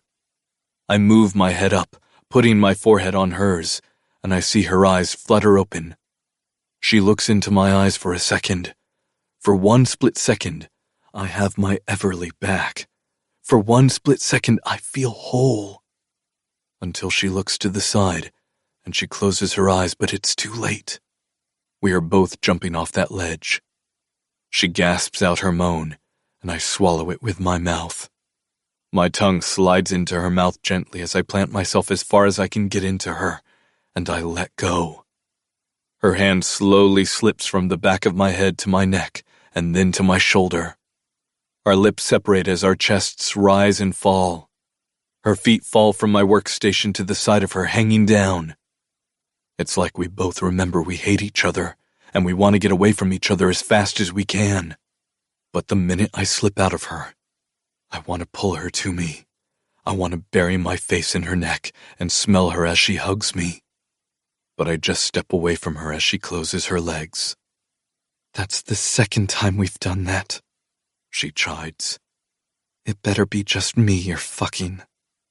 I bend to grab my t-shirt.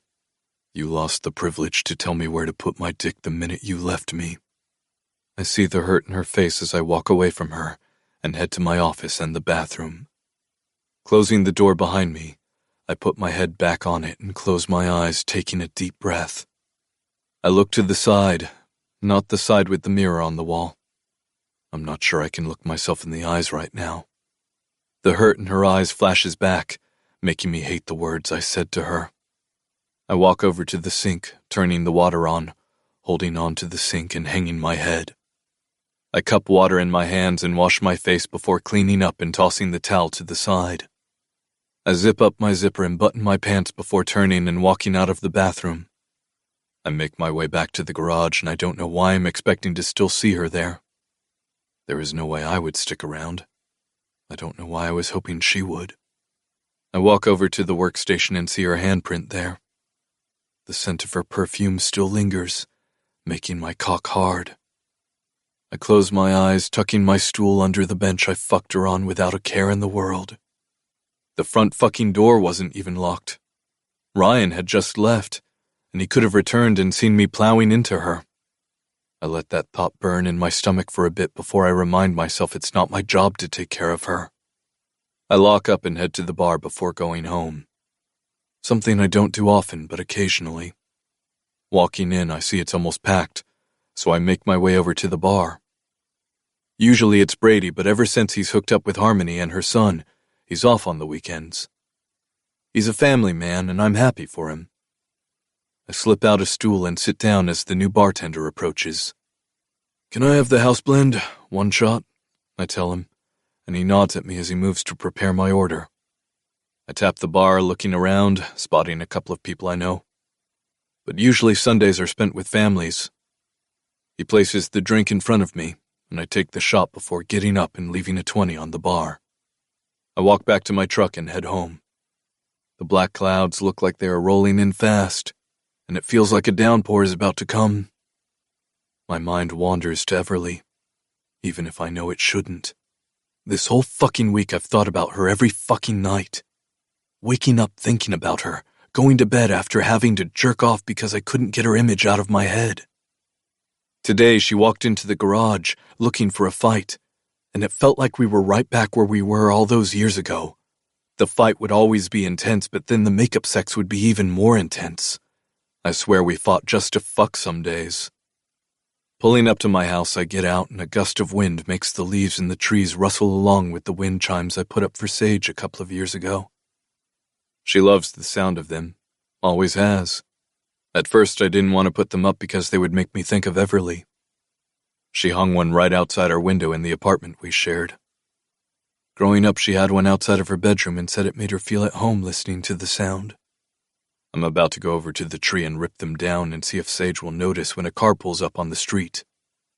I look over and see a Mercedes stop right in front of my house. The car door opens and I turn around to see my old boss get out of the car.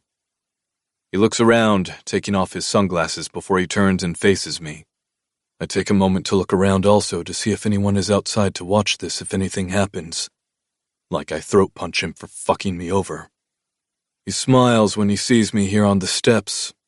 "Brock?" he says, walking up the path to the front door. "I was hoping you would be home. You got car trouble? I ask, and he looks at me confused. His eyebrows pinch together. No? Then why the fuck are you here? I ask, folding my arms over my chest. I was in the neighborhood and thought I would stop by and see an old friend, he says, and I take a step down to make sure he can see my eyes. A friend? Is that what you call yourself? I ask. You stole my fucking designs and called them your own. The only problem with that was you didn't copy them right, and now the whole fucking place looks like it's sinking. I shake my head. What the fuck do you want from me? I'm sorry about that, he says and runs his hand through his thinning black hair. I didn't want to do it. They made me do it. I nod. Yeah, they made you steal my designs? I ask, not surprised in the least, but I was hoping he would have stolen them to get ahead. You see, he was my boss when I was working for the Cartwrights, and when they handed him the development to create, they also put me on there.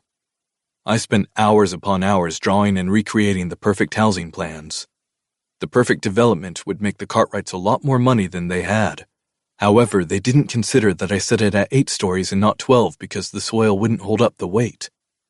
This idiot just added floors to make it look different as if I wouldn't know it was my design. Well, good for you then, I laugh, and good luck with fixing it. You need to help me, all right? He pleads, his voice in a panic. They are threatening to— Get, I say with my teeth clenched, the fuck off my property. I grab him by the collar of his shirt. And don't fucking come back. You can also deliver that message to the Cartwrights. I want nothing to do with them. I push off him before I jog up my steps and get into my house. Shaking my head, I slam the door and head over to the fridge, grabbing a beer out of it as the thunder rolls in. I look out the window to see the Mercedes gone from in front of my house. The sky lights up at the same time the booming rolls in, sounding like 2 boulders hitting each other. My phone rings and I look down and see it's Sage. Hey, baby girl. I greet her and hear rustling from her side. Daddy, she says in a whisper. I'm scared. Oh, baby girl, where are you? I ask and look outside to see the rain has started. In my bed and Mommy is in the shower. It's okay, I soothe, walking over to the couch. You'll be fine. Are your shades closed? I ask. Yeah, she confirms, and I can tell she's crying. It's okay. Why don't we talk until Mommy gets out of the shower? I suggest. What did you do today? From the minute she was born, she hated the thunder and lightning. One night it was so bad she was trembling, but it got a bit better as she got older. But the minute the thunder starts, she hides. Nothing. We did cookies and then we had pizza, she reports, and for 25 minutes, we talk about the little things. Her voice gets higher and higher, and I wish I was with her so I could hug her. Okay, Mommy is here, she relays, and I smile. Love you, baby girl, I say. Love you too, Daddy, she replies before she hangs up. I place the phone on the table in front of me, the silence of the house almost deafening. I sit here in the family room and stare out the window at the storm that is brewing, wondering how much longer I can go on like this. How much longer before one of us finally snaps? How much longer can I pretend to hate her, when I know deep inside I have never stopped loving her? 19. Everleigh. We're going to be late, my mother yells up the stairs for me as I'm exiting my room. We are not going to be late, I huff as I walk down the steps and find her wearing almost the same outfit I'm wearing. Black jeans and a white t-shirt, our hair also piled on top of our heads in a messy bun. Look, we're twinsies, I joke, and she smiles at me. Okay, can we go now? She claps her hands together. I don't want to keep them waiting. Mom, they are contractors, I say. Their number 1 job is to always be late. Again, the joke ends with me getting a smile before a glare. We're about to head out the door when I hear the sound of a motorcycle coming, and there is only one person I know who comes on this street with a motorcycle, and that's Dr. Oliver. Oh, look, Mom, I say, pointing at the street to see him getting off his bike and taking off his helmet. He runs his hands through his salt and pepper hair. Your boyfriend is here. That earns me a smack on my arm. Ouch! I rub the spot where she hit me. He's not my boyfriend. Then what is he? I ask finally. He's a friend. With benefits. Her glare should make me stop talking, but for once, I don't. Mom, why are you hiding this? He obviously cares about you, and you care about him. Why do you say that? She folds her arms over her chest. Well, for one, you haven't killed him yet, and he's been here every single night since you got out of the hospital. He's an old friend, she reiterates, her eyes going to the door when it opens. No more talk, she says, before she sets her eyes on Oliver. What are you doing here? He shuts the door and puts his helmet down where he always does. Good morning, he greets, as if my mother didn't just ask him a question. How are you feeling today? Irritated, she answers him. You have to go. We are just leaving. I know, he says, walking over to the table by the door and picking up the keys to my mother's car. I'm coming with you. For what? I watched the exchange going back and forth, really wishing I was taping this showdown. Well, for one, I want to make sure you follow my instruction on not overexerting yourself. And for two, I want to make sure everything is what the two of you want. I don't even know what that means, my mother retorts. But I don't have time to argue with you, so let's go. She grabs her purse before walking out of the house. That went well. Oliver looks at me. She didn't stab you in the foot with a fork, I joke. It's the best you're going to get. Why a fork? He asks, and the memory of Brock assaults me. So it's more painful, obviously. 4 entry wounds. You are your mother's daughter. He shakes his head, walking out of the house. I follow them out and into the car. Putting my phone in my back pocket, I get into the back seat as Oliver gets in the front seat, and we take off for the bakery. My eyes look out the window as my mind goes back to yesterday when I showed up at the garage. After he said what he did and left me there sitting on his fucking workstation, I jumped off and ran out, not looking back. I also decided that I was done. He probably did this to get another rise out of me, except I'm all out of fight. I have nothing left to give him. There was nothing that needed to be said. There was nothing that needed to be done. We are both adults, and we can coexist in the same town. We pull up to the bakery, and I gasp when I see the coffee truck parked in the middle of the lot at an angle so everyone can see it from the street. Oh my God, I say of the truck that is painted all white with the writing that says, the best coffee and sweets in town. Mama! I reach out to touch her shoulder as she looks out her own window, and I see tears running down her face. It's so pretty, she states, getting out of the car when Oliver puts it in park and shuts it down. We walk, holding hands, up to the truck, and I see Ryan running over from the garage. Hey, he pants. Brock just drove the truck over and forgot to leave the keys. He holds up the keys for me. I fight the pull to look over at the garage and look for him. Ignore the way my heart speeds up just thinking about him. How my body aches for his touch and my heart yearns for him, even though my head tells me I hate him. Thank you so much, my mother says. I can't wait to see inside. I'll see you around, Ryan replies, nodding to us before running back to the shop. He's nice, isn't he? My mother pushes my shoulder with hers. He's good-looking, has a good job, and he's a sweet man. I look over at her. Then you should date him, I retort, knowing what she was getting at. She glares at me as Oliver chuckles but grabs her hand as we walk into the shop. It's the first time my mother has been back since the night of the fire.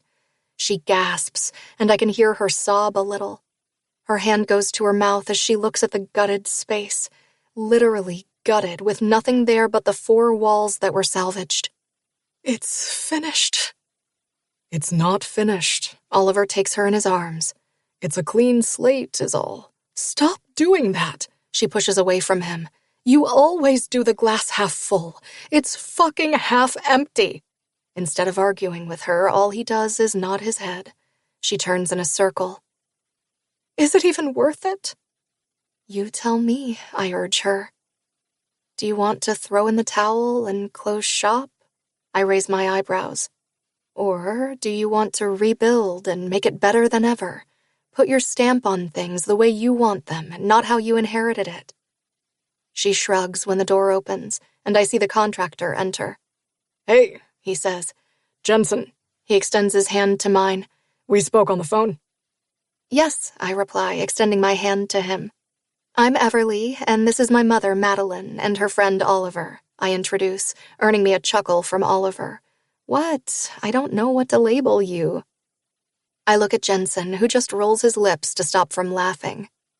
Shall we get started? I ask, and he nods, walking over to the middle of the room and squatting down before unrolling the plans. My mother squats down next to him and looks at the plans. This looks like scribble writing to me, she admits. I'm going to need you to just explain this.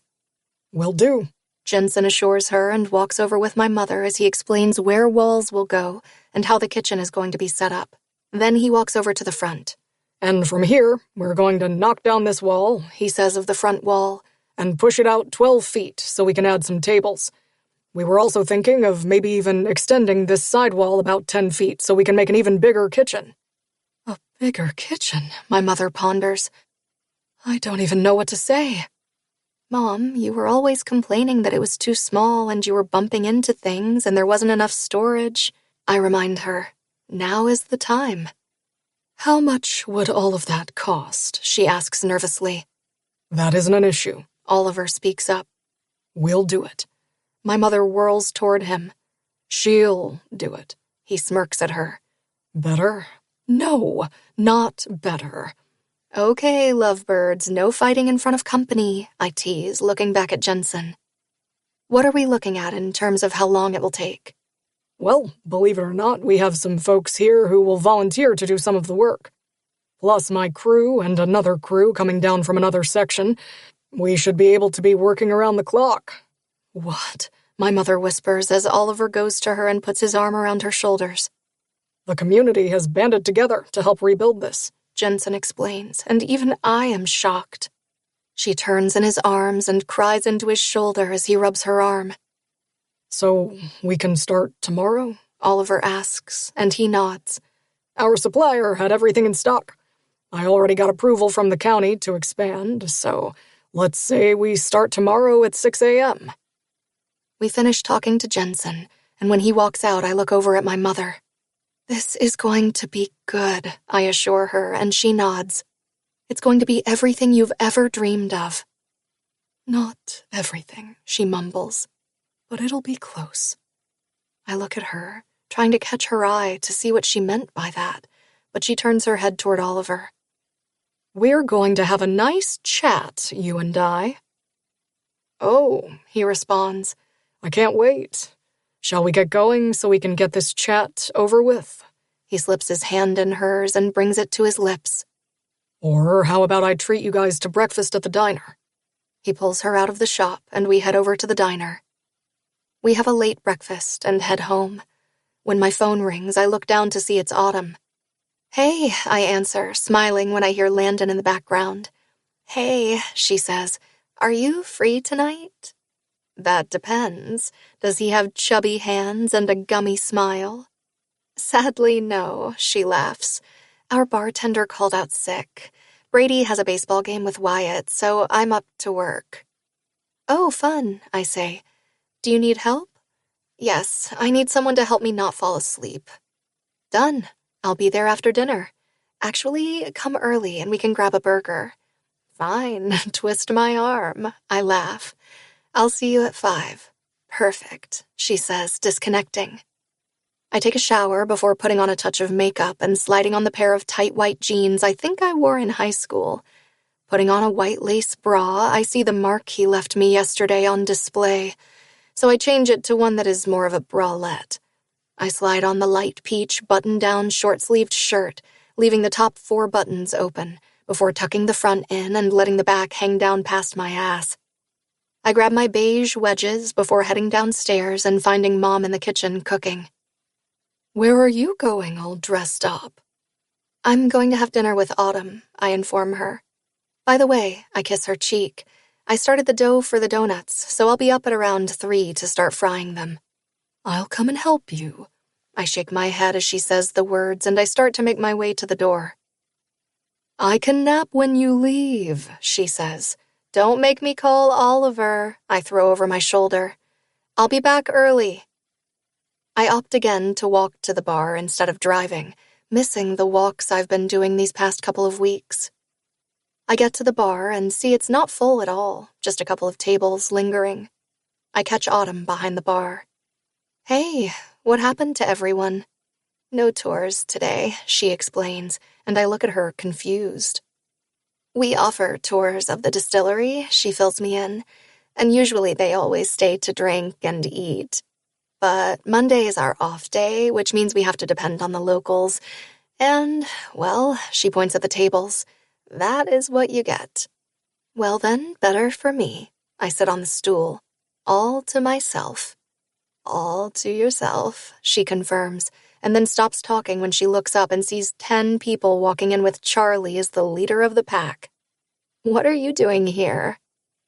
You didn't think I'd let you work at the bar by yourself, he puffs out, stopping in front of me and kissing my cheek. Everleigh, these are my boys.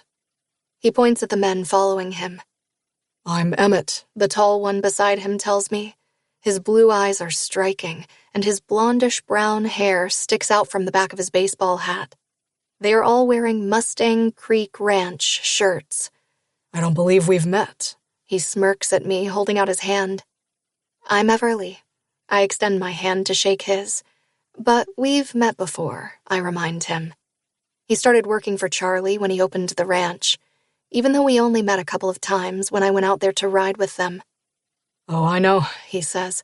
I was just wondering if you remembered me. He winks at me. How are you doing, darling? He pulls out the stool beside me as Charlie groans, and I laugh.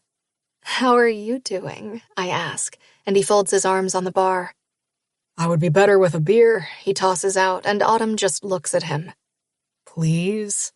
She walks over and grabs 2 beers, handing one to me and then another one to Emmett. So, what have you been up to? Not much, I reply, taking a pull. What about you? Same old, darling. He brings his bottle to his lips. Same old thing. Charlie comes over and leans by my side on the bar as the rest of his crew grabs tables, giving the server something else to do. So, when are you going to come and let me take you for a ride? Emmett asks after we finish eating. He's standing beside me, leaning on the bar, while Charlie sits on my other side. The music is a bit louder than it is normally, and a couple of the guys have gotten up to show a couple of the other guys how to line dance. I'm about to answer him when a shadow fills the doorway. I would know that shadow anywhere, even in the dark. He walks in and looks at the guys dancing on one side before shaking his head, laughing, and then coming up to the bar. His eyes look around and stop when he sees me, but he quickly looks away to where Charlie is sitting, which is right beside me. He walks toward where Charlie is and nods at Autumn. I'm sorry, what? I turn back to Emmett, giving him my attention and not showing that Brock has any effect on me. We can be in the same room without anything happening. When are you going to let me take you on a ride? He grins at me, and then his grin turns into a smile. He said it so loud you would think the whole bar would stop to wait for an answer.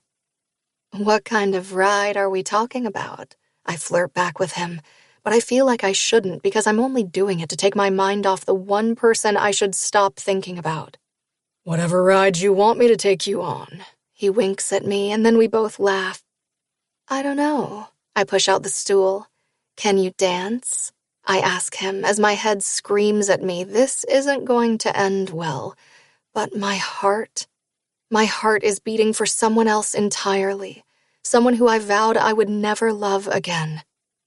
Let's see you move those 2 left feet. I hold out my hand to him, not knowing what he's going to do. I feel all eyes on us, but the ones I want on me are looking straight ahead. 20. Brock. I stand at the bar, facing ahead, trying not to let anything show on my face when I hear her voice. What kind of ride are we talking about? The minute she says the words, the tightness happens again. I don't know what I was thinking by coming here today. I should have just walked away when I heard the loud music. But my feet had a mind of their own, and my heart felt as if it was beating for the first time today. Whatever ride you want me to take you on, Emmett replies to her. I've never had a problem with him, but I suddenly want to throat punch him. I don't know. I don't turn my head as she pushes her stool away. I can see from my side view. Can you dance? Let's see you move those 2 left feet. Autumn, I say, holding up my hand.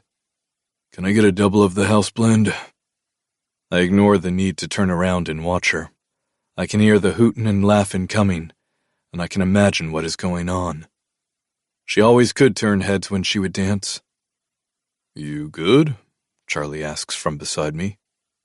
Yep, I reply, keeping my eyes looking straight ahead. Autumn places a coaster in front of me and puts down the glass. Thanks. I take the glass up and hold it tighter than I should. It's a miracle that it doesn't shatter in my hand.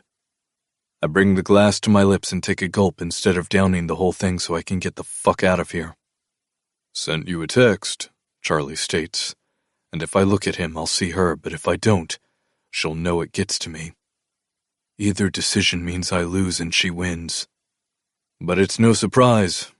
She's always won when it came to me. Yeah, I got it, I confirm, turning and staring at him but wanting to go over to Emmett and rip his fucking arms off him. You never got back to me. Didn't know there was a need to reply. I look forward, feeling the ache fill my chest, finishing the drink and then placing the empty glass on the bar. Thanks, Autumn. I reach in my back pocket and toss 2 20s on the bar. See you guys around. Charlie nods at me. He looks like he has other things to say, but I need to get out of here. Even my breathing is becoming labored. I turn and walk straight past the dancing, seeing the sight of Peach turning around and hearing her laugh as I make my way out into the darkness. I think the tightness will get better, but instead, it's so tight I have to stop beside my truck and put one hand on the side of it, or else I think I'm going to fall on my ass. I close my eyes and instead of getting into my truck, I make my way to the forest and toward the creek. I don't even know why I keep coming back here at this point. It's like I'm a glutton for this punishment. It's like I want to feel this pain, but in the end, I know it's the only place I can go to where I can feel close to her without admitting it to anyone, least of all to myself. I get to the creek, to our spot, and sit down, putting my knees up and leaning my forearms on them as I look out at the water trickling by. Closing my eyes, I think of all the fucking times we came here. All the moments we've shared here. Fuck, so many that it's all coming back to me. From the first time I kissed her to the last time I made love to her here. I hear the sound of the branches snap and close my eyes, wiping away the tears that have escaped from the corners of my eyes. I hear her before I see her. Getting up to my feet, I watch her walk down here with her head down. She looks up when she must feel me looking at her. Brock. She says my name in a whisper. Why do you always keep coming back here? I ask the loaded question, hoping her answer is like mine. She folds her arms over her chest. Why do you? I think about fighting with her, but I'm just tired of this. I'm so fucking tired. I was thinking about that same question when I got here, I admit, putting my hands in my back pockets. It's probably because it holds so many memories for me. Her mouth opens as she silently sighs. Now, why do you keep coming here? I don't know. She shrugs. I just do. It's peaceful. It is, I agree with her. It's why we picked it in the first place. She walks to me. All of our moments were here. She looks up at me. So again, why do you keep coming here? I ask, almost begging her to answer me with what I want to hear. She just stares at me, not giving me anything. I'm tired, Everleigh. I confess, my voice broken, and even I hear it. I'm so fucking tired of this. What are you saying right now? She asks, her chest rising and falling as if she's running a marathon and not standing in front of me still. I'm saying I'm fucking tired of pretending I hate you. I'm tired of fighting with you. I'm just fucking tired of this. I close my eyes and look to the side. Don't get me wrong. You leaving me broke me. And I hated you. I hated you so much for giving up on me so easily. Hated you for not being by my side during the biggest hurdle of my life. Hated you for not knowing I would have never done anything to hurt you. The tears finally escape the corners of my eyes, and I hope in the darkness she doesn't see them. I've never, ever loved anyone the way I love you. Not ever, not before, not now. And I now know I never will.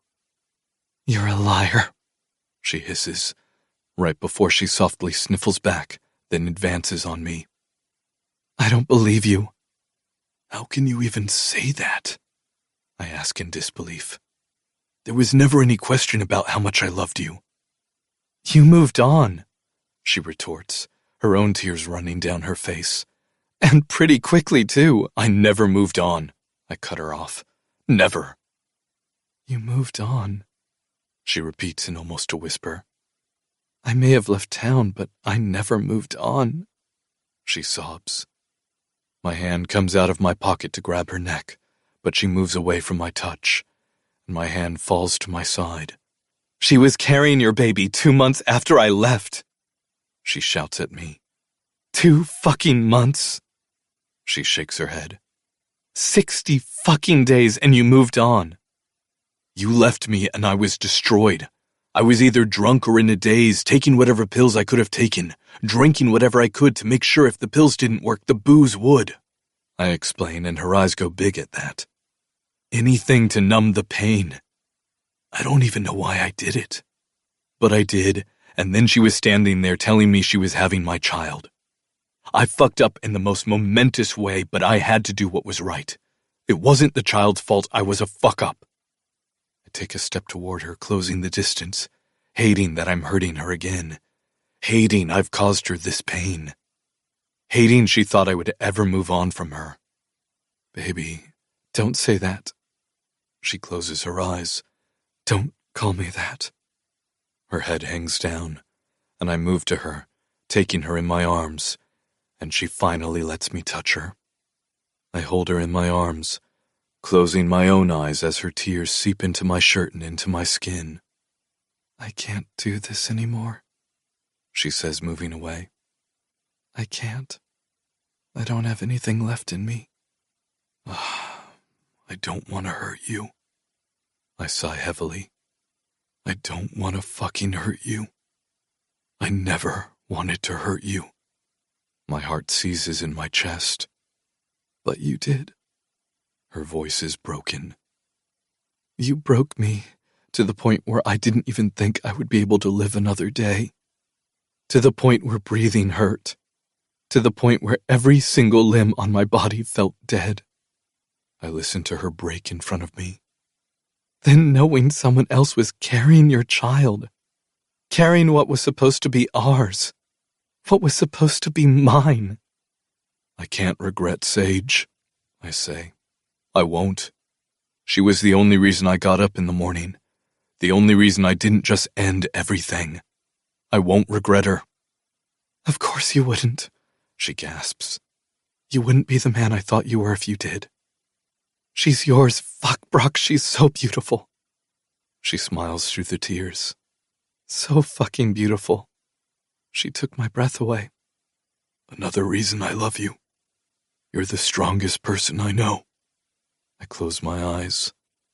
I know if I would have come face to face with the child you had with someone else, I would not have survived it.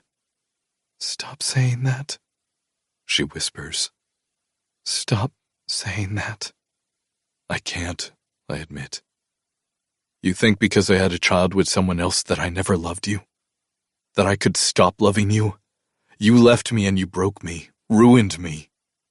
You married her, she states softly.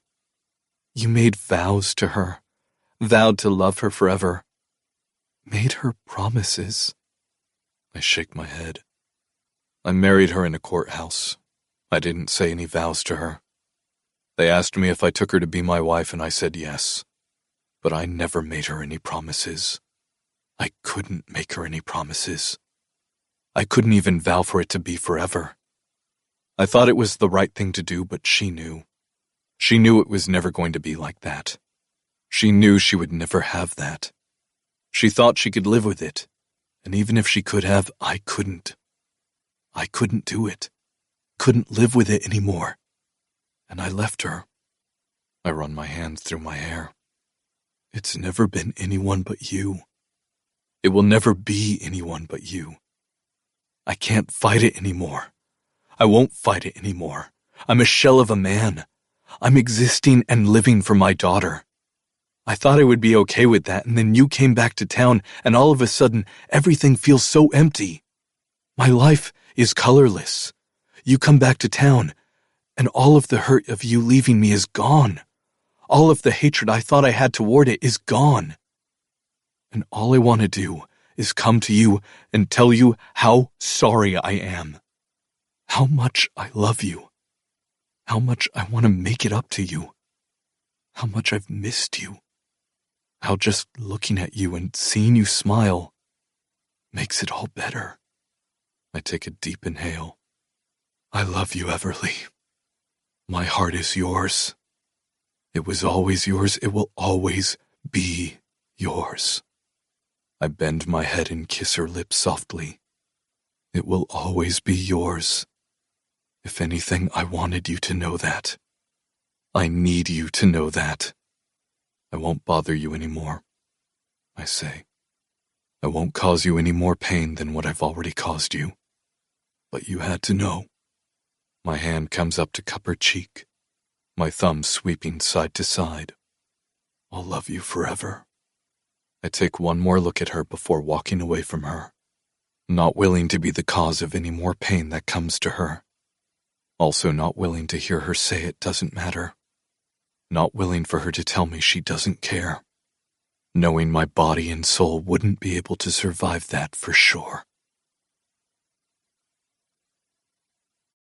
21. Everleigh. I love you, Everleigh. My heart is yours. It was always yours. It will always be yours. He bends his head and kisses my lips softly, the tears just rolling down my cheeks. I thought my tears had dried up. I was wrong. All I want is for him to wrap his arms around me. It will always be yours. If anything, I wanted you to know that. I need you to know that. I won't bother you anymore, he says, and the way he says it sounds like closure. It sounds like it's over. It's been over since I walked out on him, but a part of me never shut that door. I won't cause you any more pain than what I've already caused you. But you had to know. His palm that has held my face countless times before comes up to cup my cheek. I push my face into his hand while his thumb sweeps side to side, brushing away the tears. I'll love you forever.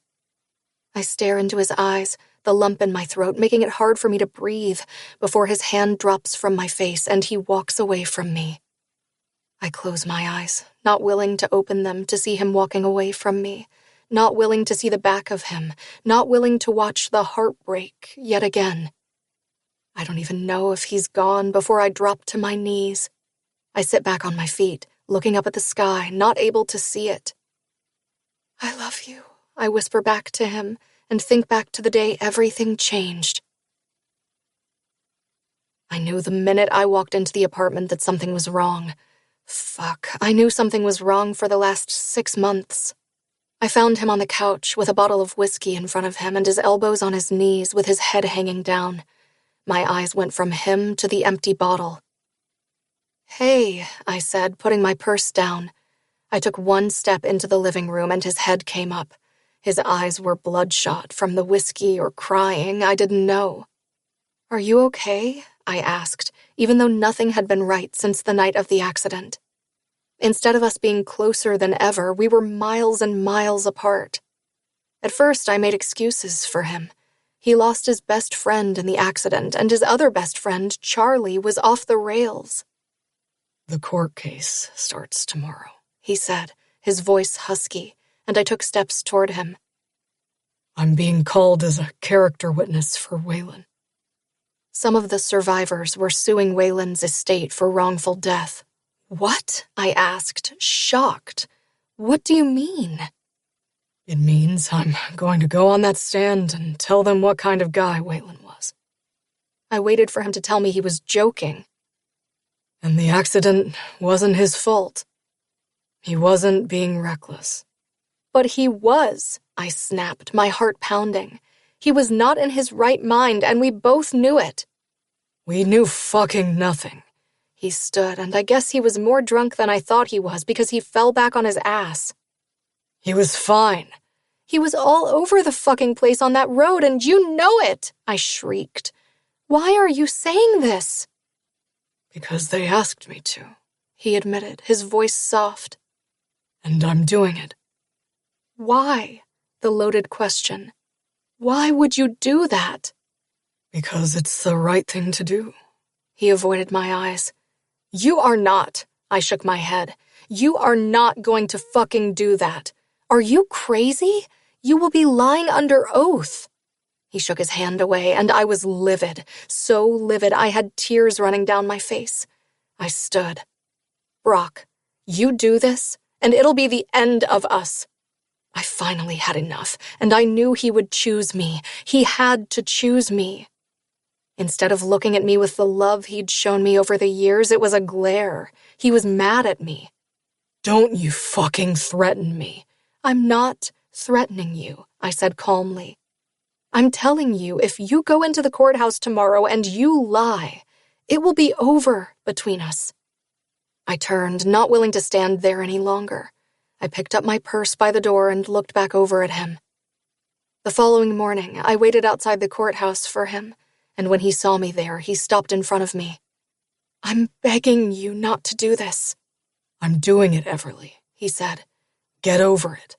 He walked past me, and I grabbed his hand, not knowing it would be the last time. "Brock," I said his name so soft. "I love you. Please don't do this. Don't do this to us." "It'll be fine." That was all he said before he walked away from me and went to the courtroom. "Brock," I called him, and he looked over his shoulder one last time, and all I could do was shake my head. He gave me a chin up and walked away from me. I didn't even attend the hearing. Instead, I went to the apartment and packed up all of my stuff. It was the last time I spoke to him. It was the last time I touched him. It was the last time my heart beat normally in my chest. I wipe the tears from my face before I get up from the ground and make my way home. I open the front door and see the house dark, except for the light on top of the stove. When I walk up the steps, it feels as if my heart is broken, like it was all those years ago. I don't sleep a wink that night, not one fucking wink. I keep hearing his voice in my head over and over again. "I can't do this anymore. I can't hate you." Seeing his face so broken and defeated, I hate that. Hate that he felt that way. Hate that after all these years, the pain is still so fresh and the wounds haven't healed. Not one fucking bit. The alarm doesn't wake me up because my eyes never shut. Getting out of bed, I head downstairs, tying my hair up on my head as I walk over to the fridge before starting my day. 3 hours later, I'm rushing out of the house with bins and bins of donuts. My mother helps pack them all in the car, and when I get to the truck, my stomach flips with nerves, wondering if people are actually going to come. I open the back door, grabbing a couple of bins and carrying them over from the truck. Putting them down, I then open the door. I'm putting them on the counter, and I'm about to go back to my car when the bakery door opens and a man comes out. A tool belt around his waist, and his white shirt looks like he's got dirt on it. "Hey," he says, "I'm Caleb." He wipes his hand on his shirt where more dirt is added. My father is Jensen. Hi, I smile at him and extend my hand. How are you? I'm good, he nods. I'm going to help you unload your car, he announces, walking with me to my car and the back door that is still open. You don't have to do that. I look over my shoulder. Yeah, I do, he chuckles. You can go and set up and I'll get these over to you. I look at the man with his light hair and green eyes. I think about arguing with him, but a truck arriving has me looking over, and I see Harmony getting out of it and walking over to me with a smile. You didn't think you could have a grand opening without a couple of my cakes, did you? She laughs, and then I shake my head. And Autumn is coming with balloons. I gawk at her as Autumn arrives with not just a couple of balloons, but 2 bouquets of 10. There, she says, putting one at each end of the truck. Now that is much better. They give me both a hug before rushing back home to take care of their families. I shake my head, grabbing my phone out of my pocket and snapping a picture.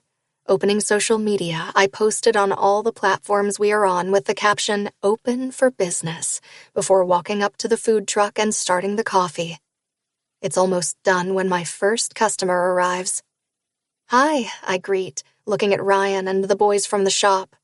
My first customers. What can I get you? A coffee for each of us, Ryan orders. And can I try the new donut I saw on Instagram? Will do, I reply, grabbing the paper cups and pouring in the coffee, and then placing them all on the stainless steel ledge that is welded on there. Here you go, I say, turning and walking over to one of the bins and taking the donut out. I place it in a small white bag before walking over and handing it to him. He's about to hand me money when I shake my head. On the house. Thank you for all the help, boys, I state, and even though I tell them it is free, they still each leave a couple of dollars on the ledge. By the time noon rolls around, we are sold out of all the donuts, and a couple of the construction workers come out and ask if I make lunch. I have to sadly tell them I don't. So I make a list of things I would need if I made wraps and sandwiches. I could prepare them in the morning, and maybe my mother would be able to bring them to me. I'm cleaning up and closing up the truck when I look down and see my social media has lots of comments. I smile while I take a second to answer a couple of questions before I look over at the garage. My feet move before my head tells me to get in my car and go. Pulling open the door, I hear the sound of machinery, and I stand here in the waiting area for someone to come and help me. Ryan is the one who comes out, and he smiles at me. Everleigh, he says, what can I help you with? Is Brock here? I ask, the tightness in my stomach forming as he nods and yells over his shoulder for him before walking back into the garage. It's a couple of minutes later when Brock walks into the waiting area, a grease rag in his hand as he wipes them clean, or at least tries to. His eyes widen in surprise to see me, and I can't help but see he looks tired, and wonder if he had a hard time sleeping, like I did. Hi, I say, lifting my hand, suddenly nervous around him. Hey, he returns, his tone softer than it had been the last couple of times when I've seen him. There is no harshness to his voice. Everything okay? Yeah, I confirm, nodding my head and looking behind him to make sure we are both alone. I was hoping you could talk. Everleigh, he says my name on a whisper and a sigh. You said what you had to say, but you didn't give me a chance to say anything, I point out to him. I have no idea if I have anything more to actually say, but I know we are not finished with the conversation. I don't think there is anything left to be said. He reads my thoughts. I think there is. I stand firm. There are things I want to know, and forgive me, but you owe it to me to explain. He takes a deep inhale. Fine, he agrees, but I'm not doing this here. He looks over his shoulder, also making sure no one is there. Come by my house tonight, after 6. I'll make dinner for us. I try not to smile, but I fail. Okay, I'll bring dessert, I offer, then see the way his eyes and his face light up. I didn't mean that kind of dessert. I meant I'll bring donuts.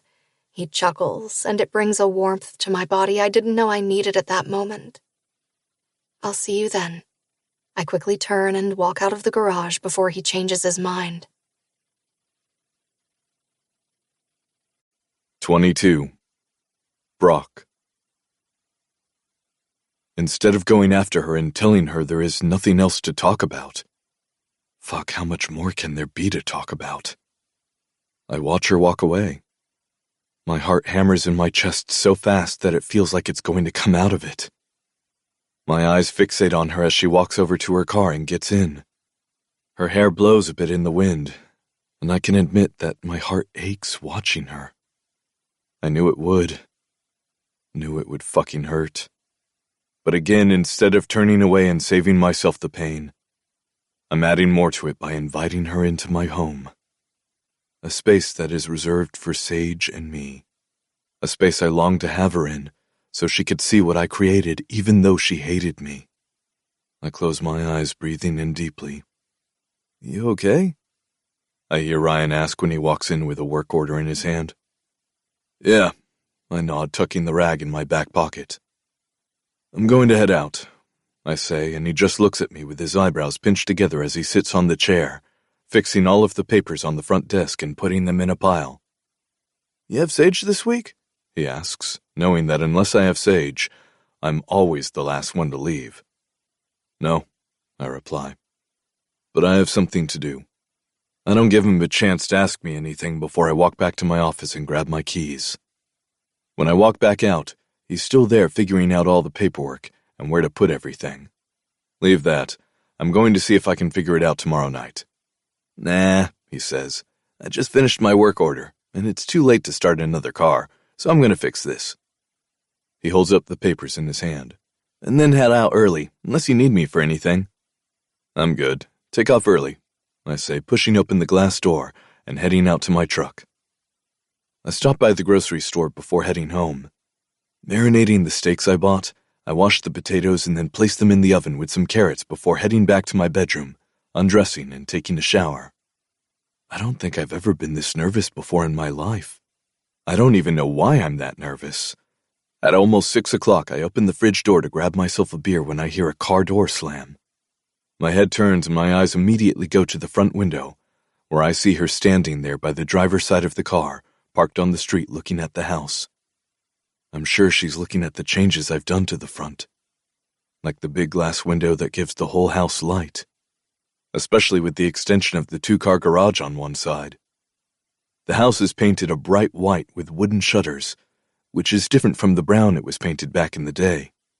I open the beer, watching her from the kitchen as she just looks at the house. I'm wondering if she's thinking about running away, getting back into the car and taking off. I wouldn't blame her. Fuck, I might do the same if I was in her shoes. But I watch her take a huge inhale, close her eyes, and then walk back to the back passenger door. She grabs a plate out of the back before making her way up the walkway. I take a pull of the beer and walk toward the door, making it at the same time that she rings the bell. I pull open the door and she looks up at me. She is the most beautiful woman I've ever set my eyes on. She always has been. Her beauty used to take my breath away, but now it's so much more. My breath is taken away, but my heart soars in my chest. I know right then and there that I will never love anyone like I love her. She was it for me, and I let her go. I ruined it all. Hi, she says with a smile, and tears welling in her eyes as she blinks them away. Hi, I say, moving out of the way for her to come in. She steps in and I smell her perfume, and my dick stirs just by the scent of her. My hands itch to come up and touch her, but I can't do it to myself. I don't think I would just stop at touching her. Welcome, I add nervously, closing the door behind her. Come in. Wow, she declares as she follows me inside and sees the open concept I made the house. You've changed it quite a bit, she observes. I nod at her, watching her turn, her long flowered skirt floating around her. The tank top shows off just a touch of her smooth stomach, and I want to get on my knees to kiss her right in the middle and see if she still gets goosebumps from my touch, if she will still shiver. It's beautiful, she finally says, standing looking at the big family room that faces the kitchen. I made my new donuts. She holds up the plate, and I lean forward to grab it from her, hoping I can touch her fingers, even if it's just grazing them. Nothing happens when I take it from her as I look down and see the sugary goodness. Do you want something to drink? I ask as I take the plate to the island, and she looks at me. Are you having something? Her voice is soft as she fidgets with her hands nervously. I'm having a beer, I say, putting the plate down next to the open bottle of beer. I'll have one too, I guess. I walk over to the fridge, grabbing her one and tossing the cap in the trash before turning to her. Cup or bottle? I know she would always drink out of the bottle back in the day, but she is older. It suddenly dawned on me that she had a whole life without me, and I know nothing about it. Bottle is fine, she states, and I walk around and hand it to her. Would you like to sit? I ask, and you could cut the tension with a knife. The air between us is electric, yet there is a huge elephant in the room. I think I need to sit, she admits, walking around and sitting at the edge of the couch. Her hands are on her knees with the bottle in both hands as she looks at all the pictures I have of Sage and me, as well as a couple of pictures of my parents. You've made a beautiful home, she compliments. I can hear the heaviness of her voice at the end, the pain it must have taken to say it. Thank you, I say, bringing the bottle to my lips. It means a lot. She takes a pull of her beer, and I'm jealous of a fucking beer bottle. So, I say, sitting in front of her and not beside her. You said you had questions. I do, she confirms, and I see her finger peeling off the label. I want to know it all. What happened? When did it happen? Why didn't you tell me? I want to know everything, really. I think I need that for me to move on, so we can both move on. I swallow down the lump that went from the pit of my stomach to my throat when the words sink in. What if I don't want to move on? Then what? Where will I think we'll start with the first question, I say. And I don't know why, but it's going to be good to finally get it all out there. They came to see me in the hospital. I had just gotten there and was yelling for you when Winston came in. She listens to me, pretended to care, see if I was okay. He told me Waylon didn't make it. He was crushed, but then said he had to do what he needed to do to protect his brother and their family. I didn't understand it at first, until 2 weeks later when I went into work. Winston and his father came to see me, said they would like to take me out to lunch. I shake my head. I should have known something was happening, but I was still shaken up over what just happened. I was worried about you and how you would be healing. I was worried about Charlie, who was a ticking time bomb, and I was afraid I would wake up and he would be gone too. It was just too much. I think they knew my head wasn't there. So they took me out to the golf course for lunch, sat me down, said that I was like a brother to Waylon, then said there was rumbling that people were going to try to say Waylon was drunk even though his tox report came back clean. They wanted to make sure I would be able to stand behind Waylon since he would have done it for me. I was on the fence, not sure. They must have sensed it because then the promises came. They wanted me to take over the big project. Knew I was going to kill it. They told me all the right things. I would have my own team, it would be huge, but the biggest thing is that they would help me create my firm. Everleigh, you had to know the only thing I thought about was how it was going to help us, I say, and she lifts a hand to wipe away the tears, breaking my heart. Like, you have to know that the only thing I thought about was you, was us, was the future for us, making sure you were taken care of. I swallow down the lump. They knew they had me on the hook, but it wasn't good enough for them because then came the blackmail. I laugh bitterly. They would take away the contract they had with my father, the only contract he had, the only one that was keeping him afloat. They were already 6 months behind in payment, something I didn't know, But if they took it away, chances are they were not going to fucking pay him, and he would have to close the doors. The anger grips me exactly how it did that day. I couldn't do it. I couldn't let him suffer because of me. So I told them I would do whatever they wanted. I would do it for Waylon because I want to believe he would do it for me. He wouldn't do shit for you, she hisses. He was the most self-centered asshole. I know that now, I admit. But I did what I did, and I have to live with that. Coming home to you every single day, knowing I was hiding it from you, killed me inside. You have to know this. I wanted to tell you everything, but then again, I didn't want it to touch you. I didn't think it would blow up the way it did. I thought I was protecting you. But what about you? She asks and leans forward to put her beer bottle on the coffee table. Who was going to protect you? I didn't care about me, I admit. After I lost you, I wanted to die. I begged to die. She gasps and puts her hands in front of her mouth. I couldn't even look at myself in the mirror. I knew you would be pissed at me, but I never thought you would leave me. I guess I had hoped it would all work out. I took the risk, and it was bigger than I thought it would be. I looked down, afraid to look into her eyes. But knowing I have to see them when I say it. It will forever be the biggest regret of my life. 23. Everleigh. I didn't care about me. His words feel like they are tormented. After I lost you, I wanted to die. I begged to die. I gasp at this information. Never, and I mean never, would I have thought that my big, strong protector of a man would go down to that.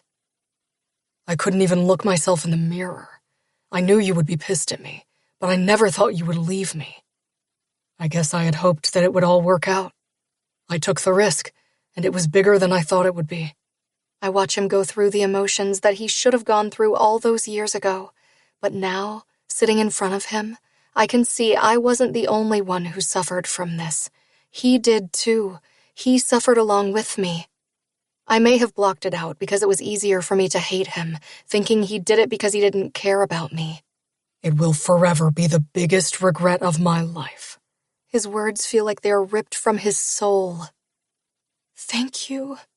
I feel my body shaking for finally being honest with me. I can see the hurt on his face, and I hold up my hand. I don't mean it like that. I mean it. I look up at the ceiling and use the back of my hand to wipe away the tears from my cheeks. I thought it was easy for you. It's my turn to give him my side of it. I thought you did all that and you didn't care that you were doing it. He shakes his head furiously back and forth. His elbows go on his knees as he looks down at his shoes and then looks back up at me, and I can see his own tears in his eyes. Fuck, Everleigh. He uses my name instead of baby, and it hurts. It ate me up inside. You should have told me, Brock, I whisper. You should have been honest with me. I didn't want it to touch you. He runs one hand through his hair. I didn't want their hands on you. I wanted you as far away from them as I could get you. But don't you see, I say, they had you, and in return they had me, and I had no idea. I wait for it to sink in, wait for him to see it. I needed to know what I was up against, and you took it away from me. I'm sorry. His voice is so soft. I'm so fucking sorry. I wish things were fucking different. I do too, I admit. I do too. He looks like he wants to say something else, but the oven beeps. He gets up and walks over to the kitchen, and I take a look around, seeing the home he created for him and his daughter. Little picture frames are scattered around the house. There are pieces of sage everywhere. One of her sweaters is folded on the end of the couch. A couple of her notepads are in the middle of the coffee table. I suddenly wonder what kind of father he is. I suddenly want to know more, but I'm not sure my heart can take it. Did you still want to stay for dinner? He asks, and my head turns from the notepads on the table to him standing in the middle of the kitchen, taking off an oven mitt. I do, I confirm, getting up. If that is okay with you, that is. I walk over to the island and stand with it between us. I could also leave if you don't want me here. I wait with almost bated breath for him to answer me. I would like nothing more than to have dinner with you. He stares into my eyes as he says the words. Good. I try not to smile, but it fills my face anyway. What can I do to help? Sit down. He motions with his head to one of the stools. And relax. That I think I can do. I turn back and walk to the table to grab our beers before heading over to the kitchen. I walk around the island to hand him his beer. He reaches up for it and gives me a soft smile. Thank you, he says, and I can feel the electricity in the room between us. It's always been there. My question is, will it always be there? He stares at me longer than he should, yet not long enough for my liking. I pull out the stool and sit on it. Tell me what you've been up to. He walks over to the fridge, grabbing the meat. Not much. You left. The words sting. Dad died soon after. I was stupid and drunk and got Carla pregnant after one night with her. He takes a deep inhale and the words hurt. Had Sage, and she's been the second best thing that ever happened to me. He tosses down the package of meat before grabbing his beer, extending one hand to the side of the counter. You being the first thing. I pick up my own bottle of beer, bringing it to my lips. She's pretty amazing. I take a pull. Your daughter, not Carla. He chuckles. I would agree with you on that one. He puts his beer down and grabs a bowl. So tell me, he says as he walks around his kitchen, grabbing things. What have you been up to since you left? Well, I lived in Chicago, I say, and he nods, which you probably know anyway. I don't, he admits. I know nothing about you. I know you left, but I refused to hear anything that had to do with you. Well, same, I confess to him with a chuckle. I knew you had a daughter. I bring the beer to my lips to keep my hands busy, but I stopped Mom from telling me anything else. What do you do in Chicago? He veers away from the conversation about him having a child with someone else, someone who was always all over him. I work for a company that does marketing for all different companies, I say. If you need marketing for whatever, you come to the company and they outsource it. Do you like what you do? He asks as he prepares the steak, and I shrug. It's work, so sometimes I love it, sometimes I don't. He nods. What about you? Why didn't you ever go back to architecture? I wanted nothing to do with it. I didn't want to look at another drawing. I wanted none of that, he explains. I'm happy running the shop. I make my own hours. I'm there to take Sage to school and pick her up. I provide a decent house for her. It's beautiful. The words slip out of my mouth before I can stop them. You created a beautiful home. He doesn't say anything, but instead he nods at me. I'm going to go and do the grill. He motions with his head toward the door. Can you set the table? Yeah, I can do that. I push away. Do you want to eat at the island, or... You decide, baby. He says softly, walking out of the room, making me watch his back, trying not to let the way he said my nickname get to me. I walk behind the island and open a couple of cabinets before I find the plates. I grab 2 plates and then walk over to the dining table off the kitchen, and I'm wondering if we should eat at the island. I'm in the middle of looking from one to the other when the back door opens and he comes in and looks at me. What's wrong? I'm thinking I don't know if you eat at the table or the island. Breakfast is at the island, he says. Dinner, we sit at the table. I nod at him, the tears stinging my eyes. Are you okay? I don't know, I say, because I may not have seen him in 9 years, but I am not that different of a person that he doesn't know me. Well, what did I say that you got that look on your face? The fact you eat breakfast at the island and then dinner at the table, I say, putting down the one plate. that you have this routine you never had with me." We had a routine. He doesn't move from his spot by the back door. We would always have coffee sitting out on the deck, he reminds me, no matter what time it was. And dinner was always with us sitting next to each other.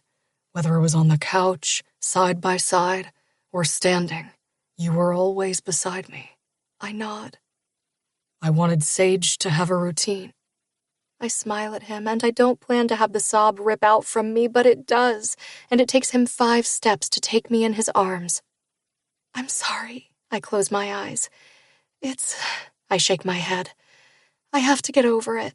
I step out of his arms. "You should check on the steaks," I say. "Is there a bathroom where I could freshen up?" I ask, and he looks at me. There is one in my bedroom. He points at one side of the house. The guest bathroom is right there. He points at the other side of the house. You can use either. "Thank you," I reply, and even though my feet want to go to his bedroom, I walk to the other side of the room into the guest bathroom. Once the door is closed behind me, I see that it's really Sage's bathroom. Her towels are hanging on the hooks, and her hairbrush is by the sink with a couple of hair ties. A laundry basket on the side is halfway full, and her toothbrush is in the holder with a tube beside it. "He had a life after you," I remind myself. "You need to move on." I wet my hands and dab my cheeks before wiping my hands on a towel hanging on the rack and stepping out. Brock is in the kitchen.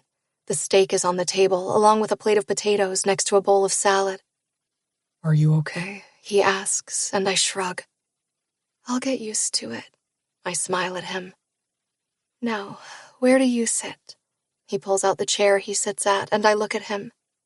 "Where does Sage sit?" I ask, not wanting to sit in her seat, and he motions to where I put the empty plate down before. I smile and walk over to the opposite side of the table next to him. You didn't have to do that, he says, and I sit down and smile up at him. "It's her spot, and no one should take it." He nods as he sits down in the chair beside me. "It smells good." I grab the salad bowl and put some on my plate before offering it to him. "Stop making this weird." He chuckles as he grabs the bowl from me. This is fucking weird, he finally admits as he puts some on his own plate. Never thought I'd be sitting at a table with you. I grab the plate of potatoes. Well, to be honest, I never thought I'd be sitting at a table with you either. The two of us just laugh as he takes his bottle of beer and brings it to his lips. So, now that all the heavy stuff is sort of behind us, I cut into the steak he put on my plate. "Charlie and Autumn?" I question, and he nods. Did you hear about Brady and Winston's wife? He asks, cutting his own steak. Well, ex-wife now, but it was so... I know, Autumn told me a little bit about it. I shake my head. Crazy, right? Like, holy shit. It's good for Wyatt, he says of Harmony's little boy, who Brady has taken under his wing and treats him exactly like he's his. He had a sorry excuse for a father, and now he has a real father. I mean, Waylon wasn't much of a prize, and I don't want to talk ill of the dead. I cut another piece of steak. Actually, fuck that. I don't care. I hope he's rotting in fucking hell where he belongs. He ruined all of our lives, and like the coward he was, he's not even here to face it. Brock leans back in his chair. Even if he was, you think he would have answered for any of it? I look at him, thinking, I was hoping with the time that went by, looking at him wouldn't make my heart speed up. Hoping with the time that went by that looking at him I would forget how much I loved him. Hoping with the time that went by I would be able to sit at this very table, or any table, and not long for him, to be in his arms, to be kissed by his lips, to be loved by him. You're right, I agree with him, blinking away the tears. As always, I joke, and he puts his head back and laughs so loud I can't help but join him in the laughing. We finish eating the meal, not really saying much, not sure what to say. When I push away from the table, I start to help him clean up. Where do you want to have dessert? I ask when I wipe the water from my hands. I can see the twinkle in his eye, and then he looks away as he smirks. For my donuts, I stress, and his eyebrows just shoot up at me. That didn't sound better either. I toss the dish rag at him, and he catches it with one hand as I stand in front of him. We can have it outside, sitting on the porch, he suggests. Do you want coffee? No, I have to be up at 3, I explain to him. I'm making the donuts in Mom's kitchen. How much is she itching to get back to work? He asks, taking the plate from the island and unwrapping them. She's fit to be tied, I share as he picks up one and takes a bite and then looks at me. These aren't your mom's, he says to me right away as he looks down at the donuts. I shake my head. No, I smile, putting one foot on the other. Those are my creation. I roll them until they are paper thin and then stack them on top of each other so they're flaky. He takes another bite. Are they good? No. He shakes his head, making my heart stop in my chest. They are better than good. I roll my eyes and breathe a sigh of relief. You're a jerk, I kid with him, and he puts the donut down on the plate. I should go, I say, and he looks up at me. I don't want you to, he says softly and slides his hand in mine. Come and sit with me outside. He moves quietly outside to his back deck, where there is a long L-shaped patio couch. He goes to sit in the corner, stretching out his legs. Sit with me, he urges, pulling down my hand. I sit beside him, looking out into the darkness and curling my feet under me. He wraps his arm that was holding my hand around my shoulders, pulling me into his side.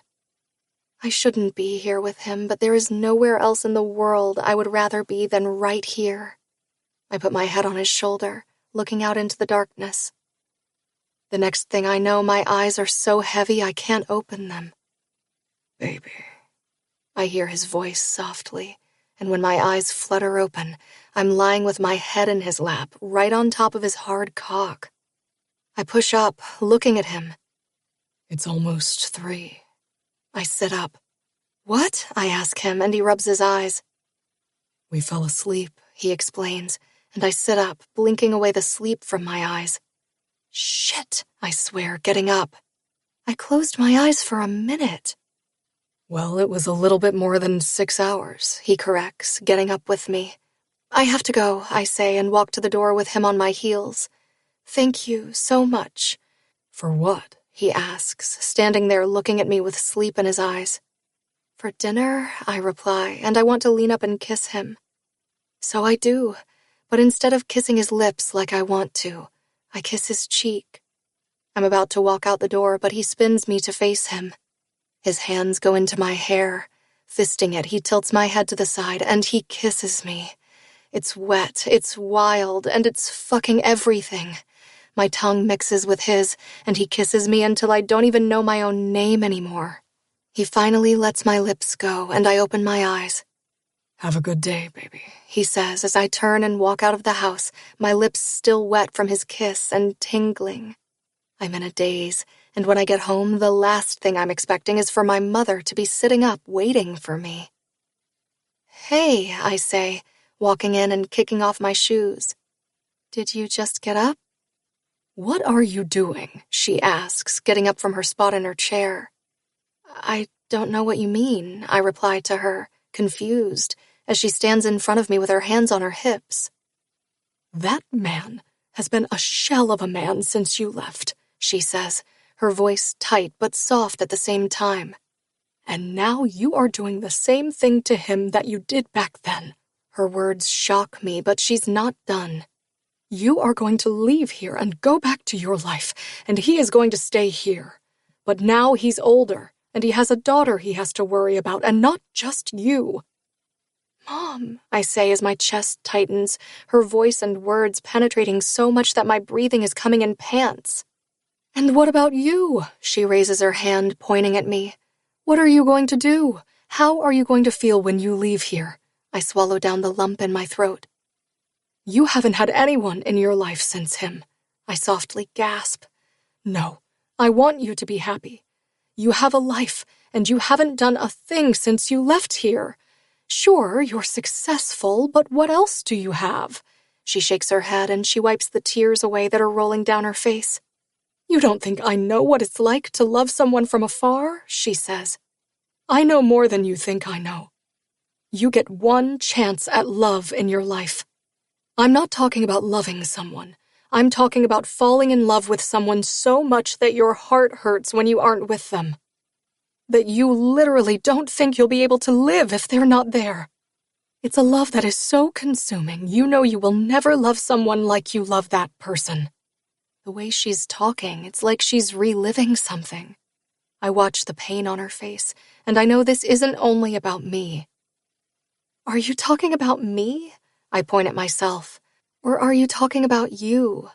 I'm talking about walking away from someone and sacrificing what you want for them. Her voice rises. You are going to leave here, and then what? You're going to have to walk away from him again. This time without the hatred in your heart, without thinking that you never want to see him again. This time you are going to have to walk away from him knowing in your heart you will never love anyone like you love him. And where will that leave you? She shakes her head. You live there. He lives here. He has a child he has to think about. He's living for his child. I've watched him for the past 9 years. Watched him live his life just existing. And the only time I've seen him smile is with his daughter. The only time I see a little light in his eyes is when he's with her. She inhales. I hope you know what you're doing, she finally says, before walking away from me and toward her bedroom. She leaves me in the middle of the living room, asking myself the same thing. How the hell am I going to leave him again? 24. Brock. I watch her walk to her car, or better yet, jog to her car. She doesn't look back when she gets into it, and all I can do is watch her drive away. I hate she is leaving, but I'm happy she was here for as long as she was. Especially since it wasn't supposed to be like that. I felt her head get heavy on my shoulder as we watched the darkness, neither of us saying anything. I was too scared to say a word and then have her leave, so I just stared into the darkness. And for the first time in a long fucking time, I wasn't angry. There was no anger left inside me. And it felt like a 50-pound weight was lifted off me. Her head slipped from my shoulder and I softly laid it down in my lap. My arm then came down and rested on her arm. She curled up in a ball and slept with her head in my lap. I put my head back looking at the stars and thanking whatever forces of nature for bringing her back to me. I didn't think I would be able to fall asleep, but I did, and woke when my neck was sore. As I looked down at her, still with her head in my lap, seeing her, feeling her, my cock was awake even before I had a chance to talk it down. Looking at my watch and seeing it was 2:30, I knew she had to get up. I had no choice. I wasn't going to kiss her. That was never my intent. Did I want to kiss her? You bet your ass I wanted to kiss her. I wanted to spend the night kissing her on my couch. Wanted to spend the night lying with her in my arms. Just that, lying with her, nothing else. And I would have died a happy man. She got on her tippy toes and kissed my cheek. It was one of the sweetest kisses I've ever gotten. My arm moved before I knew what was happening, and I buried my hands in her hair. Hair that felt like silk on my fingers. I wanted to just peck her lips. My head, however, wanted so much more, and it took it. Fuck, the kiss was everything I remembered it would be and more. I watched the car until the lights disappear from view and walk back into the house. Picking up my phone from the counter, I text her, pulling up the group chat that Ryan has me in when he was discussing things for the truck. I save her number to my phone, wondering if it's the same number she had all those years ago. After she left, I deleted everything about her. Almost everything. There was a locked part of my phone where I stored all the pictures I had of her. Someplace I never opened. I pull up her name and text her. Me. Let me know when you get home. I walk toward my bedroom, not wanting to take off my shirt that still smells like her. So I just fall on the bed. The phone beeps 10 minutes later with her text. Everleigh. Home. I put the phone down on the side table and close my eyes, dreaming of her. Always fucking dreaming of her.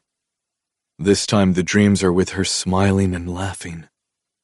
I don't even hear the alarm when it goes off, so when the phone rings, I open my eyes, snatching it up and seeing it's Sage. "Morning," I answer, putting the phone to my ear. "Hey, Daddy," she says cheerfully. "You didn't call me." I sit up in bed and look over to see it's almost 7:30. "Sorry, baby, I overslept." I say something that I've never done. "Did you check your spelling words?" I ask, getting up and walking back into my closet and peeling my shirt off, putting the phone on speaker. "Yeah, Mommy and I did them yesterday and I got them all right," she says. "And I'm on 12 of my book. Mommy said I had to put it away until all my homework was done." Well, Mommy is right. I agree with Carla, even though we both know Sage is reading at a 7th grade level, even if she's only 8. She started reading before kindergarten and was always with her nose in a book. She still is that way. Sure, she has playdates and plays outside, but if she's inside and the television isn't on, she's got her nose in a book. "She said we can't see you this week," she whispers softly, and I close my eyes. "We are having dinner with someone else." That's okay, I assure her, trying not to show her I'm pissed about it. We get to see each other in 4 days. "I know," she mumbles sadly. "but I miss you." I know, baby girl. How about we have movie night on Friday? I try to change her mood.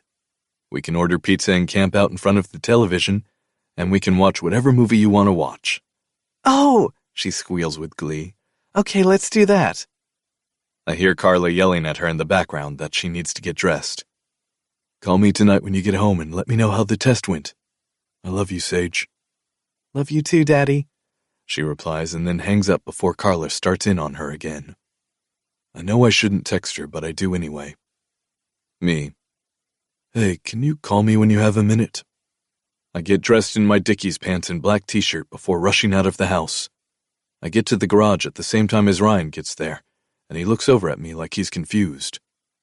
Are you getting here just now? He asks. I'll let you know when you become my boss, I snap, and he rolls his lips to stop from laughing at me and my guilt of coming in later.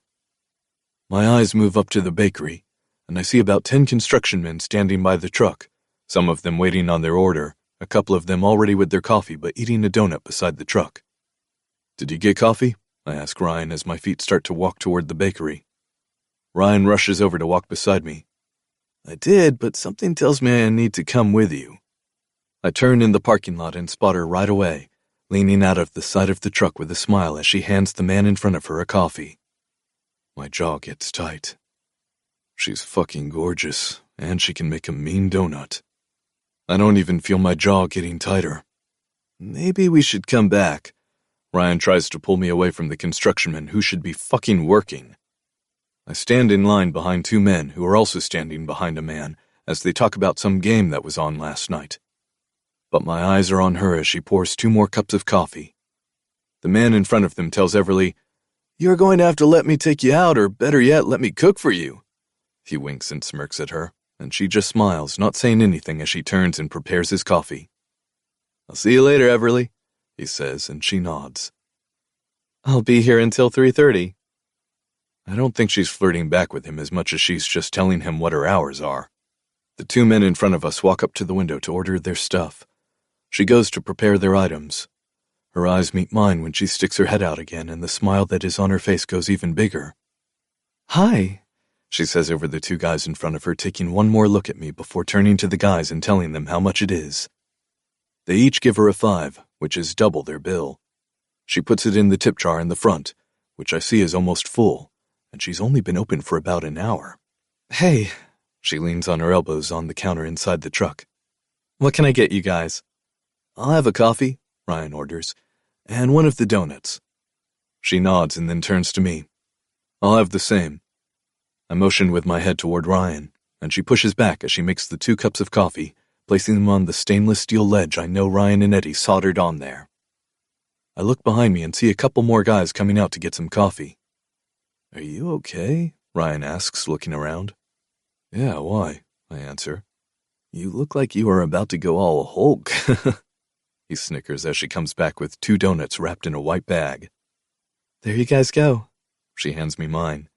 Thanks, baby, I say, and as soon as I say it, it feels like everyone around us stops talking and looks over to us. I'll pay you tonight, yeah? I tell her, and she smirks, looking down at her hands. Have a good day. I wink at her, turning and walking away from her, knowing everyone, and I mean everyone, saw, including the douchebag who flirted with her. Oh my God, Ryan finally blurts when we are on the sidewalk as he huffs out a deep breath. I thought we were going to get pummeled to death with stones and hammers. He looks over his shoulder. What the fuck, dude? I have no idea what you're talking about. I take a sip of the coffee. You are one crazy son of a bitch. He shakes his head. I thought you didn't like her. We dated. I finally tell him, and he stops walking, literally stops in the middle of the sidewalk. What? He shrieks, his voice high and pitchy.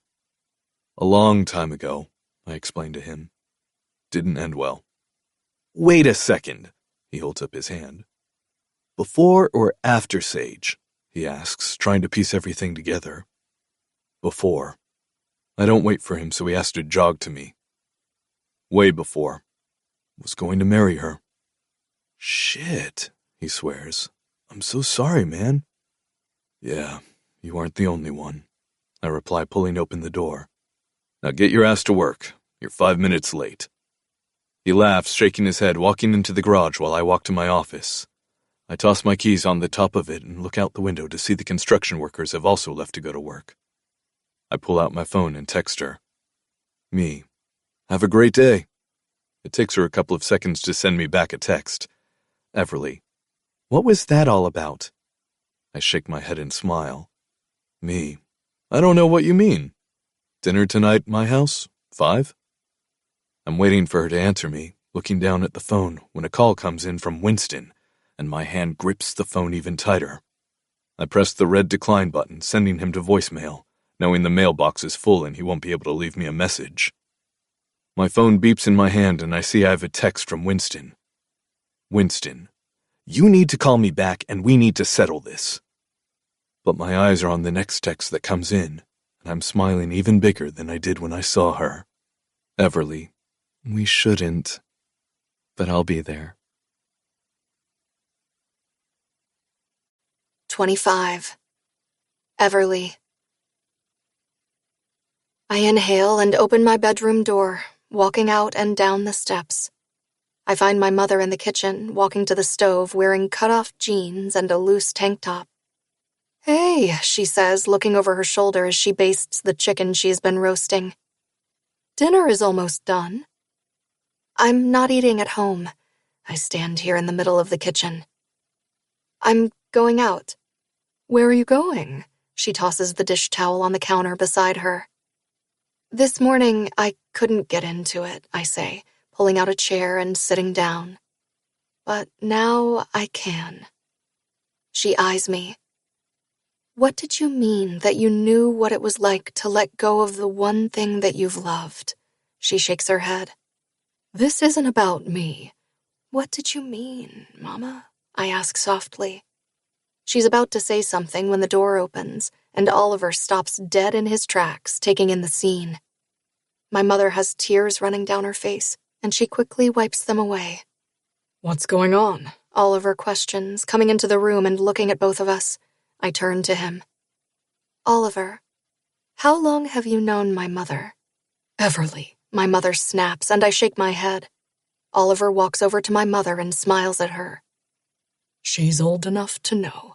I would hope so. I'm in my 30s. I about slapped the table, losing patience with both of them.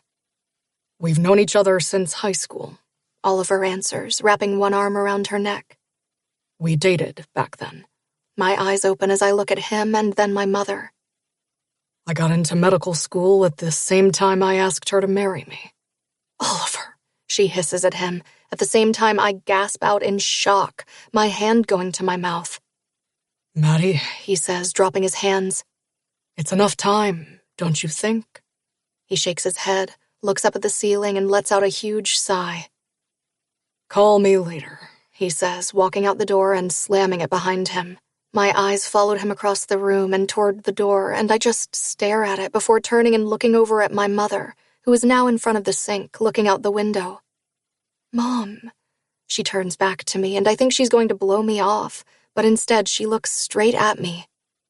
"Is it true?" "Yes," she whispers. "We met in 8th grade. His family just relocated, and we struck up a friendship in science class." She smiles. "God, he was the cutest boy I had ever seen. We became inseparable. I loved him with everything I had. Then he got into medical school, and it was so big, but he was on the fence about leaving me. I knew there was no way I could keep him back. There was no way I could tell him not to go. So I broke up with him." My hand goes to my mouth. "Worst day of my life." She shakes her head. "Started dating someone right after to show him that I was over him, and even though we used protection and I hated every single second of it, it was too late." She smiles at me, but her smile is sad. "I would never, ever wish that you weren't here." "I know that, Mom." I get up, and she holds up her hand to stop me from going to her. "The best thing that ever happened to me." She pushes through the tears. "But, Oliver," I say, my heart breaking for both of them. "He found out I was pregnant and left town shortly after that," she explains, her voice sounding as broken as I thought it would be. I know exactly how they both feel. "When you were 10, he came back to town, just to visit, I think. Was here with his wife." I gasp. "The way that hurt me to this day, I cannot explain it." She puts her hand to her stomach. "This is what I wanted for him. This is why I did it. Heck, I had a child with someone else. But seeing him and his wife together, holding hands and laughing, it was a bit too much for me. I avoided him like the plague until he walked into the coffee shop one day. Both of us were shocked that we were in front of each other. It took one look at him face to face for me to admit I would never love anyone like I love him. So after that, I didn't even bother. I was happy just being with you." 2 years later, he came back, but this time he was divorced. Came to the coffee shop, and we spent an hour talking to each other. But his life wasn't here. It was in New York, where he was working as a cardiologist in one of the biggest medical hospitals in the country. He was working his way up the ladder, but every single week he would call. Then he would visit occasionally, and when you turned 16, he told me he was moving here, that he was tired of loving me from afar, tired of living his life half empty. I couldn't give him what he wanted. I had to think about you." "Mom, I would have wanted you to have that." "Oh, I know, but I was just fixated on pretending it was nothing and thinking that any day he was going to leave." "Mom, you almost died," I remind her. "It's time for you to live your life and be happy." "I am happy," she finally says, shouting. "Then go after him and be happier," I say, and she looks up. "What if we did all this, and he doesn't feel the same way about me?" She finally gives in to her fear. "What if it's working so well because we aren't together?" "What if it's even better than you thought it would be?" I ask. "Mom, that man loves you so, so much." She rolls her eyes. "With the attitude you give him, he is still here day in and day out." "Do you love him?" I get up and face her. "Like, do you really, really love him?" "Do you really, really love Brock?" She turns it around. "Yes," I say, without a question in my mind. "You love him?" She asks again. "Yes. I don't think I ever stopped loving him, to be honest." "What are you going to do about it?" She asks the loaded question, and I shrug. "What are you going to do about it?" I ask, and she laughs, wiping her nose. "Look at us," she says, laughing. "Aren't we a pair?" I walk to her and give her a hug. We hear the door open, and both look over at Oliver. I've had it, he huffs out. We're done. I open my eyes wide. Oliver! My mother yelps, her face showing she's worried. No, Maddie, he shakes his head. Enough is enough. We're going to stop this fucking shit right now. I love your mother, he looks at me. More now than I did back then. Never stopped loving her, and she knows it. She knows how I feel for her. I'm tired of living like we aren't together, he snaps. So from now on, we aren't. You're going to move in with me, or I'll move in here. I don't care. But we are moving in with each other, and we are also getting married. I gasp, but not as loud as my mother. Yeah, you heard me. I look at my mother and expect her to tell him to go fly a kite, but instead she just shrugs. Okay, fine, she concedes, as if he's forcing her to go out with him. But we are not going to leave my daughter by herself. Your daughter is 30. She's fine. He looks at me. And you will be more than welcome to live wherever we are. Your daughter is also leaving, I interject. You guys can hash out the details on when you're getting married. I smile at him. I'm not calling you Dad. I wouldn't expect you to, but I'd be honored. I smile at him and secretly thank him. You guys celebrate, I tell them. I'm going to go have dinner with a friend. Is that what you're calling him? My mother asks, and I hold my hand up and wiggle my fingers before walking out of the house. I look at the car and then look up at the sky, opting to walk to his house. I pull up the text thread on my phone. Me. Hey. I press send as I walk down the street. The phone rings in my hand, and I look down to see he's calling me. Hello, I put the phone to my ear. Are you texting me to cancel? I hear him moving around on his end. No, I laugh. I'm just letting you know I may get there earlier than 5, but not sure since I'm walking there. You're walking to my house? He asks, and I hear the door shut. Yeah, it's a nice day, and I figured I'd walk there. Okay, I hear a car door slam. See you soon, then. See you soon, I repeat, disconnecting and wondering if he's just leaving the shop and heading home. I'm about to cross the street when his truck pulls up right beside me. I look into the open passenger door window, seeing his hair wet from his shower. What are you doing here? Get in. He reaches over and pushes open the door. I shake my head and climb into the truck. Hi, he says, and I see he's wearing gym shorts and a white t-shirt that has drops of wetness on his chest from his hair. Were you in the shower? I ask, and he shakes his head. No, I was just getting dressed, he states as he makes his way to his house. We pull into the driveway at the same time as a car pulls up to the sidewalk. I step out of the truck and round the front of it, standing by Brock, who goes tight. Fuck, he hisses and then looks at me. I raise my eyebrows when I see Winston get out of his car, taking off his sunglasses. Well, well, well, he says, and his voice makes my skin crawl. Isn't this a nice surprise? Thought I made it clear the last time. I don't want you here or on my property, Brock declares and turns to look at me. Let's go inside. We need to talk, Winston insists. I walk up the steps with Brock and watch him slam the door behind us. What is going on? I ask him, looking out the window at Winston walking back to his car. That, he spits, putting his hands on his hips, is the aftermath of them trying to fuck me over. I stare at him, confused. I don't understand.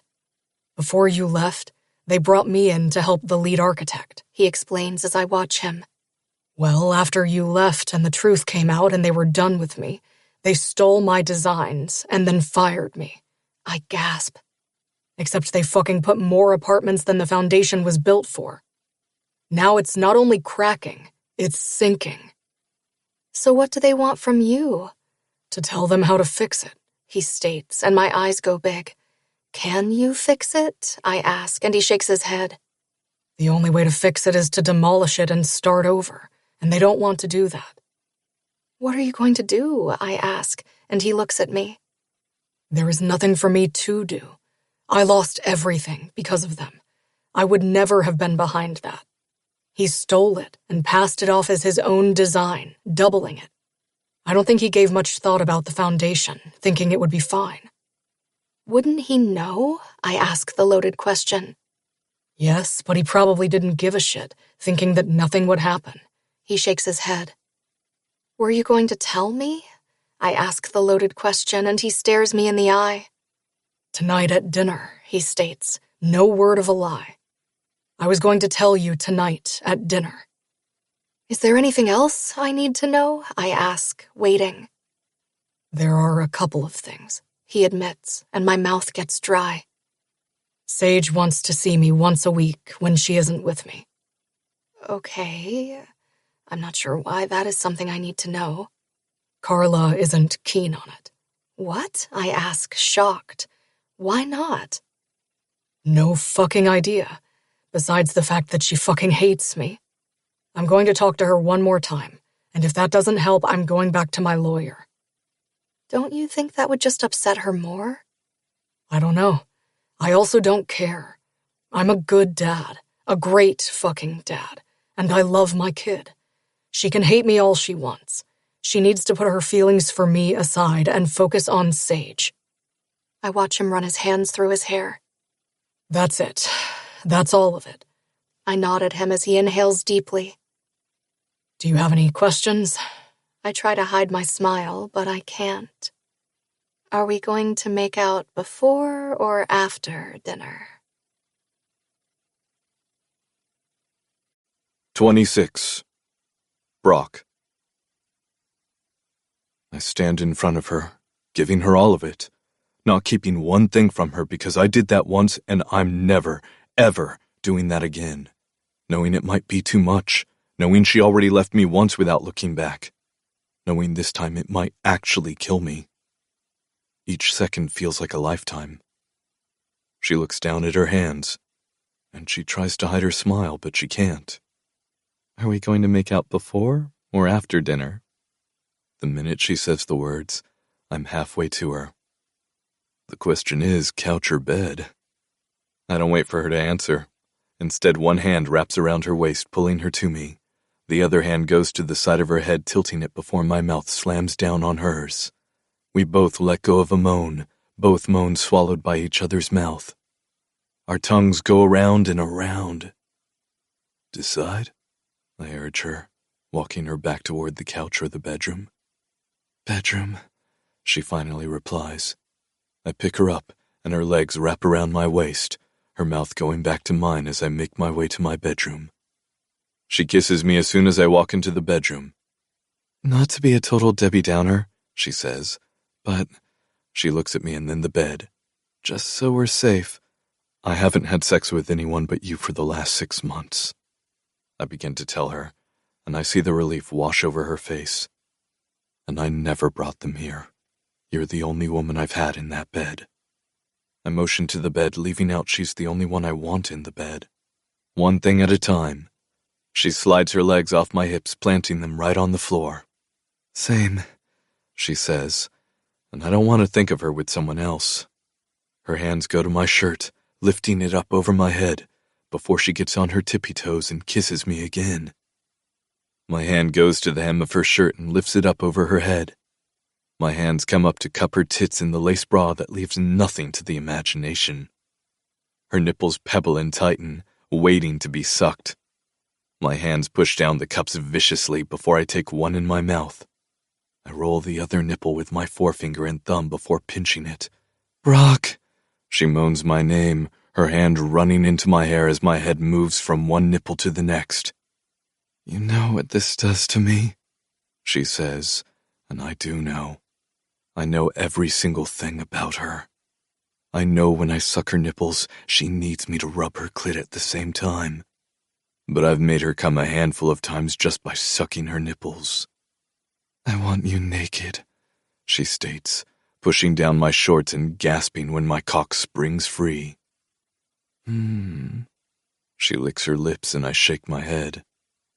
I need you on my lips first, I say, and her eyes gloss over.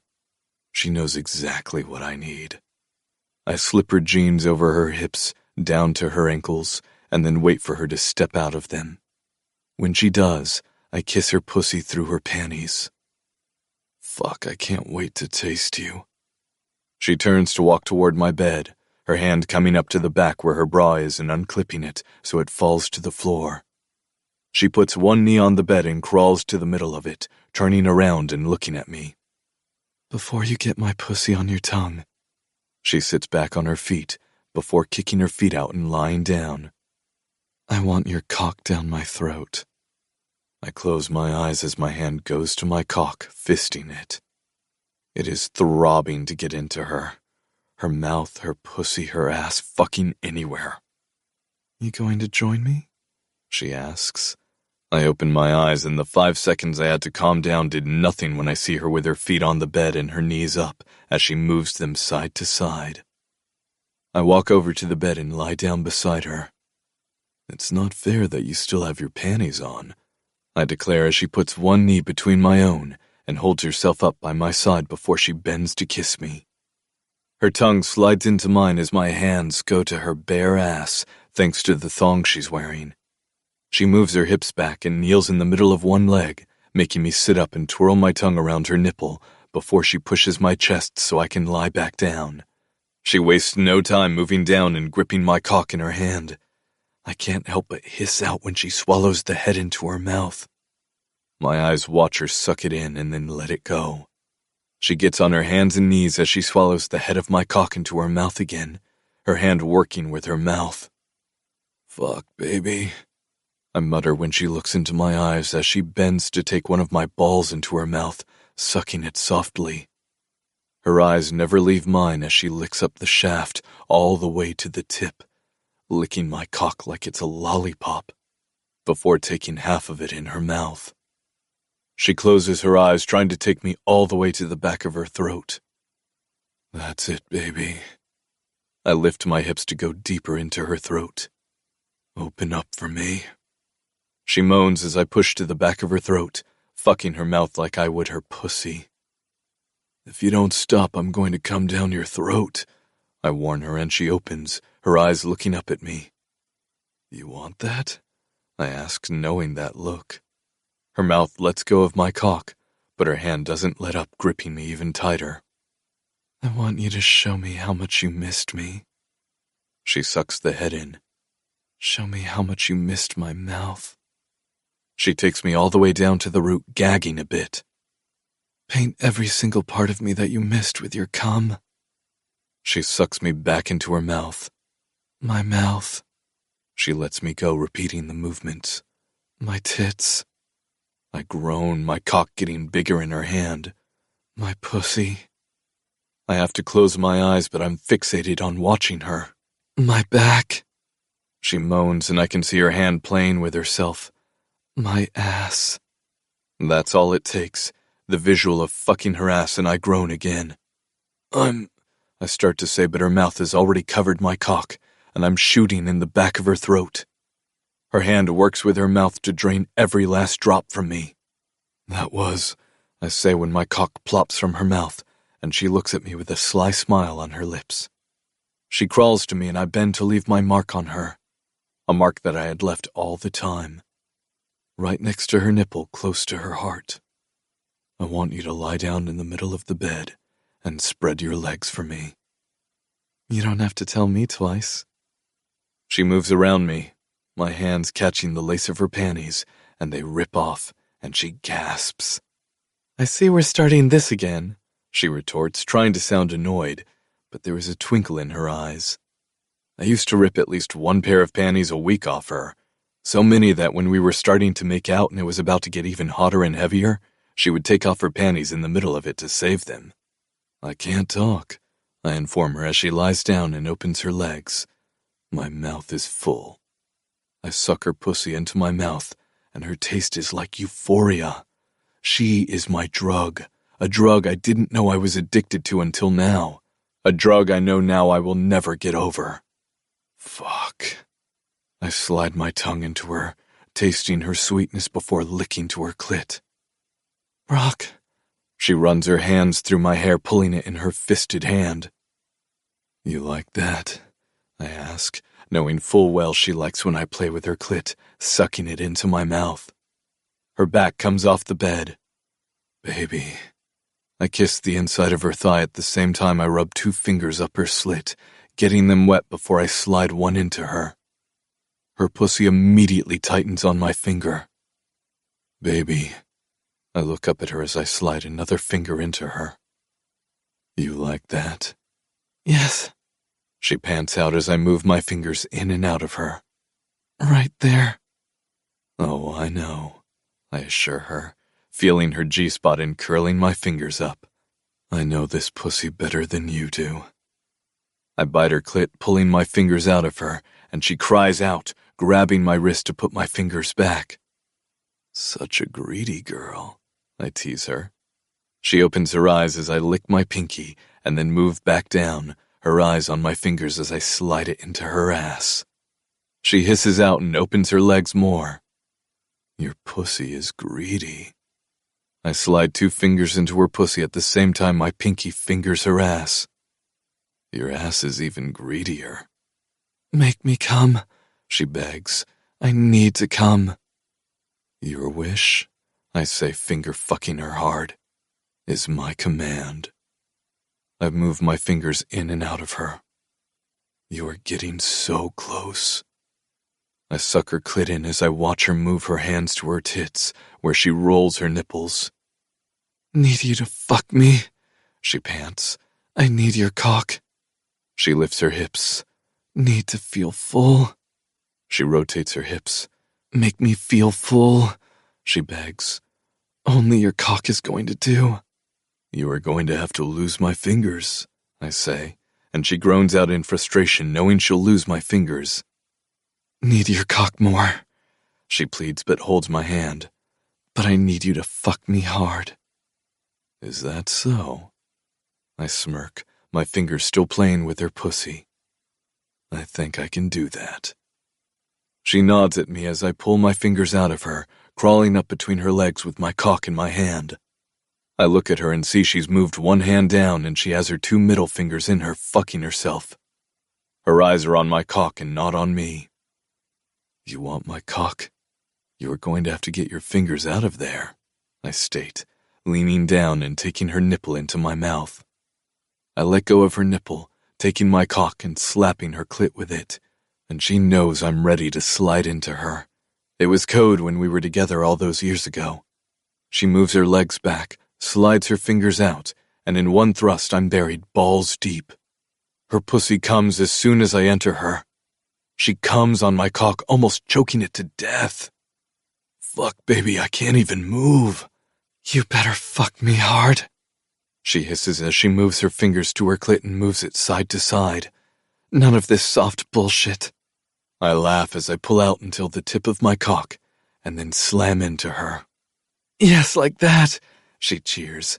But you can do it harder. I can. I slam into her, her wetness leaking out of her and down my balls. But I want to get deeper. I take her leg and place it over my shoulder and then pound into her.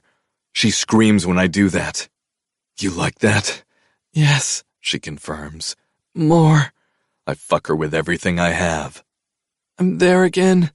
I know.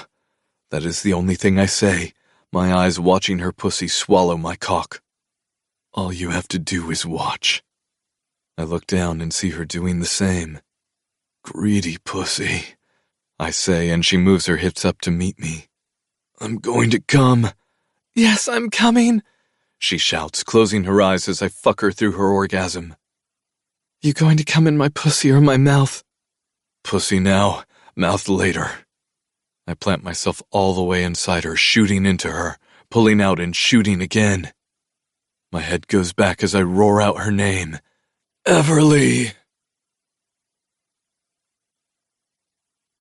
27. Everleigh.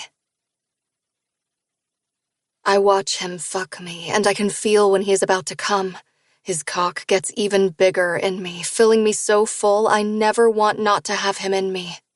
My pussy knows his cock, and it's like he's finally back home. He roars my name, his head going back as he pours into me. My hand rubs my clit, wanting to go with him. It takes nothing for me to come with him. He knows my body like it's his favorite toy. Yes, I shout, coming again at the same time he stops moving in me. Just like that, I praise as he stays planted inside me. Fuck, just like that. His fingers help mine move against my clit. That was, I start, moving my fingers but watching him still play with me. Something. It was, He agrees, pulling out of me. so fucking greedy. He teases, looking down at my pussy. His hands go to my pussy as he rubs his cum into me. Make sure you don't lose any of this, He says, shoving his cum into me. Don't want you leaking out. You know I'm going to leak out, I say, watching his fingers in me. When he pulls them out, he looks at me. Let me clean that for you. I grab his wrist and bring his fingers to my mouth and lick them clean. The taste of us together makes me want him again. My baby needs to come Again, he questions, and I nod. We are going to have to get your toys in here. He states, and I'm about to fly off the bed. Fuck you with your vibrator while you suck my cock. Yes. He looks at me, bending to kiss me. His tongue slides into my mouth as he sucks my tongue to also taste us. Sex with us was always, and I mean always, open and free. We grew up learning together. Neither of us was shy about what got us off. He would tell me what I needed to do, what he liked. Just like I did, he knew how to eat my pussy like no one else. He knew every single part of me. There were times when we would spend the day naked with our hands all over each other. I'm going to sit with my back against the headboard. He gets into position. And you are going to get on all fours above my legs, and I'm going to play with you until you're ready for my cock again. He doesn't have to tell me twice. I crawl over to him, getting in position. Look at this ass. He slaps it softly. Perfect. He rubs where he just slapped. But it would be better with my mark on it, he mentions, slapping the spot again before going to the other ass cheek. I open my legs more. Did I forget to slap that pussy? He asks, and I'm shaking for his touch. He slaps my right ass cheek again, going to the left and then rubbing softly. I close my eyes while he moves his hands between my legs. He moves from my slit to my clit, rubbing it side to side before slapping it. That's nice, I say, my head hanging down, waiting for his next touch. I wiggle my ass side to side. You have no idea. He slides a finger into me. Your pussy is begging for me. Yes. I close my eyes as his other hand goes to my tits that are hanging as he pulls the nipple and twists it. Brock, I hiss, and I really wish we had our box of toys here. We are going to have to get some toys. Oh, I know, baby. He slides another finger in me. You want one in your ass or your pussy? My ass, I choose unabashedly. He slides his finger out of my pussy, slapping my ass. The hand that was playing with my nipples moves down my back and into the crack of my ass before he slides a finger into my ass and two in my pussy. Yes, I cry out. You like this, baby? He asks as he fucks both of my holes. So fucking wet. It's running down my wrist. Only you. I close my eyes, feeling like I'm going to self-combust. Fuck, only you can make me feel like I'm going to crawl out of my skin. He pulls out of my pussy, slapping my ass. Don't you ever fucking forget who owns this. He leans down and bites my shoulder, and I look over at him. His mouth covers mine as he ravenously kisses me while finger-fucking my ass. I move into his finger as he slides two into my pussy. You are a dirty, dirty girl. He puts his forehead to mine. After I make you come, you going to ride my cock? Yes, I would agree to anything right now. I'll do whatever you want. Watch what you agree to, he warns, the sound of the wetness from my pussy filling the room. I'll do anything you want, I repeat, closing my eyes and coming all over his fingers. Gushing down my fingers. He fingers me faster. That's it. Gush, baby. I close my eyes, the orgasm ripping through me so hard and so strong, I cry out. By the time he's done with me, I literally can't walk. My pussy and my ass are both sore. I think I'm addicted to your cock, I finally confess after riding him. I wake up at 2 a.m. and I know I have to leave soon, so I wake him up, sucking his cock. One thing leads to another, and I'm climbing onto him. Even knowing how sore I am, I can't say no to it. I'm addicted to you, he says, grabbing me around my waist and pulling my pussy to his mouth, sucking my clit. Tonight, I want you to sit on my face, and then I'll fuck your face. Don't tease me with a good time. I get off the bed and walk toward the bathroom. I need to take a shower and then hit the road. I'll drive you, he offers, getting out of bed and following me, but I stop him. I can walk. I slide my pants up my legs before grabbing my bra. Yeah, and you can get that sweet ass into my truck and I'll take you home, he instructs, getting dressed and covering his favorite part that I love. He drives me home and makes out with me in the truck before I walk into the house. Tiptoeing in, it's all for nothing when my mother is in the kitchen with a cup of coffee to her lips. Someone had a good night, she jokes with me, and I look over and see that Oliver's shoes are by the couch. I wasn't the only one, I motion with my shoes. It's different, she deflects. We live in the same town. Mom, I hold up my hand, not sure I want to hear it. I know. I'm trying to live in the moment. Don't waste time like I did, she urges softly. I should have done this a long time ago. I nod, walking over to the kitchen, pinning my hair on top of my head, and then washing my hands. I make the donuts, and when I get to the bakery, Caleb is just getting there while the night shift is walking out. Want to see something cool? He asks, and I nod at him. He motions with his head to follow him, and I walk with him into the bakery. The walls are up and ready to paint, he points out, and I look at him in shock. Flooring goes in tomorrow. Holy cow, I reply, looking around at the bigger space. This happened so fast. I think by next weekend it should be done, and you can start using the kitchen here, he explains, and a pang hits my chest. So you can start painting by Friday. That sounds amazing. I'll call the painter. He nods at me. The kitchen will be arriving sometime on Monday, and they should have it installed before Wednesday. That's just... I turn around in the space. So fast. You have the town to thank, he shares with me, and I nod as he walks back to his truck to get his stuff. Taking my phone out of my pocket, I snap a picture to post it to social media later. I put the phone back in my pocket before getting my stuff out to start the day. I start the coffee before walking back and unloading the car. I open the front of the food truck when I feel arms at my hips. Hey, baby, he whispers in my ear, and I look over my shoulder at him. Hey, yourself.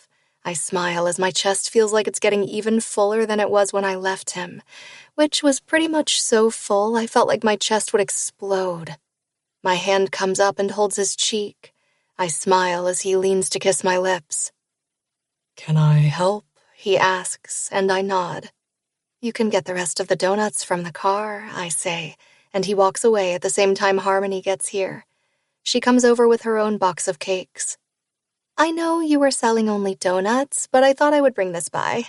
Maybe cut one up in pieces and serve the boys and then sell them, she suggests.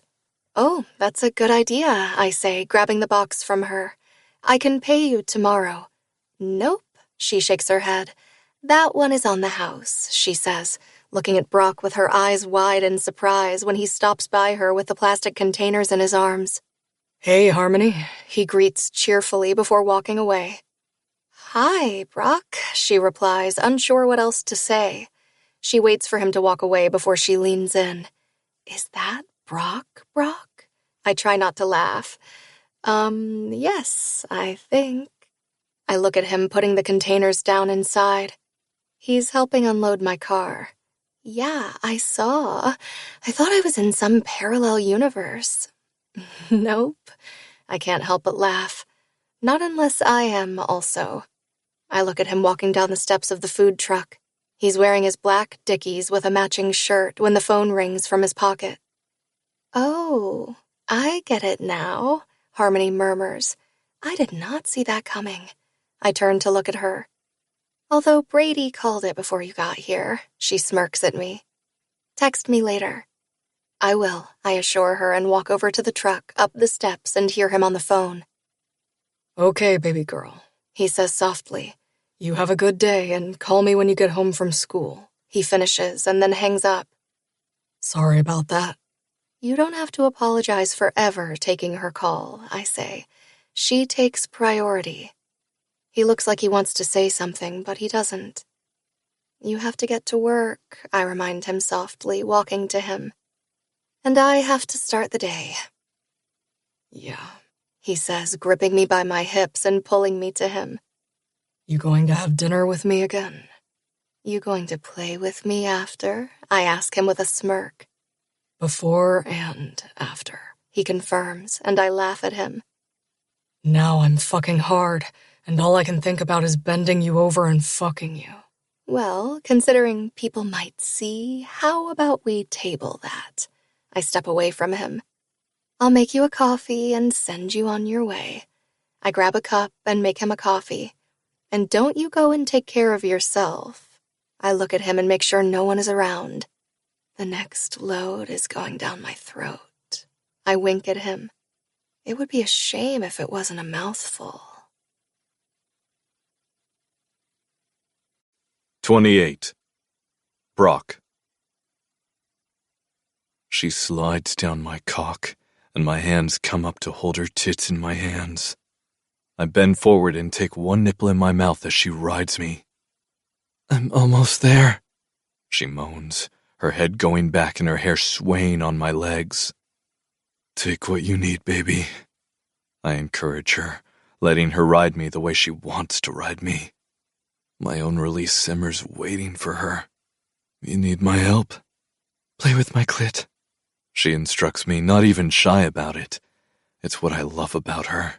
She's unapologetic about what she wants in the bedroom. I move one of my hands from her tits, down her stomach, and my thumb plays with her. Yes. Get there, I urge between clenched teeth. Her pussy's so wet and squeezing me it's making my balls get tight, and I know I'm almost there. Now. I pinch and twist her nipple and she gasps, but also comes on my cock. I empty into her, my eyes watching her face as she moans out. Milk me, baby, I say, and she even speeds up. Take all my cum. All of it, she assures me finally when she collapses on my chest. I want all of it. I wrap my arms around her. Good morning. I kiss the top of her head and she just mumbles. We've been waking up with each other for the past 4 nights. Coming home after we finish work and then fucking, eating, and then lying together. Last night we both crashed at 8. Maybe it was even 7:30. The alarm softly wakes us up at 2:30, which gives me 30 minutes to get her to her house. I can't wait until the bakery is done and I can start at 5 instead of 3, she mumbles and I kiss her shoulder. Soon, baby, I say, and she nods as she pulls herself off my dick. I'm going to go and get cleaned up. She gets off my bed and I watch her walk to the bathroom.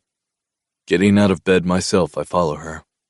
She pins her hair up on her head as she turns on the shower and steps in. I watch her as I grab a face cloth to clean off my dick and then grab my boxers. I'm getting sage tonight, I remind her, and she looks over at me as she lathers herself in my body wash. Oh, you must be excited, she replies, rinsing herself off. Yeah, I miss her when she isn't here. She shuts off the water and then walks out grabbing the white towel she hung up last night, making me feel off about her not using it until next week. What are your plans? Pizza and a movie tonight, I say. She smiles at me, but I feel like the smile is just to get me to think she's okay. That sounds like a perfect night. She wraps the towel around her before she walks out of the room. I walk out and she's already dressed. I am feeling bittersweet about getting sage and then not sliding into bed with Everleigh. I'll be ready in 2, I say as I grab the shorts from the floor that I tossed after getting into bed with her.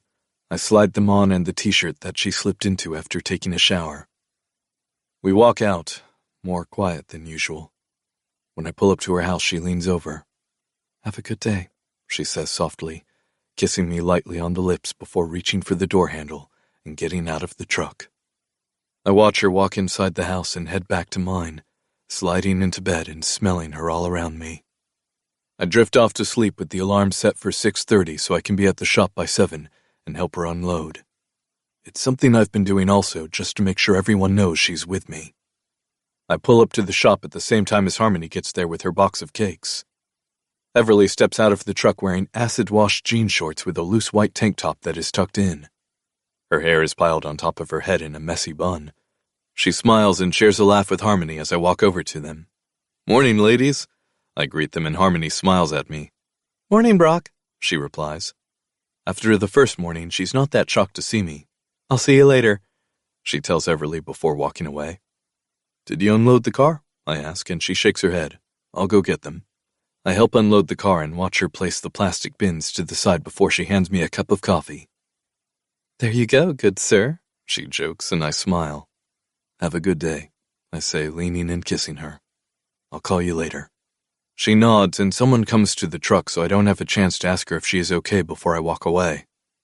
All day long, I feel a heaviness on me, and when I leave at 3:30 to go get Sage, the truck is closed. I pull up her number. "Me. Was going to drop by and say hello." Getting into the truck, my phone buzzes. Everleigh. "They wiped me out. I had nothing left to sell. I think I might make 50 more donuts for Monday and see if they sell out." Me. "I have no doubt." Everleigh. "Good answer." I put the phone down and make my way to the school. Waiting by the fence, I watch the door and see Sage run out. "Daddy!" She runs to me, waving her arms all around. I catch her in my arms and lift her, kissing her neck. "Hey, baby girl." I turn and walk to the truck with my arms wrapped around her and her laughing since my beard tickles her neck. "Daddy!" She tries to push me off, and I finally let her go when we get to the truck. "How was your day?" I ask as she climbs into the back seat. "Good," she answers at the same time my phone beeps from my back pocket. Pulling it out at the same time I shut the door, I see it's from Everleigh. Everleigh. Dropped off a couple of cupcakes for Sage. Left him at the front door. I get into the front seat and feel a fullness I don't think I've ever felt before. She went out of her way knowing that I used to always get cupcakes with her on Fridays and drop them off at my house. I then get really pissed she didn't go inside and drop them off, but I'm not sure how she was going to do that with no key. Me. "Thank you, baby. I'll let her know you dropped them off. Also, have to get you a key for my place." She doesn't answer me, and when I pull up to my house, I immediately see the box. "Everleigh dropped off some cupcakes for you," I tell Sage, and her eyes get big as she gets out. She runs straight to the door and picks up the box. "Daddy, it's heavy." She picks it up and then looks at me. "There is a note on top." She looks down and reads it. "Here are some sweet treats to go with your pizza night. E." "That was nice of her," I say, trying to gauge how she feels. "She's the best, and she's really pretty." "She is," I agree, letting her into the house. "You know, we were friends a long time ago." "Really?" she asks. "You knew her?" "Yeah," I reply, not ready to give her the full story just yet. I will eventually, but for now, let's just go with we were friends. "Was she pretty back then, too?" "Oh, yeah," I smile at her. "She was the prettiest of all the girls." "Did you like her?" she asks as she pulls out a cupcake that has a mountain of icing on it. "I liked her a lot," I admit, not sure we should get into the whole I love her yet. We spend the night camped out on the couch watching movies, and I have my phone next to me in case Everleigh texts, but she never does. I don't even know what she's doing. When I slide into bed after 9, I take my phone and text her. Me. Going to bed. I think about adding that I miss her, but I don't, and instead just press send. I put my phone on the side table before crashing. When I get up in the morning, it's just after 8, and I reach over expecting her to be there. Getting out of bed, I walk out and see Sage is sitting on the stool in the kitchen eating a cupcake. "How long have you been up?" I ask, starting the coffee, and she shrugs. "I was reading my book in bed," she states, taking another bite, frosting on the tip of her nose. "What do you want to do today?" I ask as I take a sip of my coffee and walk back to my bedroom to grab my phone and check the weather. I see Everleigh texted me at 7. Everleigh, crashed on the couch at 6, moved to my bed at 11. I'll be at the shop today trying to paint. Have fun today. Want to go to the park? I ask Sage when I walk back into the kitchen, making a plan to pass by the bakery and see if Everleigh will come with us. Yeah, she agrees, and I make her breakfast. We walk out of the house close to 11 after I start the laundry and tidy up the house. I remove a couple of steaks from the freezer for dinner. I drive toward the shop, pulling up not too far from the bakery and seeing a couple of construction workers walking into the shop. Want to go and check on the bakery? I ask, taking her hand in mine and walking over. I spot Everleigh right away talking to one of the contractors, and Sage walks up and knocks on the window. Everleigh looks up and spots us and has a huge smile on her face. She walks over to the door and opens it. Hey, you two, she chirps. What are you doing here? She's wearing a pair of jean short overalls with a white tank top with black stripes. We're going to the park, Sage tells her. Oh, fun. Would you like a little tour of the bakery? She holds open the door. Sage doesn't even wait for me. Instead, she walks in. I follow her and squeeze her hip as I walk in, and I'm in shock at the progress that the shop has had in 2 weeks. It's so big, Sage says, turning around in a circle. It is, isn't it? Everleigh agrees. This is going to be a little seating area. She motions to the front where they made it bigger. And then this is where the cases are going to be for the donuts. Her eyes light up as she discusses it all. She looks around. What do you think, Sage? She walks over to the wall at the end. Should we do the walls a cotton candy pink or a baby blue?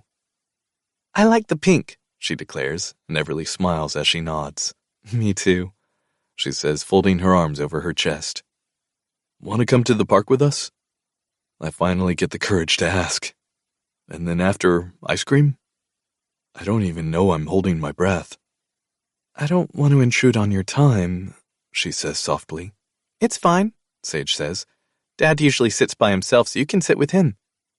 I raise my eyebrows. And then we have ice cream from Wild Billy's.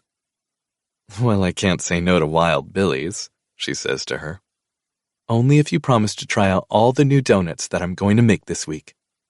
I can do that, Sage assures her, making me laugh. We walk out and over to the park.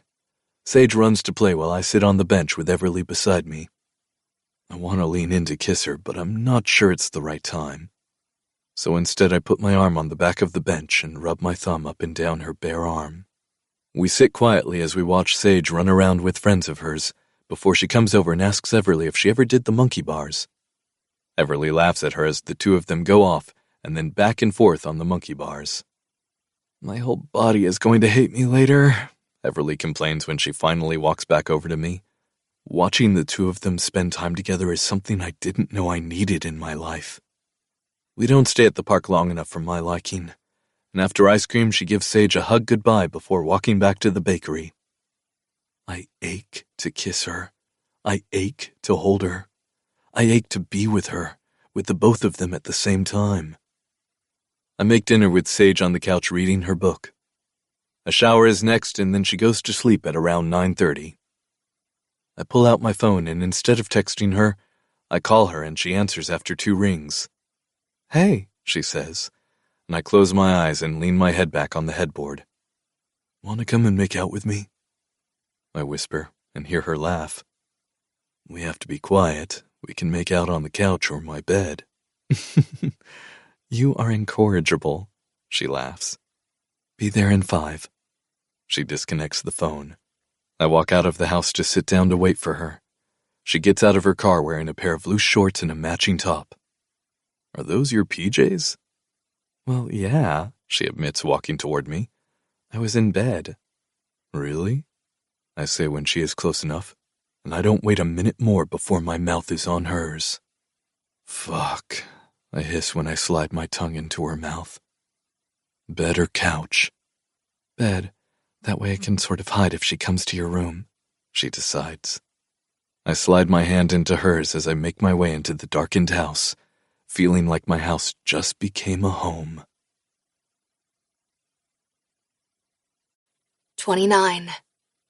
Everleigh. I have to go, I whisper to him as he bends his head to give me another mouth-watering kiss.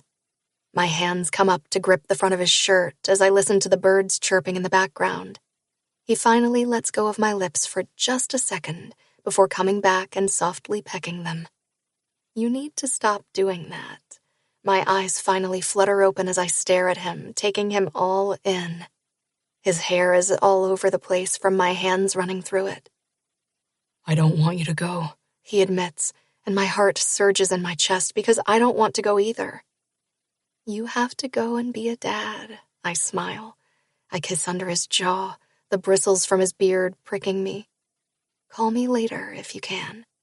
I slowly slip out of his arms and jog slightly to my car, not slamming the door, afraid I'm going to wake Sage up.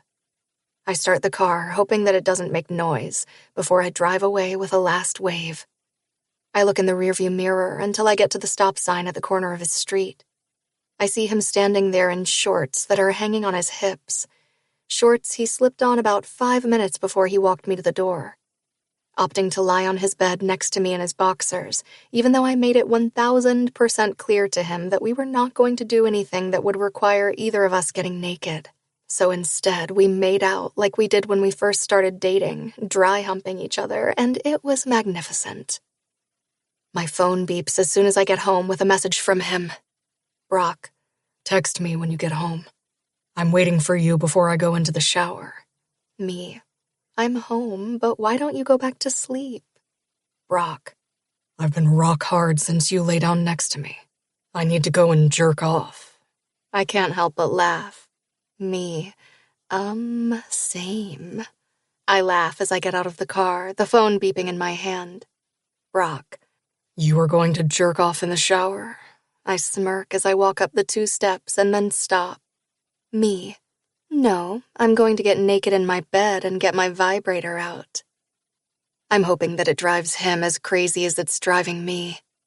Opening the door quietly and stepping in, the phone buzzes as I kick off my flip-flops.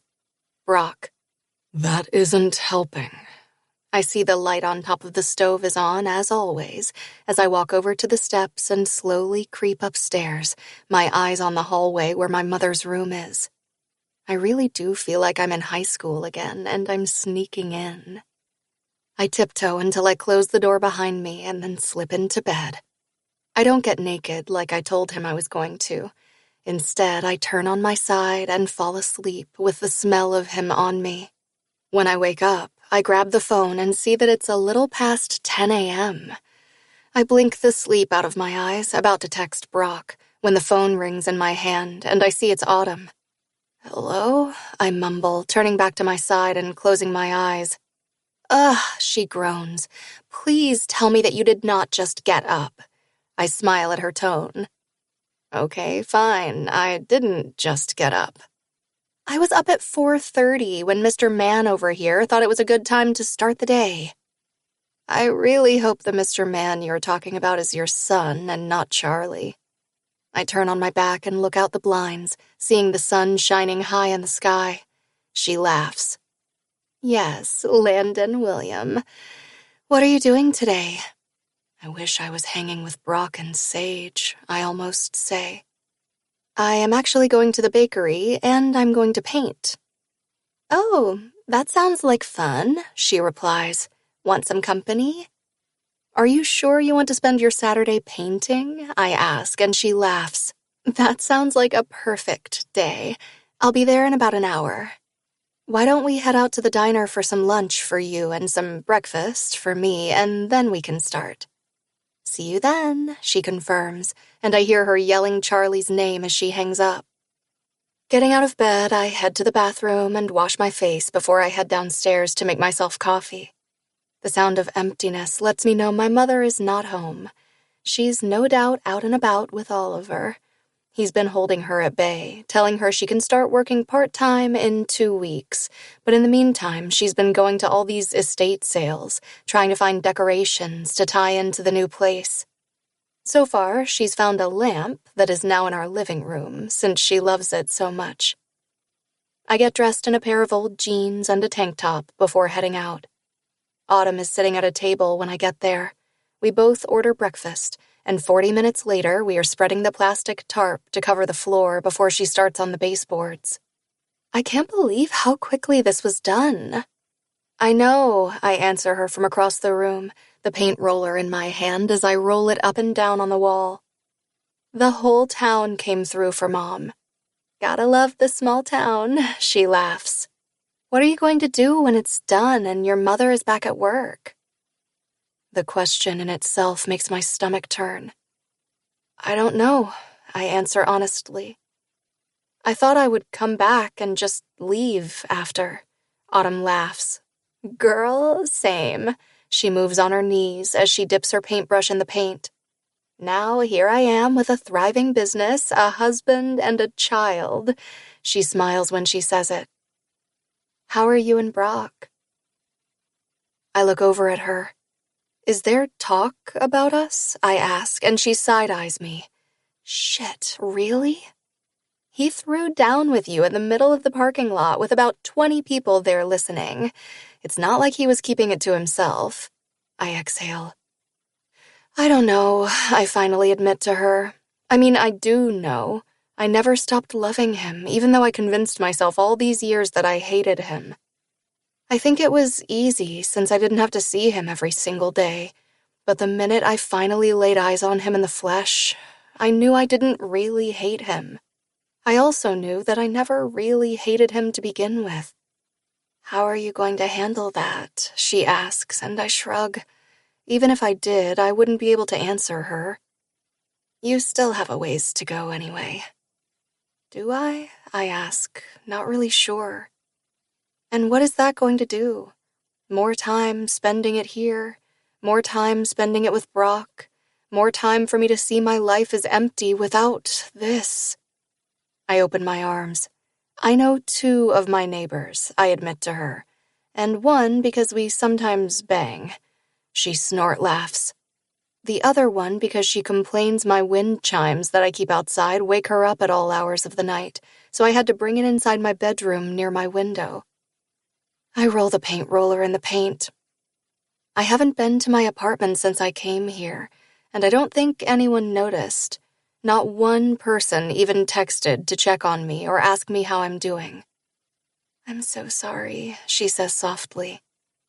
I had a friend when I left here. She sort of saved me, and I will be forever grateful for her. I'm sorry, I reply quietly, for turning my back on you when you needed me, for how everything went down. I'm sorry, too, for not being brave enough to tell you guys what was going on with Waylon, for not— Hey, I snap. You don't have to apologize for anything. You were not driving that truck. Don't let him continue to have a hold on you. That was his decision. I knew he wasn't all there. I mean, I didn't know he was drinking that night, but he was always so pissed off and reckless. We all knew deep down inside, and none of us said a word. She shakes her head. Now I have to know. She raises her eyebrows. Have you been with Brock since you've been home? I think about lying and keeping it more to myself, but it's been so long since I've had a girlfriend to talk about these things with. All I can do is smile shyly. Yes, and before you ask, even better than before. Her mouth opens. I know, shocking, since it was like out of this world before, but now it's like kabam. I shake my hands and some of the paint drops on my pants. Like he just got better with age, which is not fair, by the way. He was supposed to get older and have saggy balls. She throws her head back and laughs. I never want to picture Brock and his balls again in my life. Thank you for the visual. It's my turn to laugh. Word on the street is that he's smiling now and not all grouchy and shit. Grunting instead of using words. It's a phenomenon, really. I can't help but laugh a bit. We are all saying that it looks good on him. I look down at the wall and then back at Autumn. Anything looks good on him, I admit. He was always too handsome for his own damn good. We'll agree to disagree on that. She makes me laugh as we switch topics, and she asks me how I'm going to decorate the shop. We paint for a good couple of hours before there is a knock on the window. We look over to see Landon with his balled-up baby fists in his mouth as his face goes into a gummy smile, looking at his mom before he finally shrieks out in a high-pitched squeal. "There's my man," she says, putting down her paintbrush and wiping her hands on her pants before reaching out and grabbing him. She pulls him to her and kisses his neck. "Did you miss me?" "We did," Charlie confirms, leaning down and kissing her lips. So much."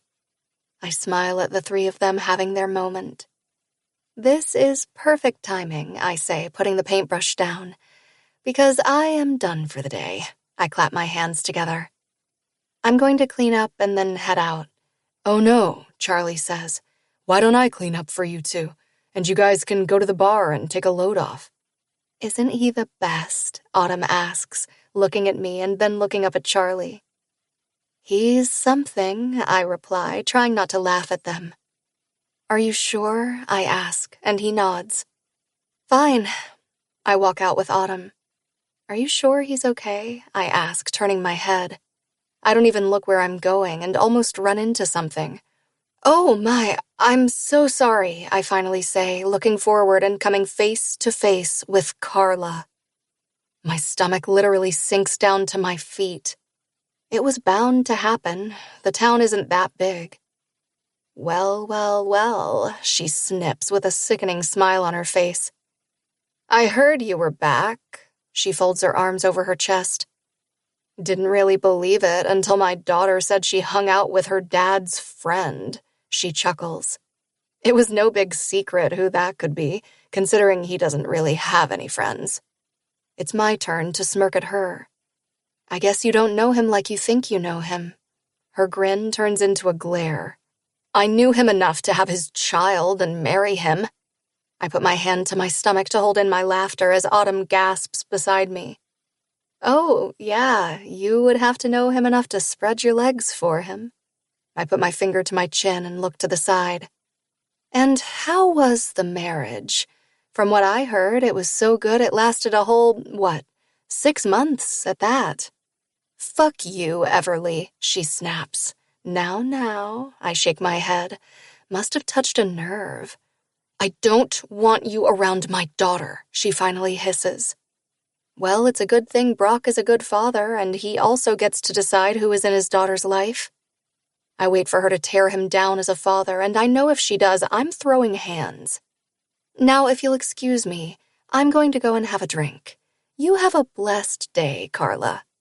"Enjoy my sloppy seconds." She thinks she's taking a parting shot at me. "Oh, trust me, I will." I smile big. Considering he was mine before he was yours, and, well, I think we all know that he never really did move on, even if he fucked you. I look over at Autumn, who's trying to hide her smile behind Landon's head. "Shall we?" "We shall," Autumn agrees. "Also," she looks at Carla, "how fucking sad is it that you used your daughter for any of this?" I don't even wait for her to answer. I just pull Autumn away from her. When we are in the bar, she looks over at me. "Walk all the way to the end and go to my office now." "I'm fine," I say, even though deep down I'm not fine. She puts her hand in mine and drags me to the back to her office. "Now you can let it out," she urges me, and I actually put my hands on my knees. I shouldn't let it get to me, I tell the floor. It's not like I didn't sleep with anyone after him. Autumn doesn't say a word. She knows I have to talk this out with myself. I have a neighbor who I fuck monthly. I've had a couple of guys who I've hooked up with. It shouldn't fucking bother me. I get up and feel the tears. Why does it fucking bother me? Because you love him, and the thought of him with someone else is just too much, she says. Just like I'm pretty sure if you told him that you have a neighbor you fuck monthly, he would probably burn down your building. I can't help but laugh at that. I know how you feel, she finally shares softly. Charlie pretty much fucked the entire town. I gasp. Yeah, so you have only one woman. I have them on every single corner. What is going on? Charlie walks into the office and sees us. Nothing. I was telling her what a womanizer you were. She glares at him, and I have to roll my lips. And I'm constantly face to face with all the women you banged. His face goes white. Yeah, exactly. Don't think I don't see them batting their eyes at you. What happened from the time you left the bakery until now? He puts his hands on his hips. And how did it become my fault? He looks at me, and I fill him in. He never loved her, Charlie reveals quietly. Not for a second. And everyone knew it, including Carla. She just didn't want to see it. We all have our pasts. I look at him. The question is, can we get past them? 30. Brock. I love you, baby girl, I say, giving her a hug and kissing the top of her head. I'll see you next week, and I'll talk to you tonight when you get home from school. Okay, Daddy. Her voice is lower than it was 5 minutes ago in the car as she sang out at the top of her lungs about Vermont and seasons of Styx. She hugs me tighter for a second before letting me go and walking into the fenced-in yard. Looking back over her shoulder, she waves to me before walking into the school. My hands up, I clench the chain-link fence with one hand, and I hold up the other to my heart as I give her a chin-up. Only when the door closes behind her do I drop my head for a second before looking up at the sky and exhaling. Every single fucking time, it feels like half my heart stops beating when she leaves me. I push off from the fence and walk back over to the truck, pulling out my phone. Knowing this conversation would be happening today, I've played it over and over in my head the whole week. I pull up her number and dial, my heart beating faster in my chest waiting for her to answer. Hello? She answers on the third ring, no doubt doing it on purpose. I know she works with her phone beside her computer keyboard, so there is no excuse. Hey, I say, just dropped off Sage. How is she? She asks, clicking away on her side on the phone. She's okay, I answer, and then take a deep inhale. Listen, Carla, I wanted to talk to you before I go to my lawyer. The clicking immediately stops, and the tension on the phone is so thick you could hear a leaf fall off the tree outside from inside the cab of my truck. Your lawyer? She questions, her voice tight. I would like to have dinner with her once a week when it's not my turn. And also you should have a chance to see her too when it's not your week. My index finger taps the steering wheel nervously. It would still be the same time that we spend with her, just it won't be that long between when we switch. Listen, Brock, she says, her voice going low. There is no reason to do this. What do you mean there is no reason to do this? I repeat. I miss her and she misses me. If you think there is no reason to do this, then why can't we do it? It's been working all this time, she trails off. The schedule is fine the way it is. No, it hasn't, I bite back. I've been asking you to spend time with her during the week when you have her, and you always have an excuse. I'm tired of it, to be honest, so I'm asking you one more time if we can do it. If not, you are going to leave me no choice but to go and speak to my lawyer and see what we can do. This is because of her, isn't it? She hisses out, the venom in her voice filled with anger and rage, and everything in my body tightens when she says the next part. Like I told your little girlfriend. I think I stop breathing when she mentions Everleigh. I'll tell you, I don't want her around my daughter. Not now, not really fucking ever. My whole body feels like ice has filled my veins, and if she was in front of me, I'm not sure I would be able not to say something I shouldn't say, especially not to the mother of my daughter. I guess we'll have to go through our lawyers then. I don't show her how pissed off I am. I had hoped it wouldn't come to that. Whatever, she snaps and hangs up on me. I shake my head, turning the truck on and then heading to work. I get in a little after 8, and there is a line at the food truck, but it doesn't stop me from going over there. She spots me right away and smiles my way before handing the man in front his order. It takes 5 minutes for everyone to finally leave, and I walk into the back of the truck. Hi, you. How was drop-off? She says with a smile on her face, coming over to me and putting her hands on my hips. Her touch calms me down just a little. Sucked, I admit to her.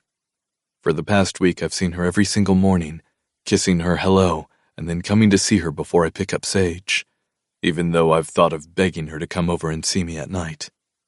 It fucking sucks going to bed without her, even more than not waking up with her.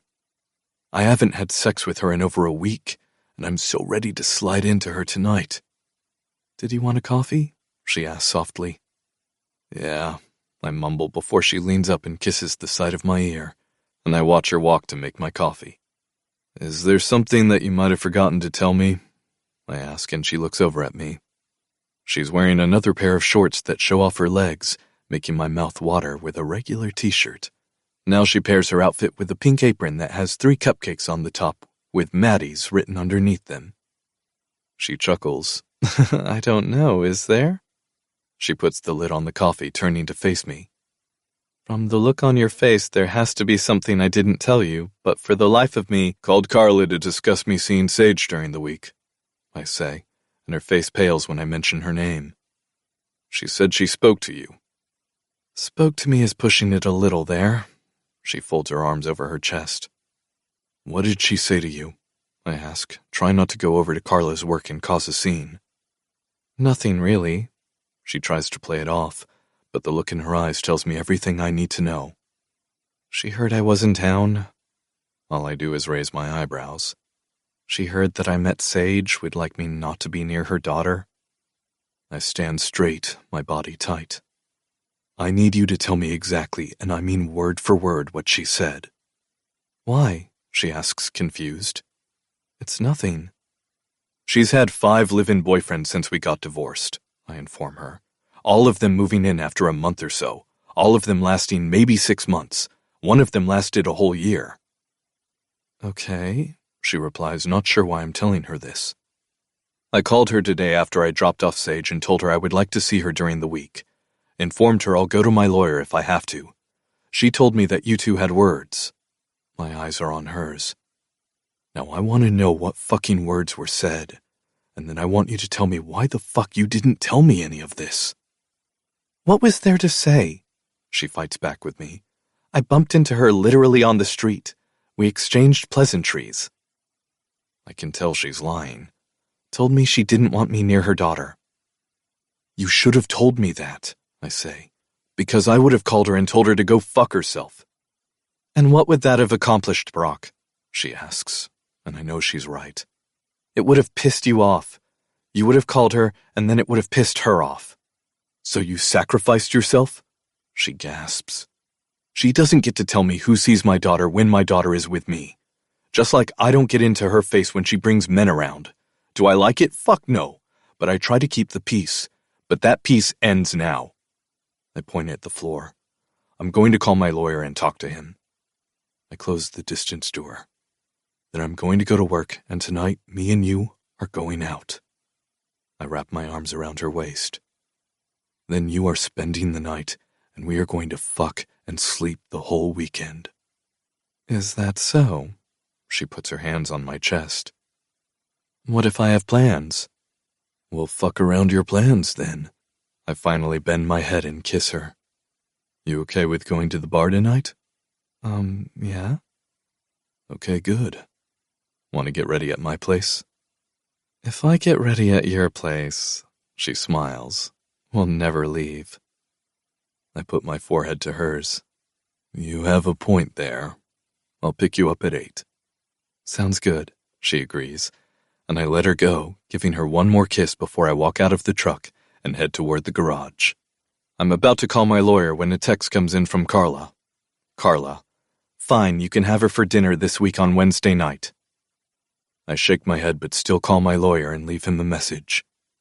Getting home at 7, I rush to take a shower and put on clean sheets before going to pick her up. When I pull up to her house, she's already outside sitting on the steps with a small bag beside her.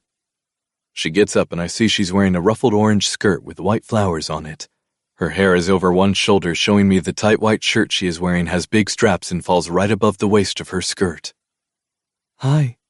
She walks to the truck at the same time that I round it. That's a small bag for the weekend. I motion to the little bag she has in her hands and she smirks at me. I thought I was going to be naked all weekend. She holds up the bag. These are toys. My cock goes hard as a rock, and I just look at her. You promised to take me out, she reminds me. This will be used later. She taps my chest and walks around me to get into the truck. But I would like to hurry.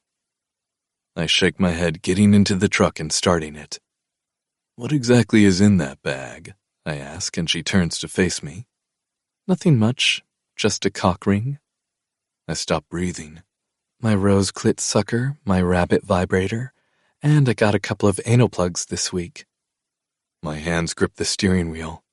Just a couple of things. She winks at me, and I look ahead and make my way to the bar. Pulling up to the garage, I park on the side where it's dark. Her hand goes to the door handle when I put my hand on her leg, stopping her from moving. Not so fast, I say, and she looks at me shocked as I reach over and grab the bag that is down by her feet. I open it, seeing more than what she told me, but I can't get into that now. Instead, my hand goes for exactly what I'm looking for, and I turn to look at her. I want you to put your back against the door, I instruct her. And then I want you to put one foot here. I point at the dashboard. And then the other here. I point at the armrest in the center console. She doesn't ask any questions. Instead, she does what I ask. I move her skirt off her, showing me she's wearing a white lace thong. Her legs spread open for me, and my fingers move it to the side. Missed you, I say.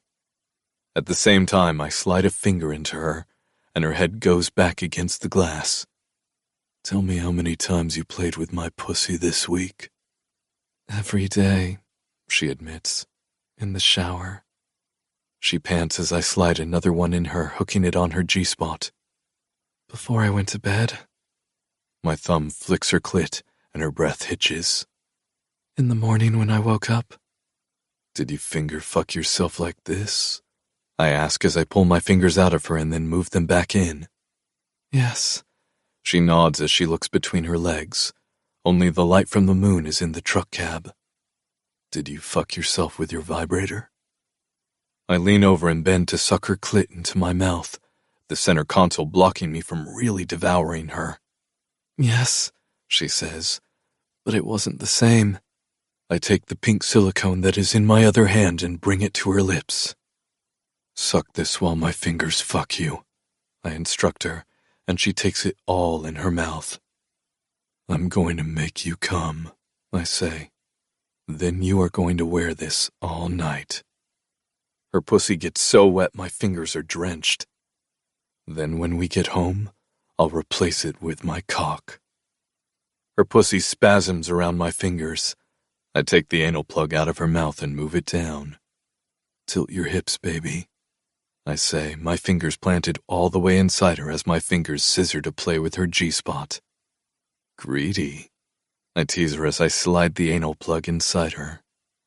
Even tighter, I say, about to move my fingers. She grips my wrist to stop me. You play with me anymore and I'm going to soak the fucking seat. I smirk at her, and you won't get to tease me all night. Baby, I really hope you napped today. I pull my fingers out of her and suck her off my fingers. Because unless you pass out when I'm fucking you, it's going to be a long night. 31. Everleigh. He puts my skirt down, covering me before he pulls me forward, making the anal plug go deeper in my ass. You look so beautiful, he says. I stop breathing, and it's not from the pressure in my ass or the way he just made me come in his car. It's the softness of his voice. You aren't so bad yourself. I lean over the middle console and kiss his lips, sweeping my tongue into his mouth. I get out of the truck and walk to the back, where he waits for me. How are you doing? He asks, and I look over at him. I feel full. I wink at him. And fucking horny. He shakes his head as we walk down the sidewalk to the bar. How long are we staying here? I ask as I hear music coming from the open door. Like, are we talking an hour, or are we talking having a drink and then leaving? I'm going to keep you on your toes, he informs me as we walk in, and I spot it's full. There are too many people here. We should go. He leans in. You'll get my cock soon enough, he teases, walking into the bar, and I follow him. The whole time, my pussy clenches. We make it to the bar and spot a couple of empty stools. You want to sit down? He asks, and I glare at him. You should sit. I think I'll stand, I reply as he pulls out the stool and the bartender approaches us. What can I get you? He asks, tossing down 2 coasters. I'll have the house blend, Brock orders, then turns to me. I'll have the same. He nods at me and walks away. So tell me how you feel, he asks, and I look around, spotting a couple of people I know, including Emmett. Like a bitch in heat, I grit out between clenched teeth. Emmett spots us and walks over to us. Hey, you two, he greets with a beer in his hand, leaning against the bar with his elbow. Fancy seeing you two here. How fancy? Brock semi-glares at him, making me roll my lips, and Emmett just laughs at him. Did you ever check your schedule? Emmett looks at me. And see when it's a good time for you to come and take a ride with me? She did. Brock sticks his face into the conversation and puts a hand at my hip, gripping it tight. It's going to be the day after never. Emmett just grins. You can schedule her in right now. Are you threatening my right-hand man? Charlie walks up to Brock and slaps his shoulder and then squeezes. Who, me? Brock feigns innocence. I would never. Is Autumn here? I ask Charlie, and he shakes his head. She forced me to come out and have a guy's night. He looks around.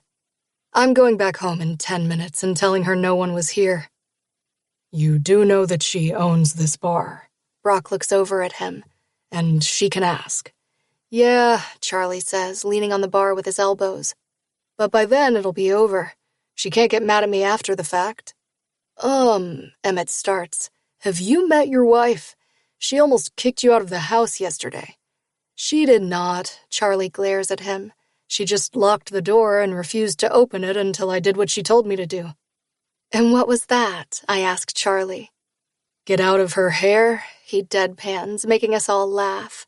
He looks over his shoulder at the door, his eyebrows going big. Since when did those two start dating? Charlie looks over at the door, and I turn back to see Caleb walk in with Lila beside him. He asked her out last week, I fill him in. She came to get a box of donuts for the guys at the barn. And left with a fucking date, Emmett snaps, and turns back to watch them walk to the table with a group of guys. Who the fuck is he anyway? What's it to you? Brock asks him. Emmett turns back, and his eyes are almost in slits. Word on the street is that you fucking hate her. He pushes off the bar. Even now you're scowling at her. First of all, he snaps, grabbing his bottle of beer, I don't fucking hate her. She's young and she's reckless. Second off, why don't you mind your own business? He walks away from us and heads to the table where the boys are. The 3 of us just watch him pull out the chair and sit down.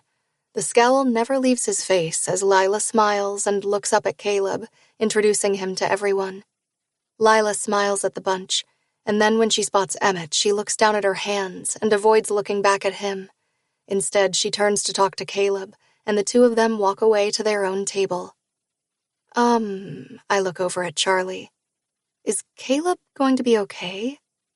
Charlie is still looking over his shoulder at Emmett. He has a couple of days left of work at the bakery, and it's going to be hard for him to do all that with 2 broken hands, and from the look on Emmett, a broken face. He'll be fine, Charlie assures me. But just in case, I'm going to go and make sure he stays in one piece. He pushes off the bar. Now I can't leave in 10 minutes. He turns to Brock. Thanks. I didn't do anything, he says to Charlie, and it feels like it's old times with the 2 of them joking. I just asked a question. Oh, didn't you? Charlie retorts. You knew what buttons to push. Me? Brock acts like he has no idea what Charlie's talking about. I just was repeating what I heard around the shop. It's no secret he doesn't like her. He shrugs. How much of an asshole were you to Everleigh the first time you walked into the bar and saw her? Charlie asks him, and Brock just looks at him and grins. That's how he feels about Lila. I gasp and look over at Brock, who is just as shocked as I am. But he's a horse's ass and as stubborn as a mule, so that is a lot of fun for all of us. We all know she's off limits to anyone. Caleb just didn't get that memo. Well, if he's smart, I chime in, he'll stop playing games. It's going to be very cold in that bed of his. I pick up my drink and down it in 2 gulps, grimacing all the way. Are we done yet? I ask Brock.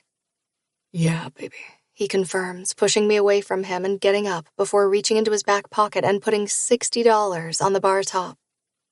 Do we have to say goodbye? I ask, and he shakes his head, walking out of the bar. The whole time we walk back to his truck, he's touching me softly. From his hands grazing mine to his hand holding my neck softly, it feels like his hands are everywhere. He's about to open the door for me when he pushes me against it. I watch as he presses his chest to mine. I'm going to eat your pussy when we get home. He turns to the side and slides my skirt up, feeling the wetness on the lace panties. Then, I'm going to fuck your pussy with the bigger plug up there. I swear if he touches me now, I would come on him. Then after that, you're going to get on your hands and knees, and I'm going to fuck that ass of yours. I close my eyes, and I have to put my knees together. Is that okay with you? When do I get your cock in my mouth? I ask, and he smirks. On the way home, he states, as he pushes away from me, opens the door, and waits for me to get in. I bend to tease him, but it's me who gets teased when he pushes the butt plug deeper into me.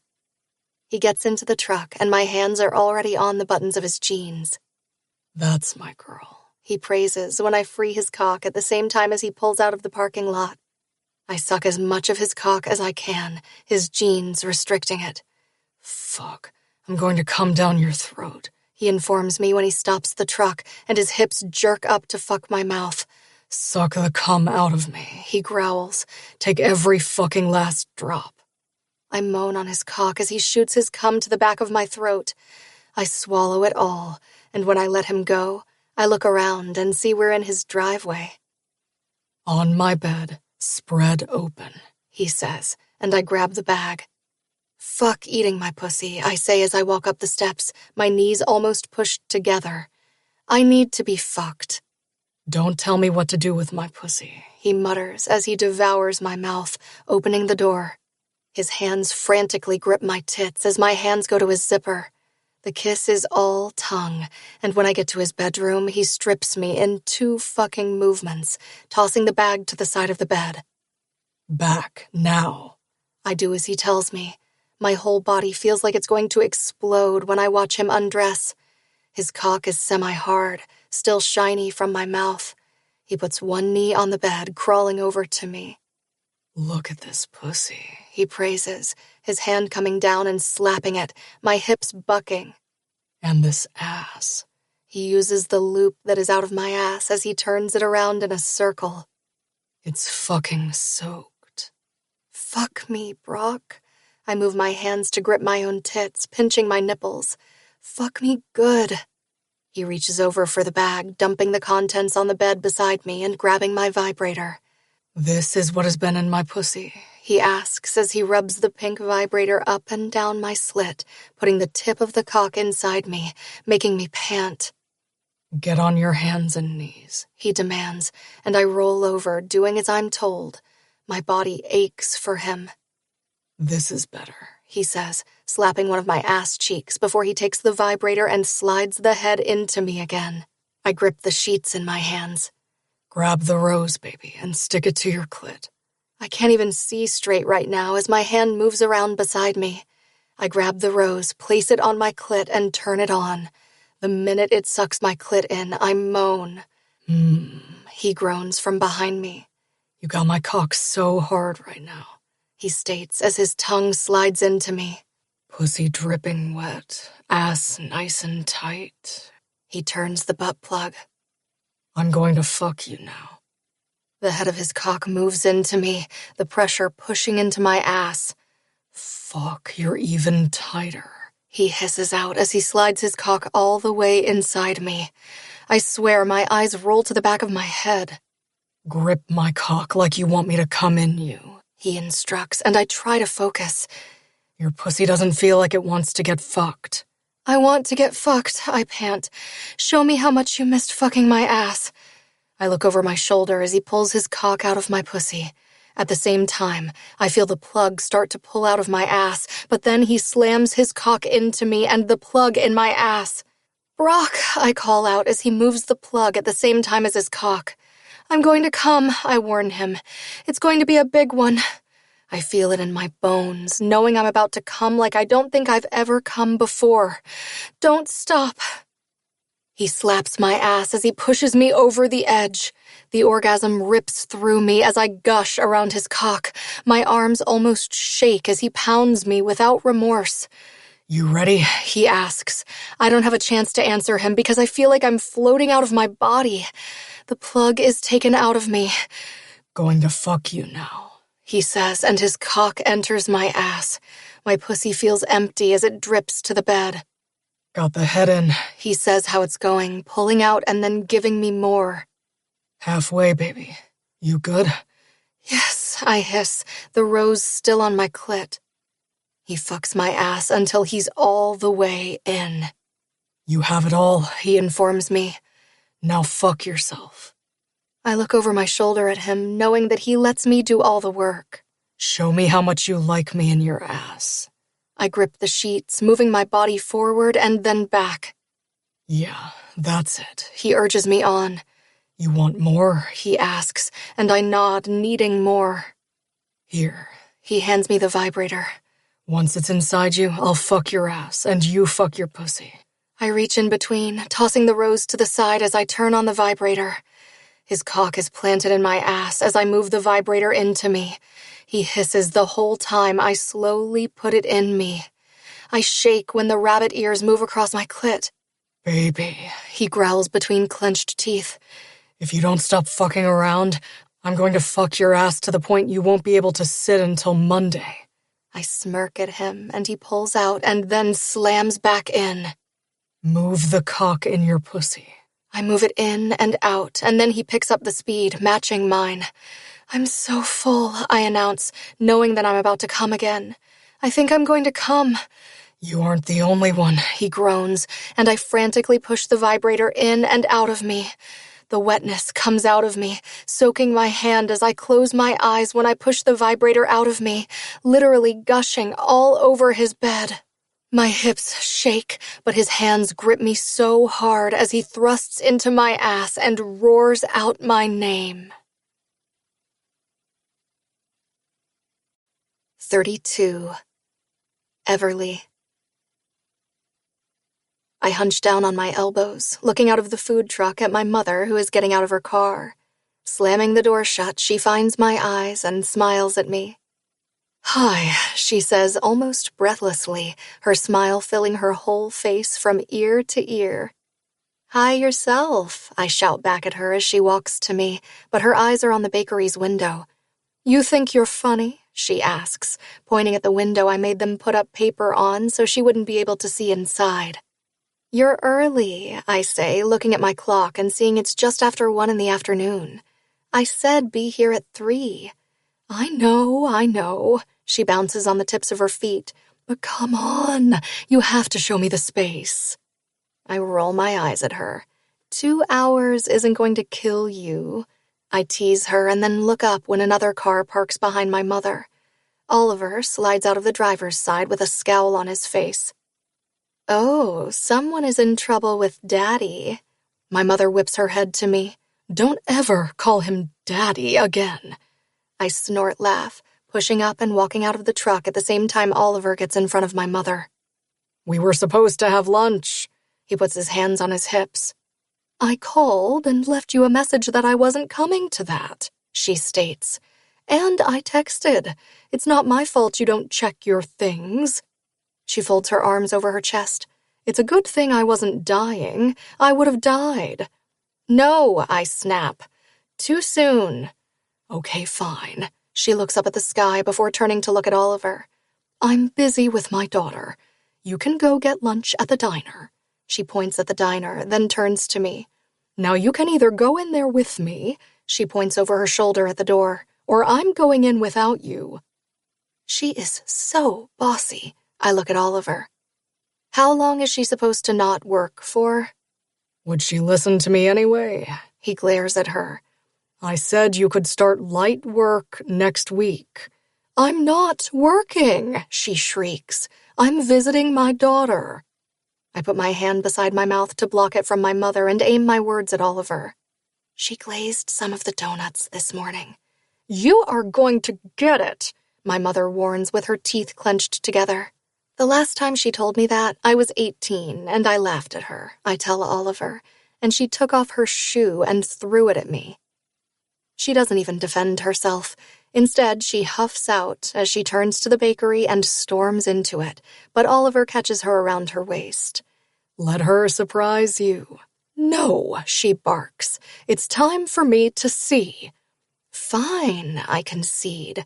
Such a child. I walk over to the door and look back at her, a smile now on my face. I'm going to film this for social media, I inform her. I'm going to go in, and then you count to 3 and then come in. I step in, turning my phone toward the door. As soon as it opens, I tell her, "Welcome to Maddie's." The camera is on her face as she steps in and sees what I did to her shop. The floors are black and white squares with 4 white cast-iron tables with matching chairs. The walls are painted a light pink as she walks over to the long white counter with the stainless steel coffee machine I bought, which is right next to the glass display case. In the back there, I point at the built-in shelves I had made that sit behind the counter. I was thinking we can have some homemade jam or something to sell. There are lots of local vendors that I've reached out to who would love to have some shelf space here. Her hands go to her mouth. You ready to see the kitchen? I don't know, she says, wiping the tears from her face. I turn the camera to my face. I think she likes it, I announce, walking to the back area and turning on the commercial lights we upgraded to. This is your kitchen, I say, and turn the camera back to her. We put a big stainless steel island in the middle so you can work on cookies on one side and then donuts on the other. I point at the table. And we thought everything should be against the walls. You have not 1 but 2 fridges so you can get more prepped. I point at the commercial fridges I splurged on, the 4 glass doors showing you the empty racks inside. Then you have your 2 mixers so you can prep more dough and not do little batches during the day. I point at the 2 mixers. Then we got you 2 ovens because 1 is just not enough. And then 4 fryers. You will be frying for a very long time. I joke with her as I look back at her marveling in what I did. This, she starts. Turn that off, she says of the camera, and I raise my eyebrows at her. Well, that's it for Maddie. Tune in for the big grand opening next Monday, I tell the camera before turning it off.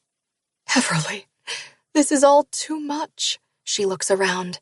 Can we even afford all of this? We haven't even gotten the insurance money yet. About that.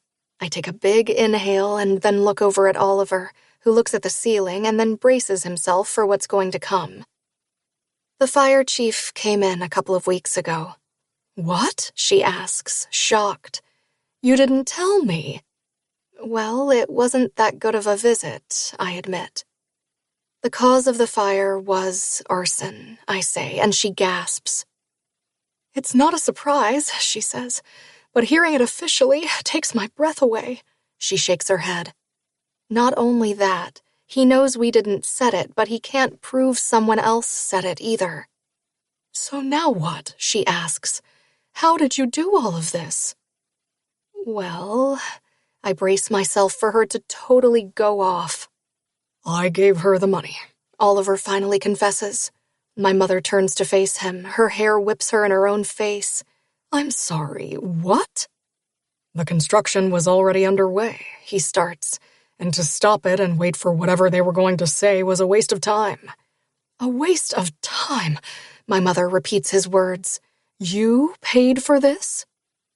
Not just me, he points at his chest. Everleigh took out a loan. You what? My mother turns to me, her voice so loud I squint. Okay, before you freak out, can you listen, please? No, you are going to go back to the bank and we are going to cancel that loan. I'll take a second mortgage on the house if I have to. You will not do that, I snap. This is as much mine as it is yours. I open my arms to the bakery. If something happens to you, all of this is my legacy. It's not your legacy if you pay for it. She throws her hands up in the air. A legacy is something that you inherit. Debt is not that. Mom, now that you have more space to prepare things, think of the endless possibilities, I say. You can do breakfast and lunch. I'm not saying for you to start cooking, but you can offer bagels. You have a great recipe. She just stares at me. You can prepare sandwiches in the morning, and when they sell out, they sell out. There is also the food truck. What am I going to do with that? She points at the food truck. Well, I smile at her. We can go to county fairs with it. We can do business events. The possibilities are endless. I even spoke with someone about having it at wedding receptions at night, offering donuts and cupcakes. I can't do all of that. She looks up. I'm not equipped for that. I know you can't, but I can. I let out a big exhale as her eyes look at me, shocked. I know, it was supposed to be temporary. I put my hand to my stomach, suddenly nervous that I'm making this declaration out loud instead of just playing with the idea in my head.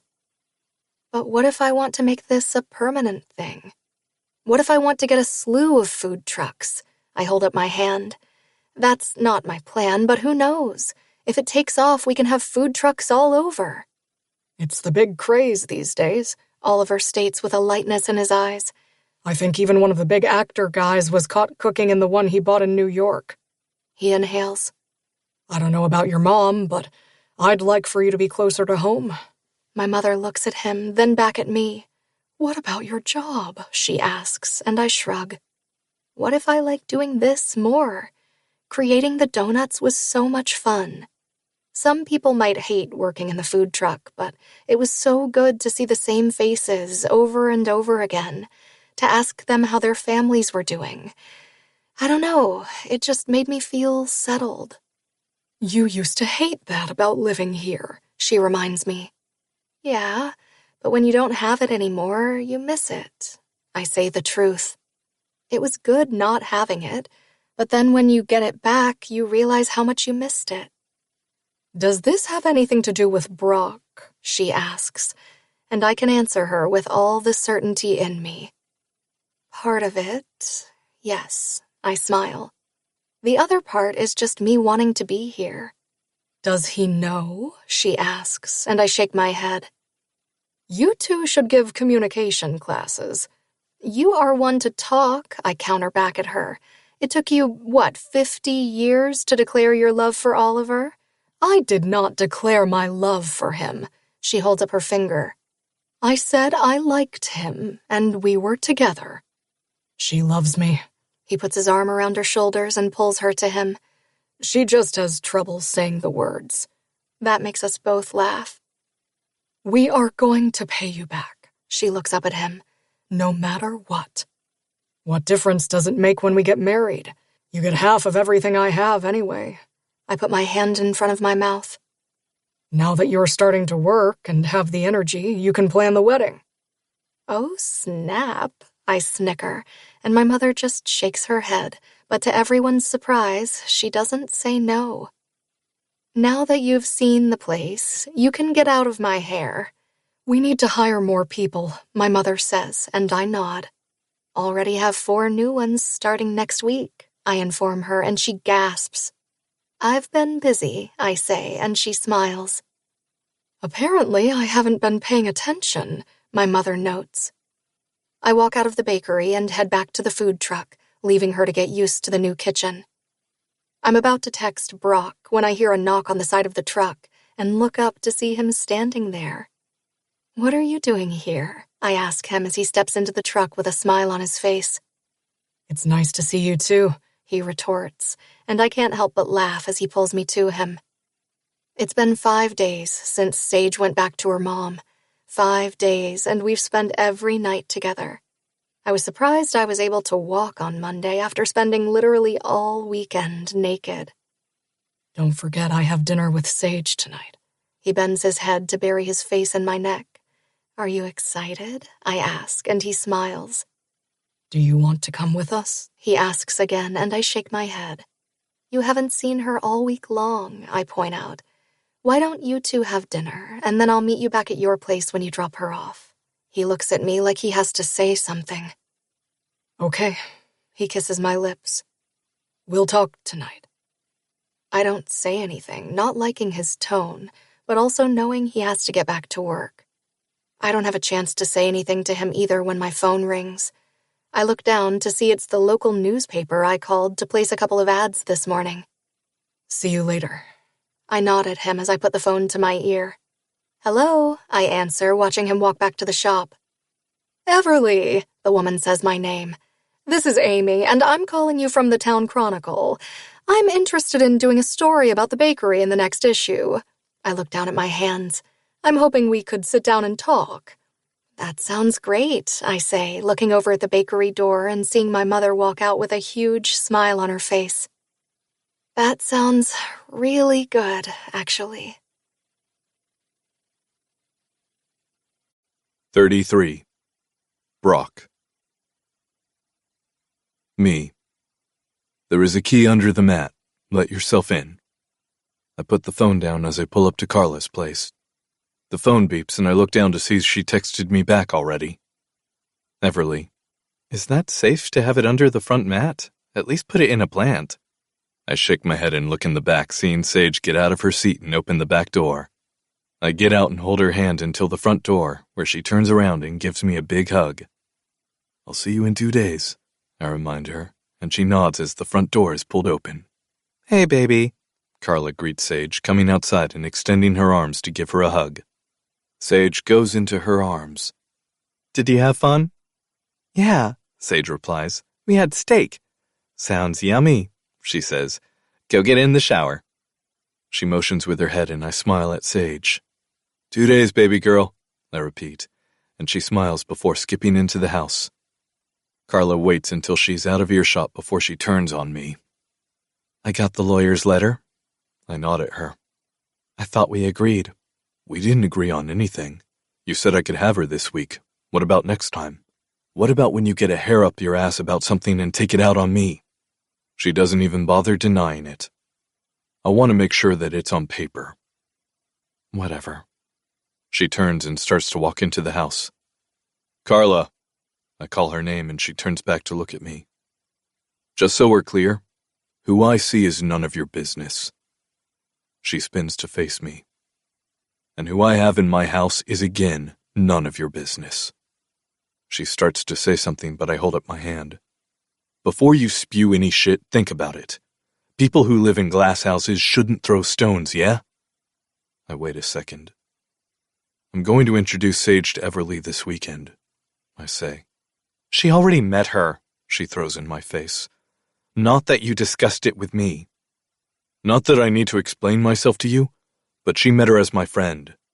This weekend she'll know we're together. I might be getting ahead of myself since I haven't spoken to Everleigh yet, but I want Everleigh to be there with me, and I don't want to hide the way I feel about her. Did you even give us a chance? She asks softly. You knew how I felt, I remind her. I never, ever led you on. You knew I loved Everleigh, and I made it clear to you I didn't think I would love anyone again. She looks down. You didn't care. Well, I guess I made a mistake thinking I could change you, she says, turning and walking into her house and slamming the door, telling me the conversation is over. I exhale and make my way over to my house. One conversation down, one more to go, I think to myself when I pull up to my house and see the lights on, and I smile knowing she's inside. I walk up the steps and open the front door, listening to her moving around in the house as I kick off my boots. I find her in the kitchen putting on the kettle. Hey, I say, and she looks over her shoulder at me. She's wearing one of my t-shirts and her hair is wet. Hey, I came over and took a shower while I waited for you. I was going to shower when I got home, but I ended up uploading videos to our social media. Then I was making the last-minute things for this Saturday. She turns. Hope that's okay. We need to talk, I say, pulling out the stool and sitting down with the island between us. Uh-oh, she reacts, and I can see she's nervous. That doesn't sound good. I put my hands on the counter. Did dinner not go well? It went amazing, I say the truth. Would have liked it if you were there, but next time.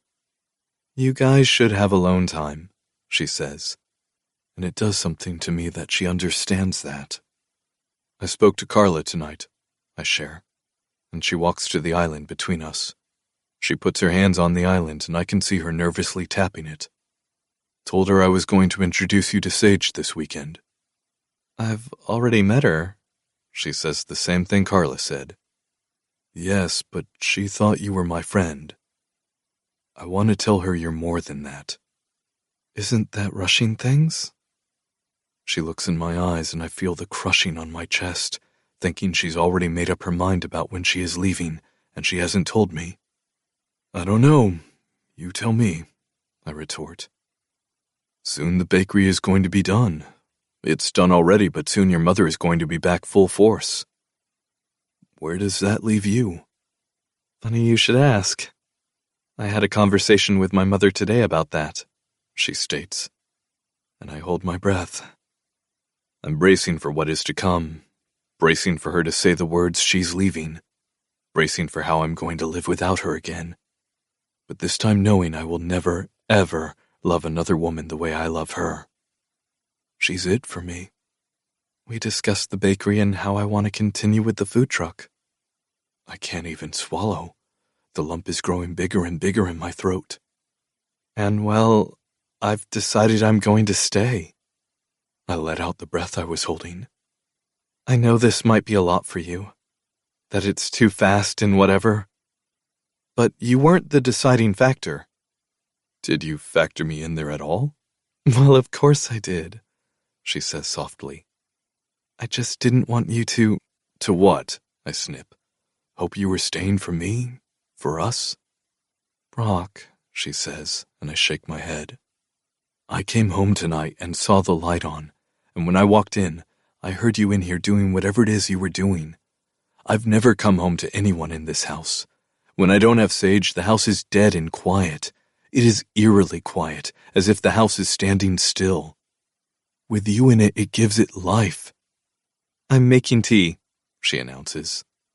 I smile at her answer, my heart hammering in my chest. So you are okay with meeting Sage as more than my friend? I ask, and she snorts. I'm going to pick her up on Friday and tell her we are having dinner with you. Then I'll tell her I'm in love with you. She gasps. That we were in love a long time ago, and I did things that stopped us from being together. Don't do that. She shakes her head. Tell her what? That I'm in love with you? She shakes her head again. No, about what happened in the past. She's going to be confused enough with sharing you. And then you throw in that you loved me before and everything that happened? I don't want her to ever know, to be honest. She's going to know eventually, I say. The town is small and the gossip is larger than life. Yes, but we don't have to feed into it, she argues. Okay, fine. I hold up my hand. You love me? She asks softly, the sound of the kettle whistling behind her. I do, I confirm. You ever stop loving me? She doesn't move to the stove. Thought I did, I admit. But I lied to myself. Me too, she replies with a soft smile on her face. So are you saying you love me? I ask, and she smirks. Maybe. You going to get your ass over here right now? I ask, and she shakes her head. She turns toward the stove, turning it off before she walks over to me. When she is close to me, I yank her to me, picking her up and placing her on the island. She puts her hands on my face. You ever stop loving me? I ask the same question she asked me. Sadly, no. She leans down to kiss my lips. Thought I did. I'm sorry. You'll never know how sorry I am. She rubs my cheek. Make it up to me, she urges softly. Every single day, make it up to me. I grab her around her waist, picking her up off the counter. Every single day, I plan on doing just that. I walk toward my bedroom, starting right now. 34. Everleigh. How do I look? I ask my mother when I step out of the bathroom wearing my ruffled baby pink skirt and a smocked white gauze top with puffy short sleeves that tie in the back. Mom, I groan, we're supposed to be dressed the same. We are, she counters. It's literally the same shirt and skirt. I just had to add an extra layer, or else I would forget and bend over and give away the farm. I look around the kitchen, seeing the 6 people we hired to help us today. What time is the photographer going to be here? She asks, looking around, shaking the nerves out of her hands. Any minute, I reply, turning and capturing the people working in the back. You and that phone, my mother hisses. Hey, this phone, I hold up, went viral last night. I shake it. The video of you coming into the bakery was seen over 12 million times in 24 hours. I don't even know what that means, she admits, smoothing down her skirt. What if no one comes? To the grand opening? I roll my eyes. I made 500 donuts. They better fucking show up, I say, and she laughs.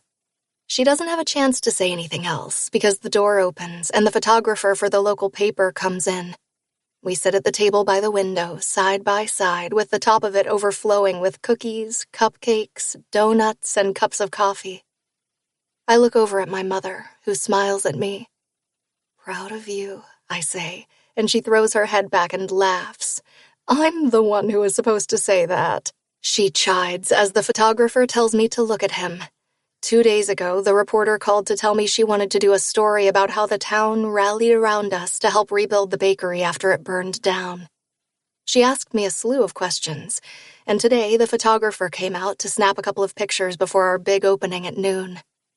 He takes what feels like 1,000,000 pictures before he finally leaves 30 minutes later. I get up and take one look around, seeing the display cases filled to the brim with donuts and cupcakes. The bottom shelf has platters of cookies we're testing out. 5 platters of cake sit on top of the display cases thanks to Harmony. 2 platters are cut into slices, and then 3 are full cakes ready to be sold. I made them add gold hanging lights over the cases just for show, and I have fake white and pink flowers dangling so it looks like a garden. I snap a couple more pictures of the bouquet of balloons beside the front door.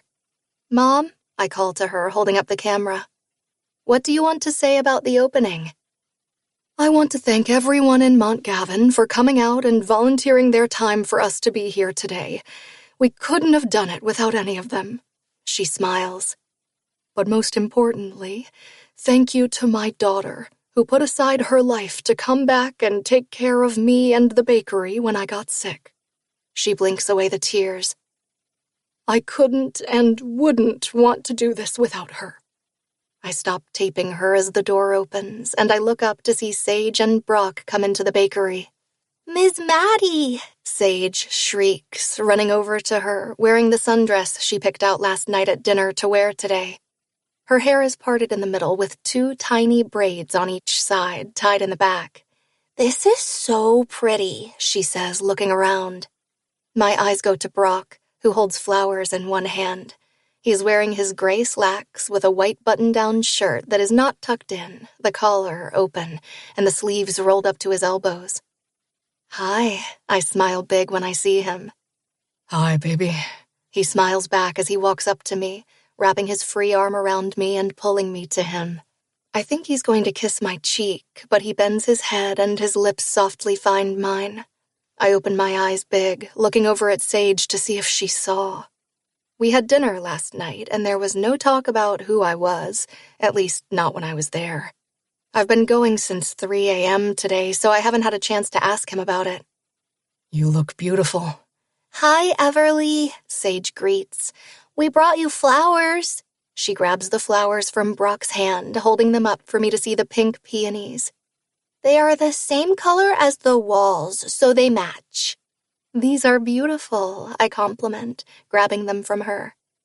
Thank you so much. Dad says you're sleeping over tonight. My eyes shoot straight to Brock. Why don't I go and put those in water? My mother suggests, taking the flowers from me. Sage, why don't you come and see the new flavor of donuts that Everleigh made this morning? She looks at her. She told me you gave her the idea to put jelly inside and peanut butter frosting on top. She puts her hand in Sage's, pulling her to the back. You did not tell her that I'm sleeping at your house. I don't even think I wait for them to be in the kitchen before I start on him. Baby, he soothes, putting his hands on my hips. You'll be moving in soon, and she has to be used to you being there. I'm sorry, what? I shake my head. Not now, but in the next month you'll be living with us. Brock, I hiss his name. You didn't tell her that, did you? Of course not. He rolls his eyes. I said you were working all day and that you'd be tired tonight, so you were going to sleep over so we can make sure you relax. She bought that? Probably not with the smirk she gave me, and then she said, "Oh, you like her." He mimics how Sage must have teased him, making me laugh. And then I said, "No, I love her." I gasp. That's exactly what she did also. But then she said you were pretty. He shrugs. So I guess she approved. I cannot believe you, I say, but then the door opens and Autumn comes in, her mouth hanging open when she sees it for the first time finished. Holy shit, she swears, and Charlie snickers. This is incredible. Her eyes roam around the room, taking everything in. Wow. He shakes his head and looks at Autumn. You yelled at me this morning because I said you had a fine ass in front of Landon, but you were allowed to say shit. Charlie Barnes, you are getting on my last nerve, she hisses, like the last one. He grabs her around her neck and pulls her to him. I love you, he declares, and she melts in his arms. Don't forget that. How could I? She wraps her arms around his waist and then looks at their son. Welcome, I tell them, and then look over to see Harmony and Brady walking in with Wyatt. Hi, I hold up my hand to welcome them. I look back down when a hand slides into mine, and my eyes fixate on Brock's fingers laced with mine. My eyes go back up to his as people come in. I love you, he whispers, and I don't have a chance to answer him when more and more people come in. I work the room with Mom, thanking everyone for all their help. Every time I look up, I find him looking at me. When I don't, it's because he's right beside me. He doesn't move far from me the whole day. The bakery is filled to the brim. The display cases have been refilled more times than I can count, with people leaving with boxes and boxes of donuts. I think everyone in town comes in to say hello, and there are lots of new faces from nearby towns because of the viral video. The day flies by, and by the time it hits 5 p.m., we have sold out of everything. I can't believe we have nothing left, I state, sitting down at the table next to Brock, who puts his arm across the back of my chair. Autumn and Charlie are sitting here also, with my mother beside them. Can we have pizza? Sage asks from the chair beside him, and he looks at her. How many donuts did you have today? He asks, and she shrugs. I was taste testing. She looks at me. That's what Everleigh asked me to do. I look at Brock, folding my lips together as Oliver comes over and hands me a glass of champagne. He pulls a chair from the other table to sit next to my mother. I don't know about you guys, but this is what I call a success. He grabs my mother's hand and kisses her fingers. The door to the bakery opens again, and I'm about to say we're closed when I notice it's one of the deputies. Hey there, he says, looking at us. Sorry to intrude. Nonsense, my mother says. I'd offer you a donut, but we're all out. That's okay, Ms. Maddie, he replies. I'm here on official business anyway. I put my glass of champagne down on the table, my mouth going dry as I wait for what he has to say. We just arrested 2 men in connection with setting the fire, he announces, and my mother gasps. We picked them up a couple of hours ago. His eyes go to Brock. We got a call that they were hanging around your shop. Brock gets up. Gotta say, they aren't too smart doing it today with all these people here. Someone made a call that they seemed suspicious, gave us the plate number, and we picked them up not long after. His mouth goes tight. They both turned on each other as soon as we sat down. Oh my mother murmurs. That's not the kicker, he adds. They worked for the Cartwrights. Brock's about to jump out of his chair, and I put my hand on his leg to stop him. Thank you for letting us know, I say, then turn to look over at Brock. They don't get to have one more second from us. I put my hand on his cheek. They took too much from us already. But they... I put my finger on his lips. We're here, I remind him. Together. I look around the table. We won. She's right, Charlie agrees. They will get what is coming to them. They have all the rope they need in order to hang themselves. He nods at Charlie before looking back at me. You coming home with us? He asks, and I look at Sage. You bet, I confirm, right before he leans over and kisses me in front of everyone, and I kiss him right back. 35. Brock. Good morning, Everleigh says, and I look over my shoulder at Sage, who saunters into the kitchen, rubbing the sleep from her eyes. I see it's past 9:30 as she makes her way around the island toward me. Morning, baby girl, I say, pouring 2 cups of coffee before turning and hugging her around her shoulders and kissing the top of her head. Did you sleep all right? She nods, not saying a word before she moves over to the couch, sitting on it and grabbing the throw blanket from over the back to cover herself. I see someone is exactly like their father, Everleigh mumbles from her seat on the stool. I walk over, trying not to laugh as I hand her one of the cups of coffee before bending down to kiss her lips. One of her hands comes up and holds my cheek as she kisses me, smiling at me, and fuck does it ever feel good. I have never felt so content in my whole life. When we got home last night after the big bakery opening, I threw some steaks on the grill. She and Sage prepared the salad to go with it, and then Everleigh made her broccoli and cheddar rice, which was one of the best things I've ever eaten in my life. It felt like we've been doing it our whole lives. I wasn't overly affectionate with Everleigh, but I didn't shy away from kissing her if I wanted to. Sage has never seen me with a woman before, and I didn't know how she would react. But it's Everleigh. Everyone who meets her falls in love with her. Everyone wants to be friends with her, and Sage is one of them. Exactly like her dad. She runs her fingernails through my beard, making me shiver. Our eyes are locked on each other, and I marvel in the way hers are light. I hope mine communicate to her how much I love her. I'm like Dad? Sage asks from the couch, and I break eye contact with Everleigh before walking over to sit beside Sage and put her feet in my lap. Everleigh faces us, wearing a pair of shorts and matching tank top with the matching sweater she uses for a robe. The ends of her hair are still wet from the shower we took together before Sage got up. It was the only way Everleigh would let me fuck her. She refused to even touch my dick in bed, knowing Sage could get up at any moment. Besides, she was so exhausted from the whole day and being on her feet that she fell asleep almost the minute her head hit the pillow. To be honest, I didn't give a shit as long as both my girls were under my roof. I went to bed and had good fucking dreams. It was even better when I woke up and felt Everleigh beside me. Oh yeah, she nods, not moving from the stool, leaning with her back against the counter before she gets up with her cup of coffee and sits across from us, curling her feet under her. I want her to sit next to me.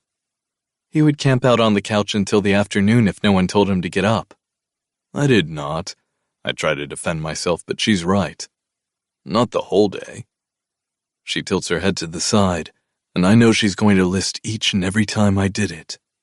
What do you want to eat for breakfast? See that, Sage? She points at me. That is what he does when he knows I'm right. Sage laughs when I groan and roll my eyes. See? That also means I'm right. She takes a sip of her coffee. I can make some cinnamon roll pancakes, she offers, or blueberry lemon. Sage gasps. You can make cinnamon roll pancakes? She asks this as if Everleigh just told her she can give her all the answers to the next math quiz. I have to see if your dad has all the ingredients, but if not, I'll go to the store today and make sure we have them for tomorrow. I have to go to the bakery this afternoon to prep the dough for tomorrow. Can I come and help? Sage asks, and Everleigh looks at her with glistening eyes. If your dad says you can, sure, she smiles. Did you finish all your English homework? I turn my attention to Sage, who nods. And math? Almost. She tosses the cover off her. I can do it while you make bagels. Is that what you want to eat? I ask, and she nods. With cream cheese or something else? Cream cheese, please. She answers as she walks out of the living room and toward her bedroom, where I hear her close the door. My eyes move from the hallway, then go back to Everleigh, who is looking at me. What's that look for? She puts her coffee on the table and walks to me, standing between my legs. I thought I loved you before, she declares as I sit up, putting one hand on her hip and running her hand through my almost dry hair. But seeing you in dad mode? She looks down at me as I look up at her.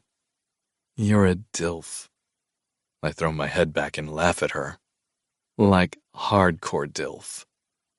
She leans down and kisses my lips. I want to do so many dirty things to you. Do you? I extend my hand to put my cup on the table, grabbing her waist and yanking her to me.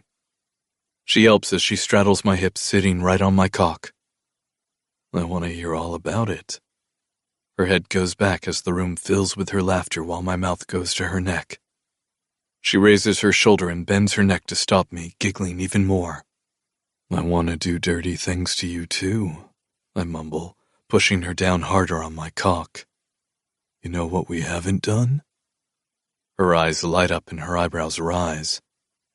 I haven't come on your tits yet, or face fucked you. I whisper in her ear, my hand roaming up her back. I think I'm going to go take another shower, she mumbles, with a certain pink toy. No. I grip her neck in my hand. You don't touch yourself or your toys unless I'm in the room with you. You are not the boss of me, she snaps. I may not be the boss of you, but this is mine. I grab her ass with both my hands, and these are mine.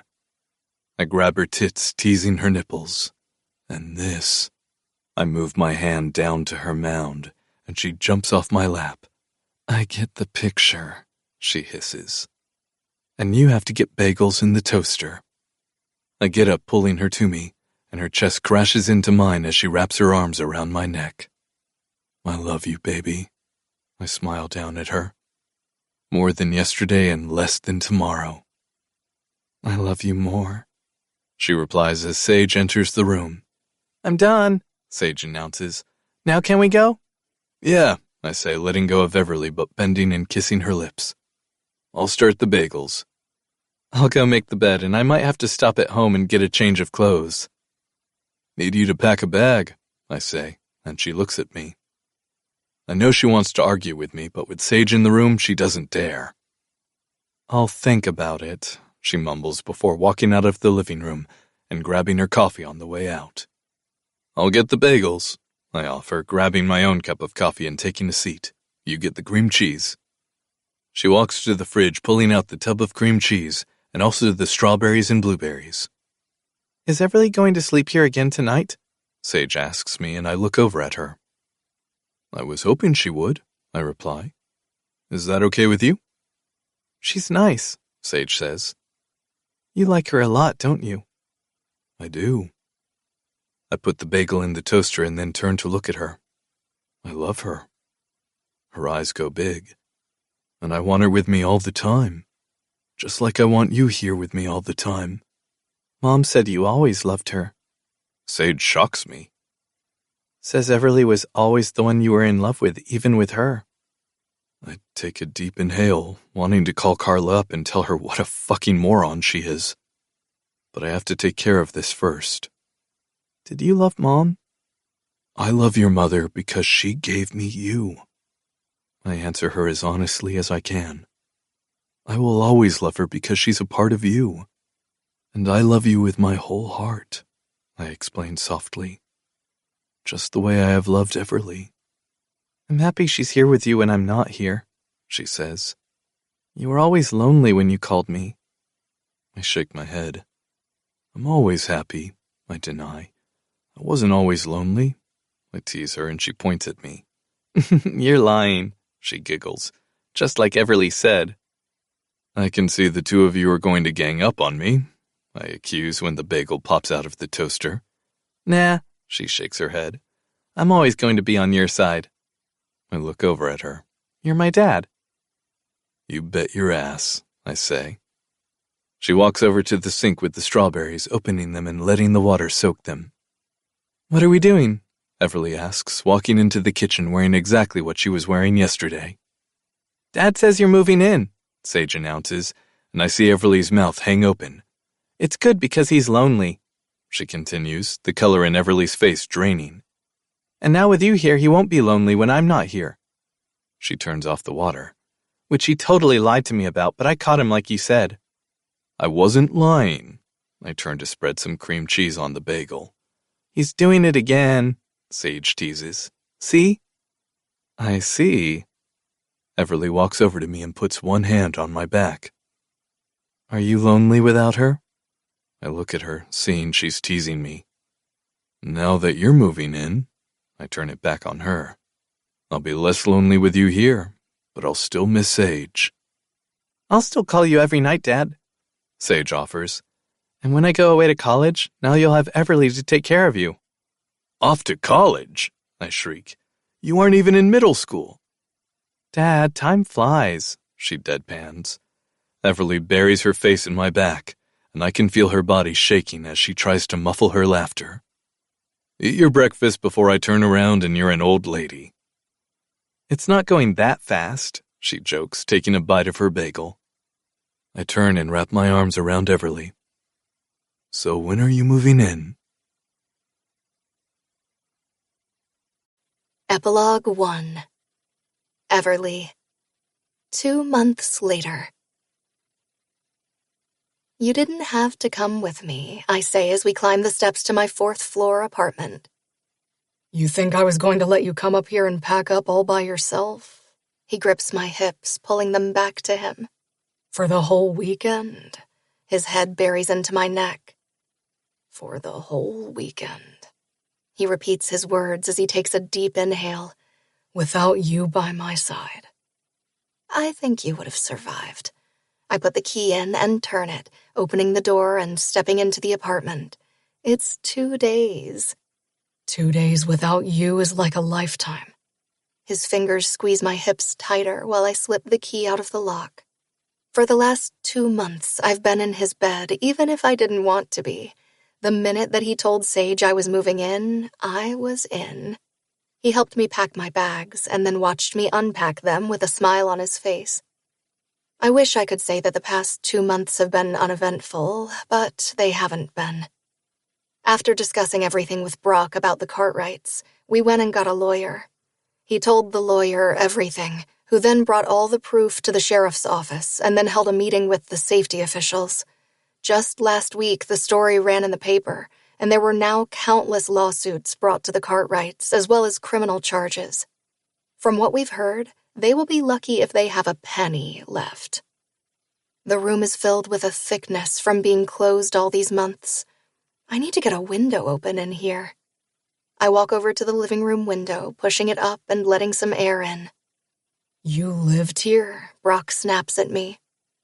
I look over at him as he stops in the middle of the room and looks it all over. I have to be honest, never in my wildest dreams did I think he would be standing here. If someone told me that, I would have said you were out of your mind. But now, here we are.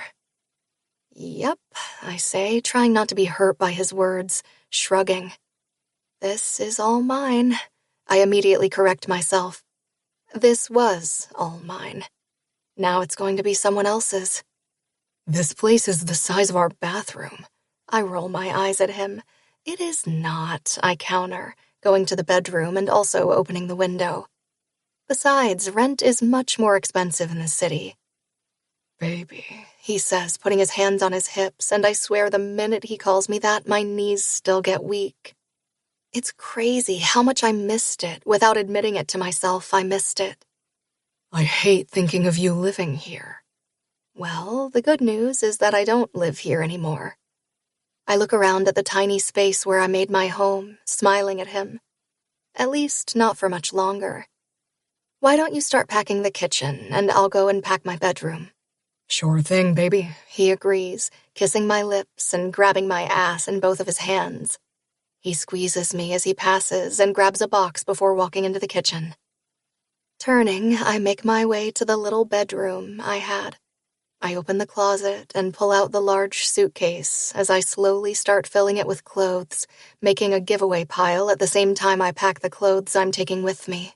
I hear slamming coming from the kitchen and smile, knowing the only real reason he is here is because he wants me to be fully moved into his house.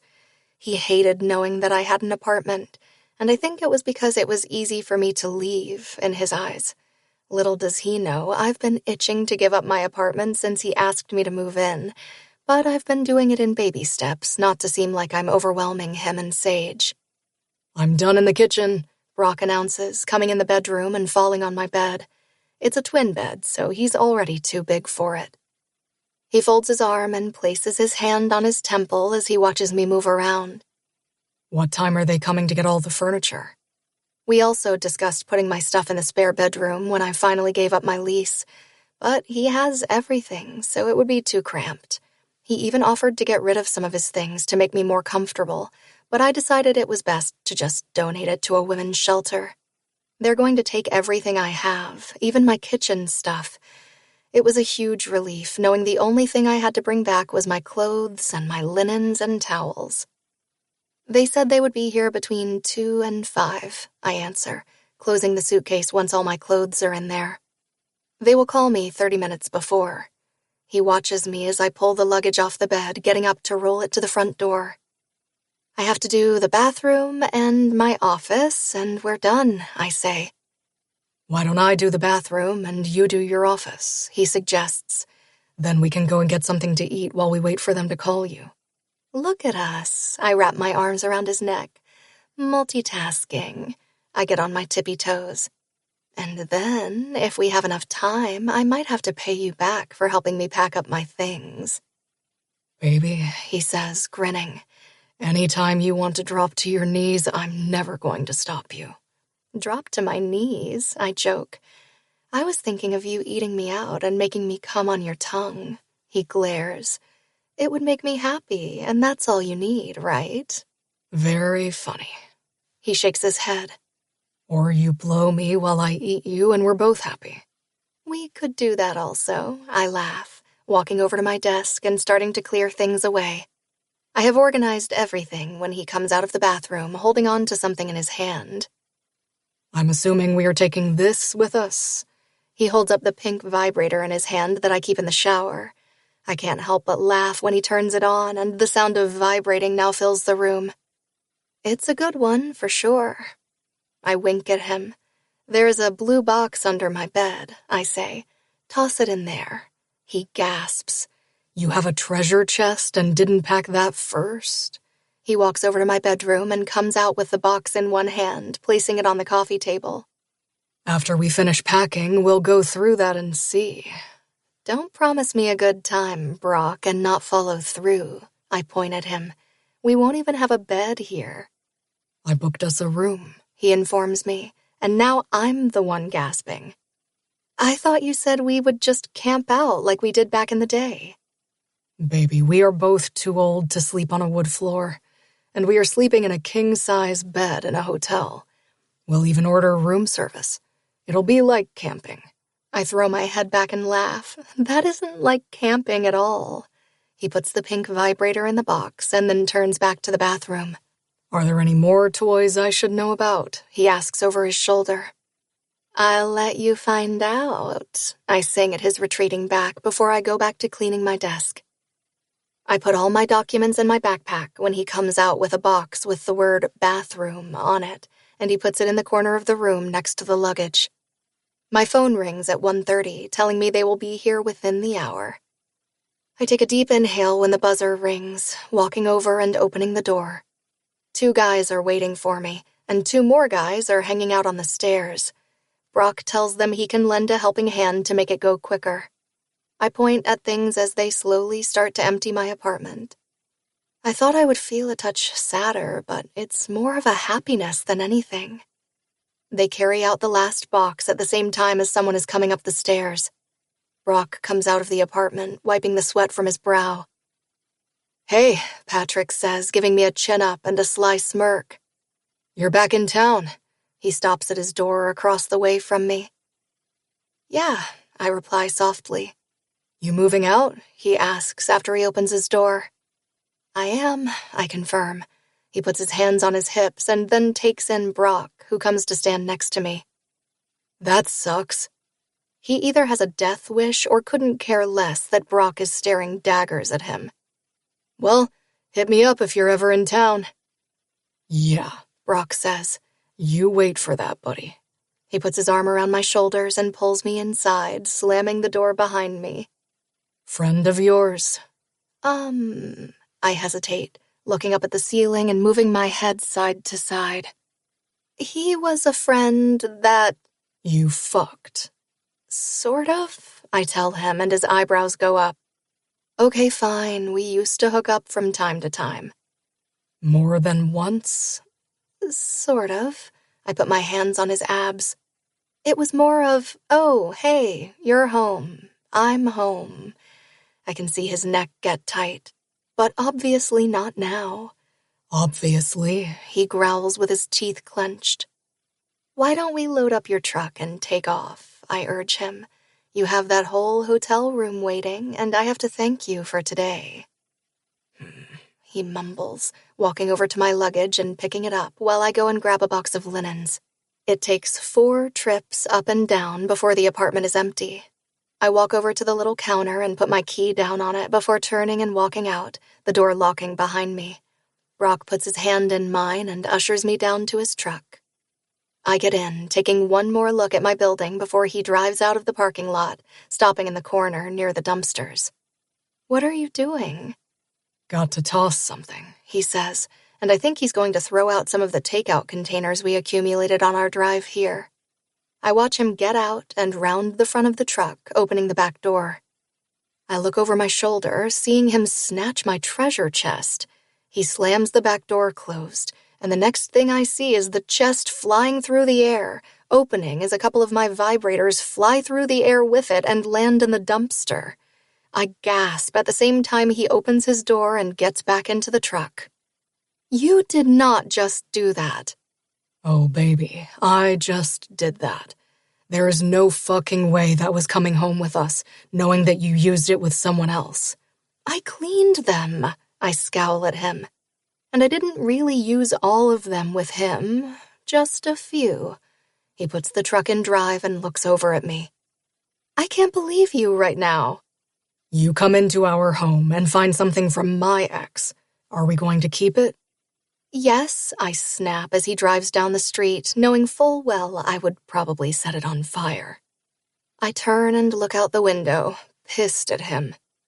The truck comes to a stop, and when I look up, we're in the parking lot at the sex shop. "What is this?" "Got to replace the chest," he declares, "with stuff that only you and I will touch."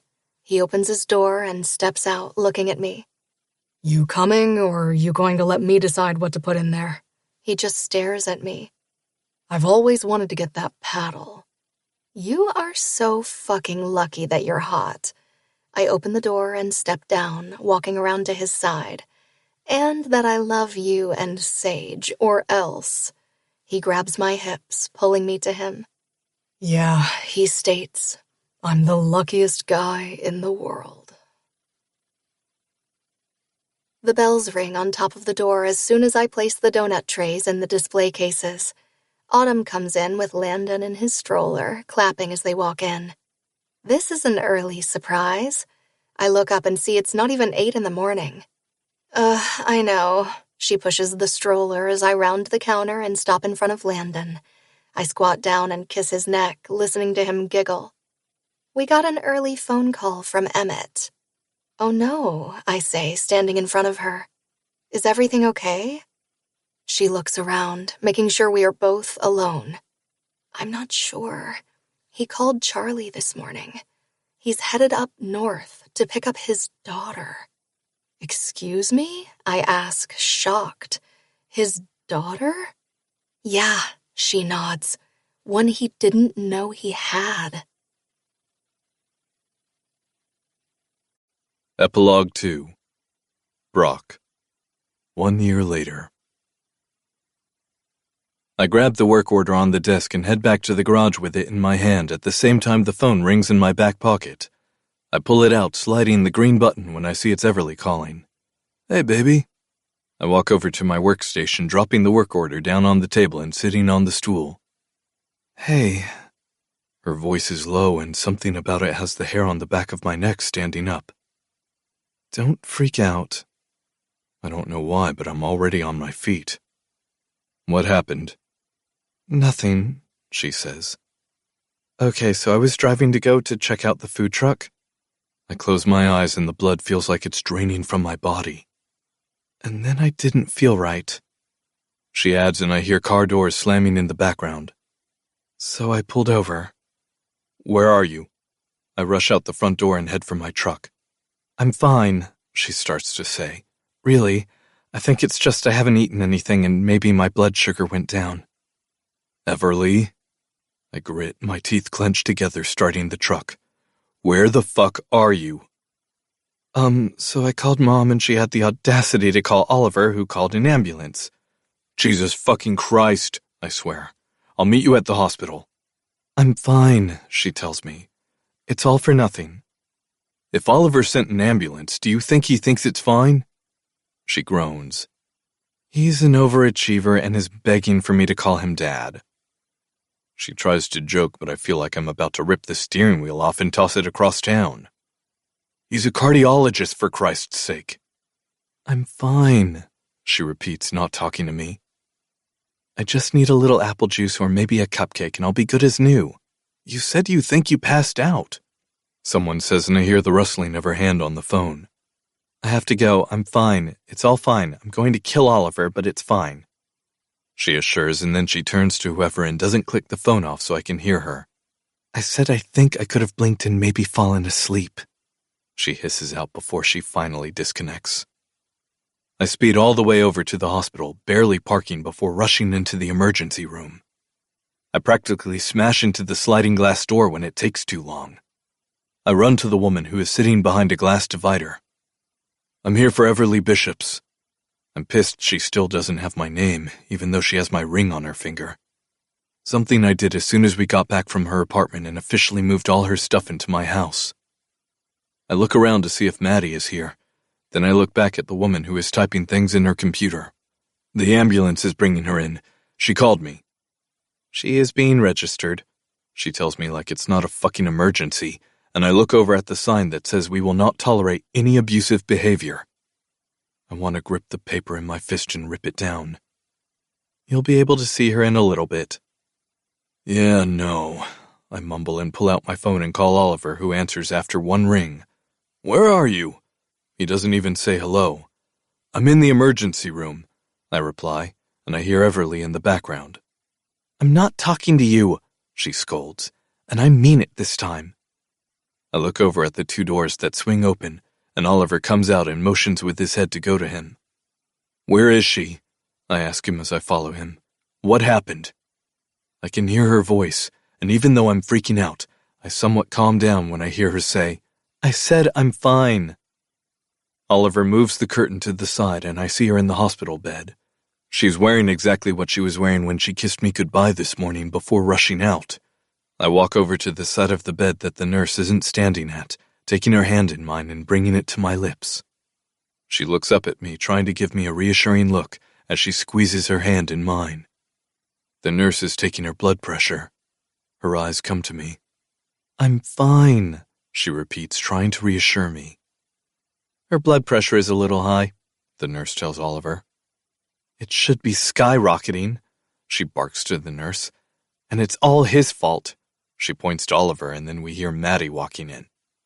What on earth? I turn to see she's still wearing her apron from the bakery. What the hell happened? She rushes over to the side of Everleigh's bed, moving her hair from the side of her face. Nothing, Everleigh snaps. I was feeling fine. Then the back of my neck started to get hot and my eyes suddenly felt really heavy.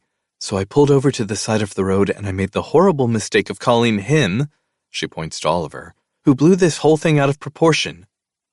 You fainted in your car. Oliver puts his hands on his hips. You are lucky that you pulled over. Can you imagine if you hadn't? Maddie gasps and I close my eyes. Great, Everleigh says. Now I'll never be allowed to drive by myself. She's not wrong, I mumble. What could have caused this? It could be a whole bunch of things, Oliver says. Or it could be nothing, Everleigh snaps and then looks at the nurse.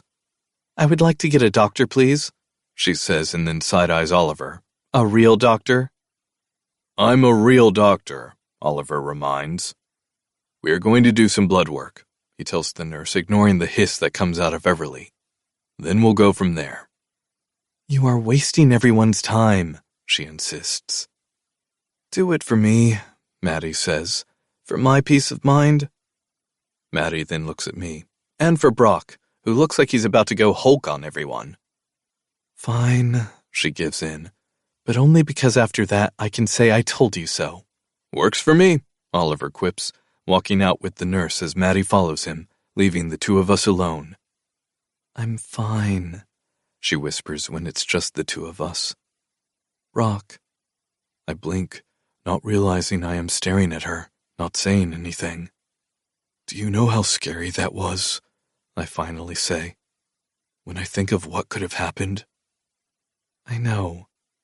She pulls me down by yanking her hand that is holding mine. Once I'm close enough, she lifts her other hand and puts it to my cheek. I'm okay, Brock. I put my forehead on hers as I breathe in her scent. I promise I'm going to be okay. I can't lose you, I declare in a whisper. Honey, her thumb moves on my cheek. We can't lose you. I stare into her eyes. She and Sage are thick as thieves. They spend as much time together as they can. If Everleigh is home, Sage is right by her side, and it takes Everleigh a couple days to perk back up when she leaves us to go back to her mother's. Something I know she hates just as much as I do. I promise you if I wasn't okay, I would tell you. She stares into my eyes. I wouldn't fuck with this, especially since I just got you back. We set a wedding date, I demand of her. Tonight. I want a date, and it has to be in the next 3 months. Her eyes go big. Consider yourself lucky I'm not forcing you to do it this weekend. She doesn't say anything to me because the nurse comes back in to take her blood. I pull a chair to sit by her bed, my leg going up and down nervously as we wait for the results. Maddie is sitting in the other chair in the corner. She sits down for 5 minutes and then starts to pace the room for 20 minutes, or until Everleigh tells her to sit down. She lies on the bed with her head back on the pillow and her eyes closed, only opening them when Oliver comes into the room with papers in his hands. Well? Maddie questioned, springing out of her seat, her hand on her mouth and tears already in her eyes. Is she okay? She's fine. He smiles at Maddie, who goes to him and buries her face in his chest, and he wraps his arms around her. Then why did she faint? I stand up and turn to him. Well, he hesitates, looking at me and then at Everleigh. If you want to know the results. You're not even my doctor, she snaps at him, and all he can do is smile at her. She's pregnant, he states, and things happen at the same time. Maddie shrieks, Oliver holds his hand over his head, Everleigh's eyes almost come out of her sockets, and I take a step back and my mouth opens in shock. I'm sorry, what? Everleigh finally says, and I sit back down in the chair because my legs feel like they are about to give out on me. You're pregnant, he repeats, this time with so much joy in his voice, it's like he's screaming. He looks at Maddie. Your baby is having a baby. Are you sure? Everleigh asks him, and he nods his head but doesn't say anything because the nurse comes in with a machine. I heard we need an ultrasound, the nurse says. Are you all staying? She looks around the room. Try to get them out, Everleigh mumbles, and I'll give you $100 in donuts for life. The nurse just laughs at her as Oliver goes and closes the shades and then comes back to stand at my side. I don't understand how this could happen, Everleigh voices to the nurse as she lifts her shirt halfway. Then the nurse grabs a towel and tucks it in the waistband of her yoga pants, pushing them down, before grabbing a white bottle and squirting blue liquid on her stomach. I don't know how this could happen. She repeats the words and then looks at me. How did this happen? I can't help but smile at her before bending and kissing her lips. You need me to tell you how this can happen? I kiss her again. You can't keep your hands off of me. Well, that's a lie, she huffs. Are you ready? The nurse asks her as she puts the ultrasound transducer on her stomach. Hopefully we can catch it with this, she says, moving it around on her lower stomach. If not, we can go internally. Nothing can go internally. I bark at the nurse and she tries to hide her smile. It doesn't hurt, she tells me as the sound of swooshing now fills the room. What is that? Everleigh lifts her head, and it looks like she's about to slap the nurse's hand away from her stomach. That, the nurse says and then turns the monitor for us, is your baby. Oh my goodness, Maddie cries out as I stare at the black and white screen. I can see the baby moving around. That's, Everleigh whispers. That's a baby. That is a baby, the nurse tells her as Oliver wraps his arm around Maddie's shoulder and pulls her to him. It looks like you are about 10 weeks. What? Everleigh shrieks. How? She looks at the nurse. I haven't skipped a period and I'm on birth control. Do you take it regularly? Oliver asks her. Of course I take it regularly, she retorts. I mean, there was that one time we got a bit drunk and then I forgot, but I doubled up the next day. That would do it, the nurse says. Congratulations. She puts the transducer back and then uses the towel to clean the gel off her stomach. These are for you. She hands her a couple of pictures of the sonogram. I need one of those, Oliver says, for the house, and then I'm going to scan it for my office. You haven't said a word. Everleigh looks at me. Are you okay? No, I say, and Oliver stands up straight. But I will be on Sunday since that is when we are getting married. Okay, Maddie says. That is our cue to leave. I'm not leaving, Oliver replies, shaking his head, and Maddie laughs as she pushes him out of the room. Brock, Everleigh says. No, I snap. I'm not going to listen to anything you say. I put my hand lightly on her stomach. The first time I was told I was going to be a dad, I was shocked, I start to explain to her. And a little bit pissed at myself more than anything. I got married because I thought that was the right thing to do. Now I'm about to be a father again and I'm feeling a little fucking guilty because it's the complete opposite of what I felt when it was Sage. And I have to believe I'm still a decent human for even feeling like that. Brock, she says softly. You are the best freaking dad I know. Minus forcing her to eat all her veggies sometimes because cauliflower can be gross. I stop her from talking when I crash my lips on hers. We have to tell Sage, I say when I finally let her go. And I'm not joking about us getting married. It doesn't matter to me. But it matters to me. I kiss her lips. I want you to be fully mine. I was yours from the minute you smiled my way, she confirms, blinking away tears. And now we'll be bonded for life with our child. Children, I remind her. Sage, this one, I motion to her belly. And the next 5 to come. 5? She gasps. Let's work on one at a time. Fine, I pout. But at least 3 more. Only if you give me a month before we get married, she counters. Deal, I agree, smiling, and then stop when she winks at me. I would have done 5 in this Sunday. She takes a deep inhale. Now I don't know about you, but I'm starving. Then let's go.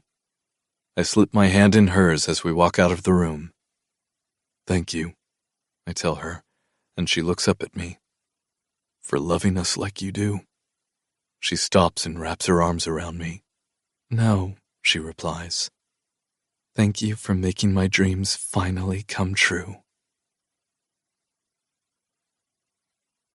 Thank you for listening to Buried Dreams, written by Natasha Madison. Narrated by Savannah Peachwood, a member of SAG-AFTRA, and Gregory Salinas. Produced by Aaron Spencer of One Night Stand Studios. Post-production by Kyle Verville of One Night Stand Studios. Text copyright 2025 by Natasha Madison. Production copyright 2025 by Natasha Madison. All rights reserved.